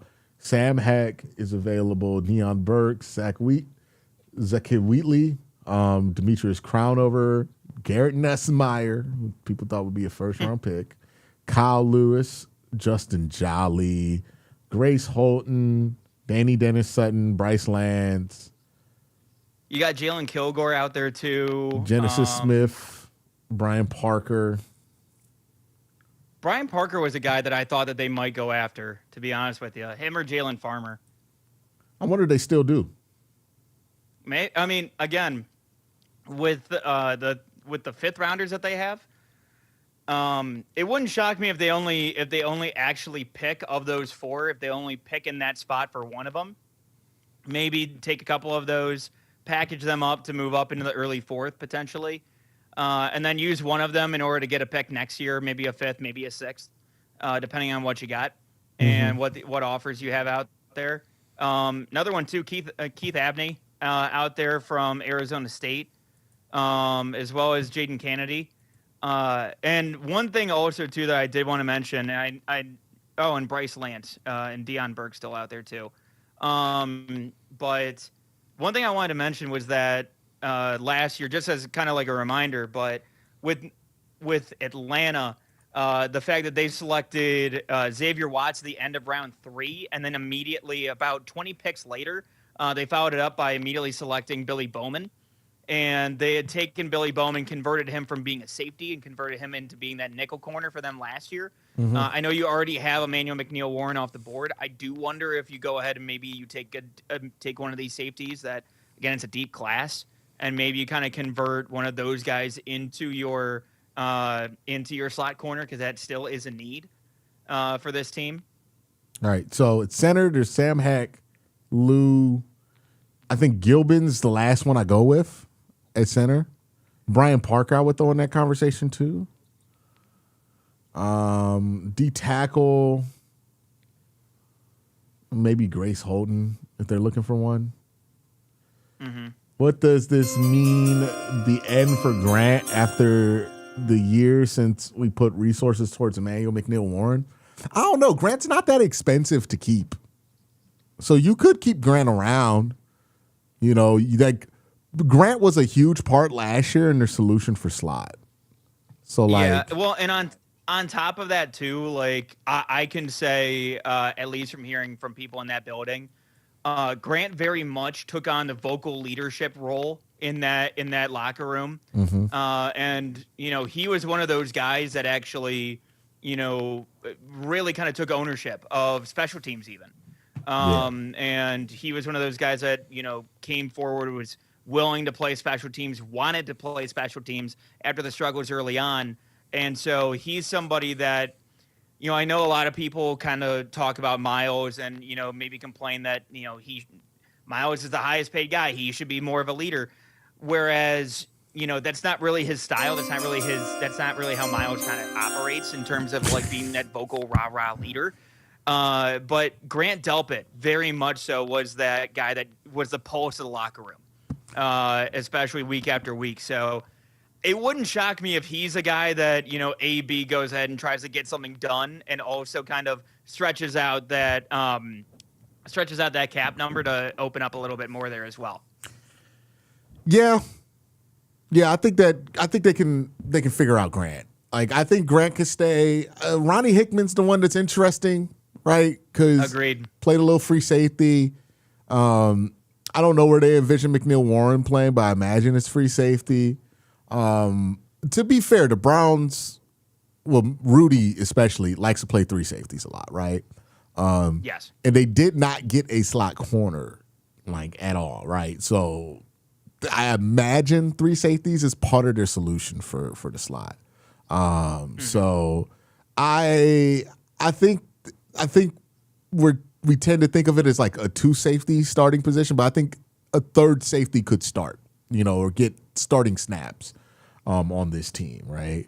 So, yeah, maybe it means the end for Grant. If they draft another safety, maybe.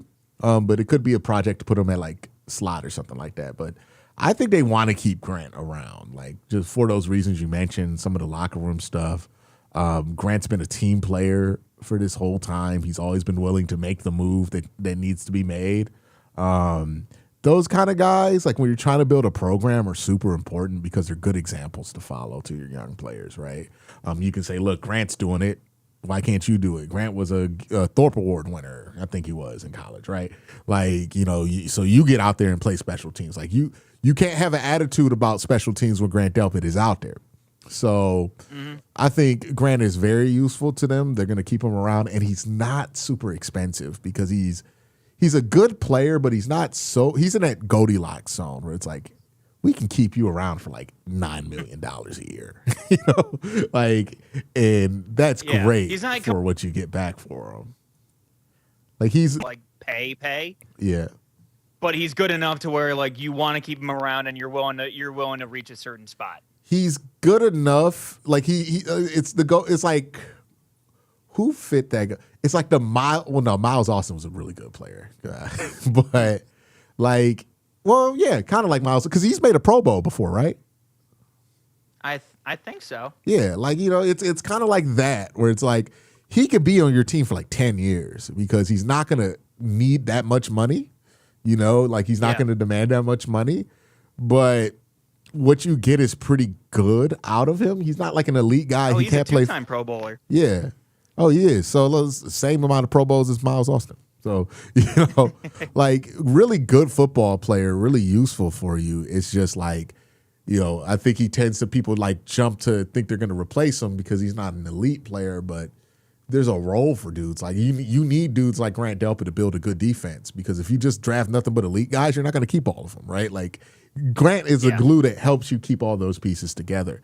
And it's it's kind of proof that like, hey man, Andrew Berry takes somebody in the second round, write that name in pen. Like those second round picks have hit. Right? It was what Grant Delpit in 2021 was JOK, right? Yep. 22 we didn't have one. 23 is Mike Hall. Mike Hall. We'll see what happens with that. Yeah, we'll see there. And then 24. Or 24 was Mike Hall. 24 was Mike Hall. 24 is Mike Hall. 23, did we just not have a second round pick? Was that the Elijah Morgan?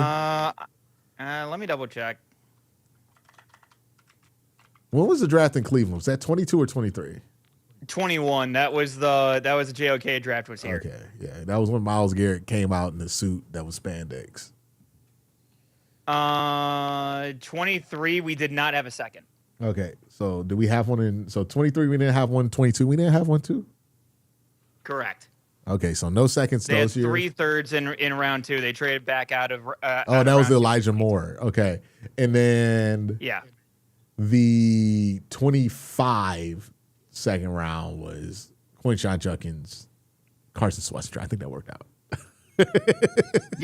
I think it's early, but I think it worked out. Yeah, I think that one worked out. So I think that's a safe bet. As much as people bitch and moan about his third round picks, which like his third round picks aren't even all that bad. It's just like there's a couple of big misses there. But like think about what happens in the third round. We just talked about it. I think I'm not the only one with this theory. I think Corey tweeted it out too. This is where you make a position coach happy.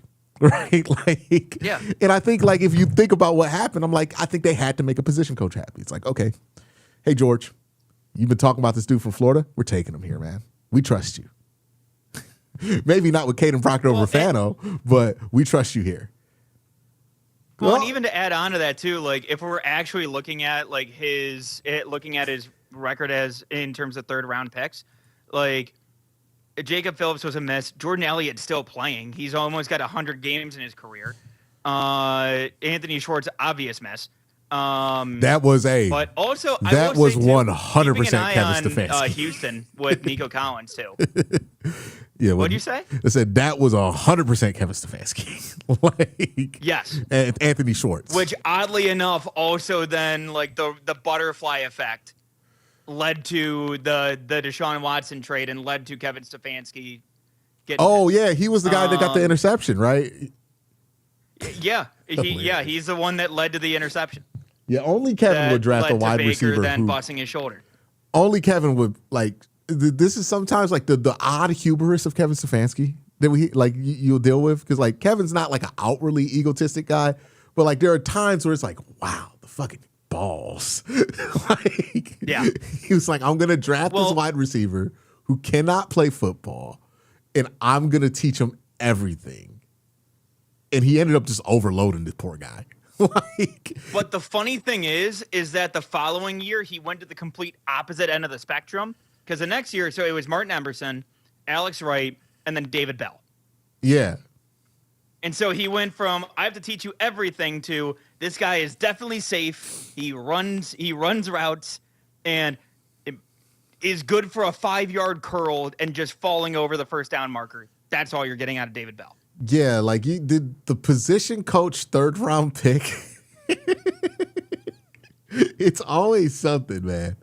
It is always, And then it was and we've Tillman known that. Ika. The reason this pick, the Siaki Ika one, which like I have my theories on how. Yeah, Jim you're Schwartz you're got meme. there. Yeah, like I think I'm 100% right on how Jim Schwartz got there. Like you will not convince me that Jim Schwartz didn't get there from any other place than where it was obvious that he got there from. But it's one of those things where it's like this screams of a George Warhop pick because George Warhop tends to have opinions about tackles that are far away from consensus. Like he does not live in, like they brought in Markel Bell, who I think if he didn't go earlier to Philadelphia, maybe would have been somebody the Browns would have been interested in the same vein. I think this was, I think Markel Bell was definitely on the board here for them because they like Markel Bell, right? Yeah, I would agree with that. So, although it is interesting because I did go through, I literally went through every single stop that he had from Browns in 2009 on in terms of draft history. And at every one of his stops, he only had 3 offensive linemen that were 320 that were drafted that were 320 pounds or heavier. Yeah. Well, from 2009 through last season. I think he's one of those guys who thinks that I can make him lose weight. Like he's old school. He's been coaching. Like he's been how old is he? He's an old school coach. Hold on. But he drafts lighter guys. That's the thing. He's 64. Yeah, I think I don't know. Because the heaviest guy that he took was Jawan Taylor when he was with Jacksonville at 330 when he came out of college. Other than that, everybody's usually 315 or so. Yeah. Which honestly, Barber and Fano. Well, to be Barber fair, and Fano all match up in that. To be fair, though, like not everywhere is Cleveland where Andrew Berry, where they're gonna let position coaches. No, for sure. Yeah. No, and I agree with that, but it's also just one of those things where I don't know how much say he has in that, but it's also, again, just one of those things where I don't know if he does or not, but at the same time, it's still a trend. Like you only had 3 guys that were, and also worth noting, and I want this for the record too. He was not on the team when Baltimore selected Daniel Falele. With Baltimore. He was not on the team? No. He was not a part of that group. But he was there last year, right? Yes, he was. And they were pushing that damn Falele thing. I think at a certain point they kind of had to. Yeah, like I don't think they had much else. Well, they had other guys that could play. I've heard from Baltimore fans plenty about this. Okay. They felt like other guys should have got in at that point, and I think other people did and played better. Like they could not give up on the Falele project. I think, but also that's kind of Harbaugh in general, though. Yeah, it might be Harbaugh. I don't think Warhop was unaligned on this. I think Warhop likes the bigger guys. I mean, Harbaugh is the guy that also signed Falele too. Yeah.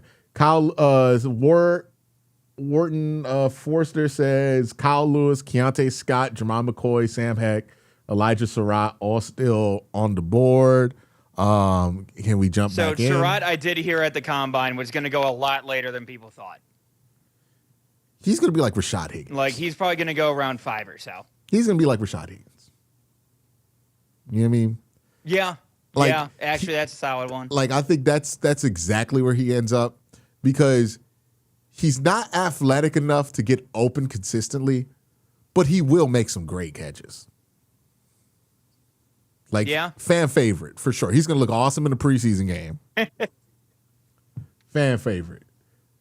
Like, Rashad Higgins, that's about where he is. All right. What time is it? How many hours I've been live? About 11:15. 11:15. We've been live about 4 hours. It's hard because I don't know if I want to leave when there's still 1,000 people watching, but like, a brother do got. I mean, we can go through the roster and just see what the team has to do still. We haven't had our patented 1 hour. If Cobra here, we'd be talking about Jelly Roll or some shit like that. You know what I mean? We already talked about Jelly Roll and Pat McAfee. Ray Rag says, I apologize for cussing my last super chat. YouTube, LOL. Making sure Q doesn't see it. Yeah, they have. I don't know if it's YouTube. I think it's the Stream Labs place that filters. They filter it out before they send the alert to me, because they also don't want like creators that use them to get demonetized for shit that's in super chats. That's fair. Some streamers do that wild that's a thing good where they like let the super chat get said on screen, like by the little automated voice. Text to speech. That's crazy. I'm not letting that happen. Yeah, dude, that gets into some hilarious. No, like, I saw what they did to Bronny on that one stream. They ain't gonna happen to me. Oh yeah, dude. Dude, so many of those like the stream clips are hilarious to end up seeing. Yeah, no. Like, but the text to speech in particular for certain ones, like the ones that are really bad though are the text to speech for the what is it? The people that stream in person, like out. Oh, like, IRL. Out and out. Yeah, Yeah, the IRL. The IRL. absolutely streamers. not. Yeah. Yeah, that's insane to do. All right, we got over 1,000 likes today. I think it's time to call it. I think that we going out on top. We'll be back at noon tomorrow. If you want me to be up for the noon, right, to watch this. Hey, by the way, real quick before we hop off, I gotta go to sleep. Everybody, make sure you subscribe, ring that bell. Q's putting out great content. Make sure you guys check it out. Like the stream while you're here. Again, make sure you subscribe. We all see that. We all appreciate it. And cute. Seriously, dude, I know you got day 3 coming tomorrow. I know I did it with you last year. It's great stuff, dude. And I know you've been doing great stuff the first 2 nights here as well. Shout out to you, man. Because, again, 8 hours so far you put in for this weekend. Kudos to you, my friend. Dude, seriously, great so work many as more always. hours. But my internet went out yesterday. It was crazy. I'm gonna go see a Bruno Mars concert in between all of this. Oh man! Hold on, are you gonna be seated? Yes, there's seats. It's at Georgia Tech Stadium. I will be seated. Yes. I'll be standing and then have the option to sit. I'm not about to go see I'm a grown ass man. I'm not about to go see somebody at the House of Blues. Like, that's not happening no more. Like, and dude, I'm not mean like the House of Blues like in Florida. I'm going to a festival next month. No, I mean like the House of Blues. Like, they don't even open the tables, bro. Like, you just standing there at the House of Blues. I know. I've been to the House of Blues a few times for some shows. Yeah, dog. I'm not about to go. Like, I'm doing like a whole I'm going to a whole concert festival next month. Yeah, so like for over 4 days. Let me tell you, dog. Every time I've seen people try to get me to go to one of these things, I'm like, hell no. What makes you think I would want to do any of that shit?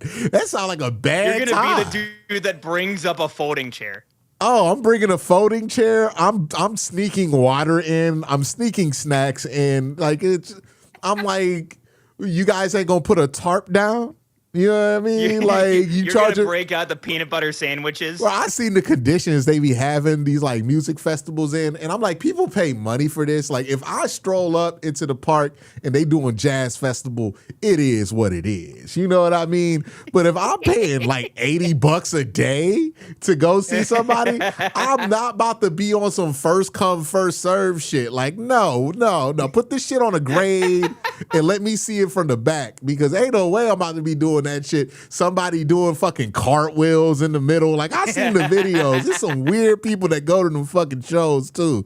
Like, nah, man. Call me when you doing an arena, big dog. I'm not doing that, dog. What? Hell no, bro. Like, like, I'm too old to be around people that young and that intoxicated. Like, I can't do it. That's a fair ass point. Look, I don't mind how drunk or whatever the hell you're doing, right? But just don't let it affect my experience watching whatever I'm watching. Bro, if you say, hey, man, that's we go. That's my only thing. I don't care what you do. Just don't affect me. Yeah, if you tell me we about to go see somebody perform, and then you tell me also I got to bling my own blanket, get the fuck out of here. I don't want to see Nas that much. Actually, you bring up a great point. Dude, for the people that are like, oh yeah, no, you got to like pay extra to put up like a tent. The fuck out. I'm like, why am I paying extra? And I got to bring my own tent, don't I? Right? Down here for that. It's not like What'd you say? You got to bring your own tent, don't you? Yeah, I think so. I think that's right. Yeah, no, I I done met people. I know people in my life that go to these things and they be talking about they be showering with water bottles, they be poking holes. Nah, I'm good. I'm good. Man. I'm all right. It just better not be too hot. I'm gonna be honest. Like that's when I get miserable. 100% okay. It don't even got to be hot. I don't give a fuck what's going on. I don't care. Well, that I'm aware. I'm not about to be walking out here in mud to go see somebody. Like I gotta track through the grass to go see. That's like, why do I gotta do? And then like you gonna tell me that that's a good audio experience? The speakers just out there in the wild. Like, if I'm going and they to got a concert, 8 other concerts going at the same time. So actually, I've been to another one before where it's like it's not like EDM or anything like that, but like they have the stages spread out. And actually, it was funny because Khalid was performing, but they also had Nelly at a different stage, and it was hilarious seeing people kind of like get ready to go see Khalid, and then also having people reacting to like. Far in the back, you have like Nelly going on, and people just screaming out Country Grammar, like just screaming the lyrics, even though they're nowhere near the stage, but just having a good ass time. Yeah. I don't see the appeal to music festivals. I don't like live music that much. See, and my thing is like I like enjoying like. The whole like the experience of like experiencing that music with everybody else around you. So like for me like that's something that I enjoy. But I also get where you're coming from with it. I know it's not everybody though. Yeah. See, now we're getting into the Q and Colb section of it. Yeah, I don't know. Like there's just some things that aren't for me. You know what I mean? Even when I was young, I'm like, I'm not trying to like I don't like being outside. Not being outside, but like I don't like being like you're just introverted, bro. Nah, it's not even that I'm introverted. It's like if we going out and we going to a club, I'm okay with that because that's indoors. Yeah. It's gonna be air conditioned. It's gonna be a hospitable space for a human being. But like you telling me you want to do some like we going to a fair? I'm not trying to go to no fucking fair, dog. Like I'm trying to go to a building. You know what I mean? Like I like concrete and markers of civilization. I don't want to do none of this. I have to worry about humidity. Yeah, I remember when I was in college, like, we got to go to the Canfield Fair. No, the fuck I got. No, I'm good. I'm good. I went one time. Like, I'm good, bro. Like, what y'all brought me down here? Oh, we got to go to Italian Fest. Nah, man. They took me down to like some kind of, it was like some kind of German thing, and it was like half. I was like, man, stop taking me to this shit. Like buildings. I want to go to a building, bro. Like, I'm so good. I'm so good on all of that. Bruh, like what you got me out? Like the draft, every time I see that draft, I'm like, I would never be out there. Like, you just standing outside to hear what? A pick get announced? That don't even sound fun. No, I'm good, bro. Yeah, and honestly, like, that's the thing too that like I've tried to explain to people, and like, what is it on for me at least? Because I've checked when it was in Cleveland. I checked it out at least. I didn't go down for the V Buckeye says treat yourself to a Jelly Roll concert with the $2 super chat. Bro, does he have concerts? Does Jelly Roll sell out? Like did Jelly Roll come to town? Dude, he had a massive Blossom concert. Get the fuck out of here, dog. What? Yes. Like, this is a real following?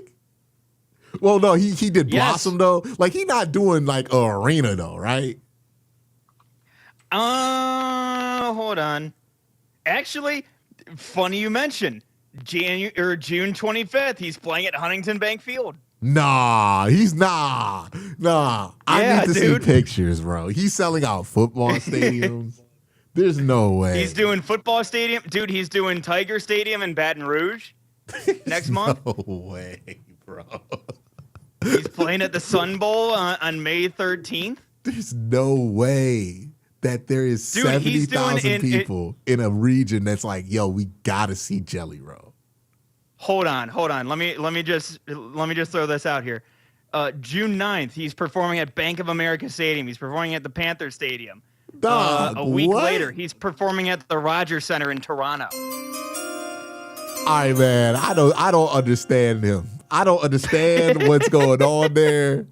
You know, Dude, he's Kyraz. performing at the Buccaneers Stadium too. He's doing a full-blown stadium tour. Like, does it make sense to you that Bruno Mars has nothing but number one hits in one stadium tour and Jelly Roll got one too? Like, Well, by the way, hold on. I got to clarify here. The stadium tour. Do you want to guess the name? I really don't want to. It is the Big Ass Stadium Tour, Part 2, All right.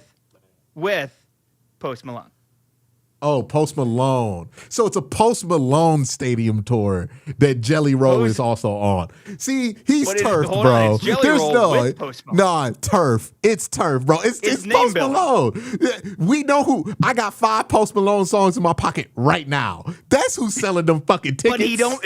But that's the thing. He Nah. does it like he rarely performs like the rap shit anymore. Nah, but still, he's Post Malone. You could be like, oh, Post Malone coming to town. Okay, cool. Like, I know who that is. I've heard this song. Hold on. If your favorite artist like pulls up and like your 5 to 10 favorite songs that you have from this guy, he goes up, doesn't perform any of that, and just goes, "Here's all my new stuff."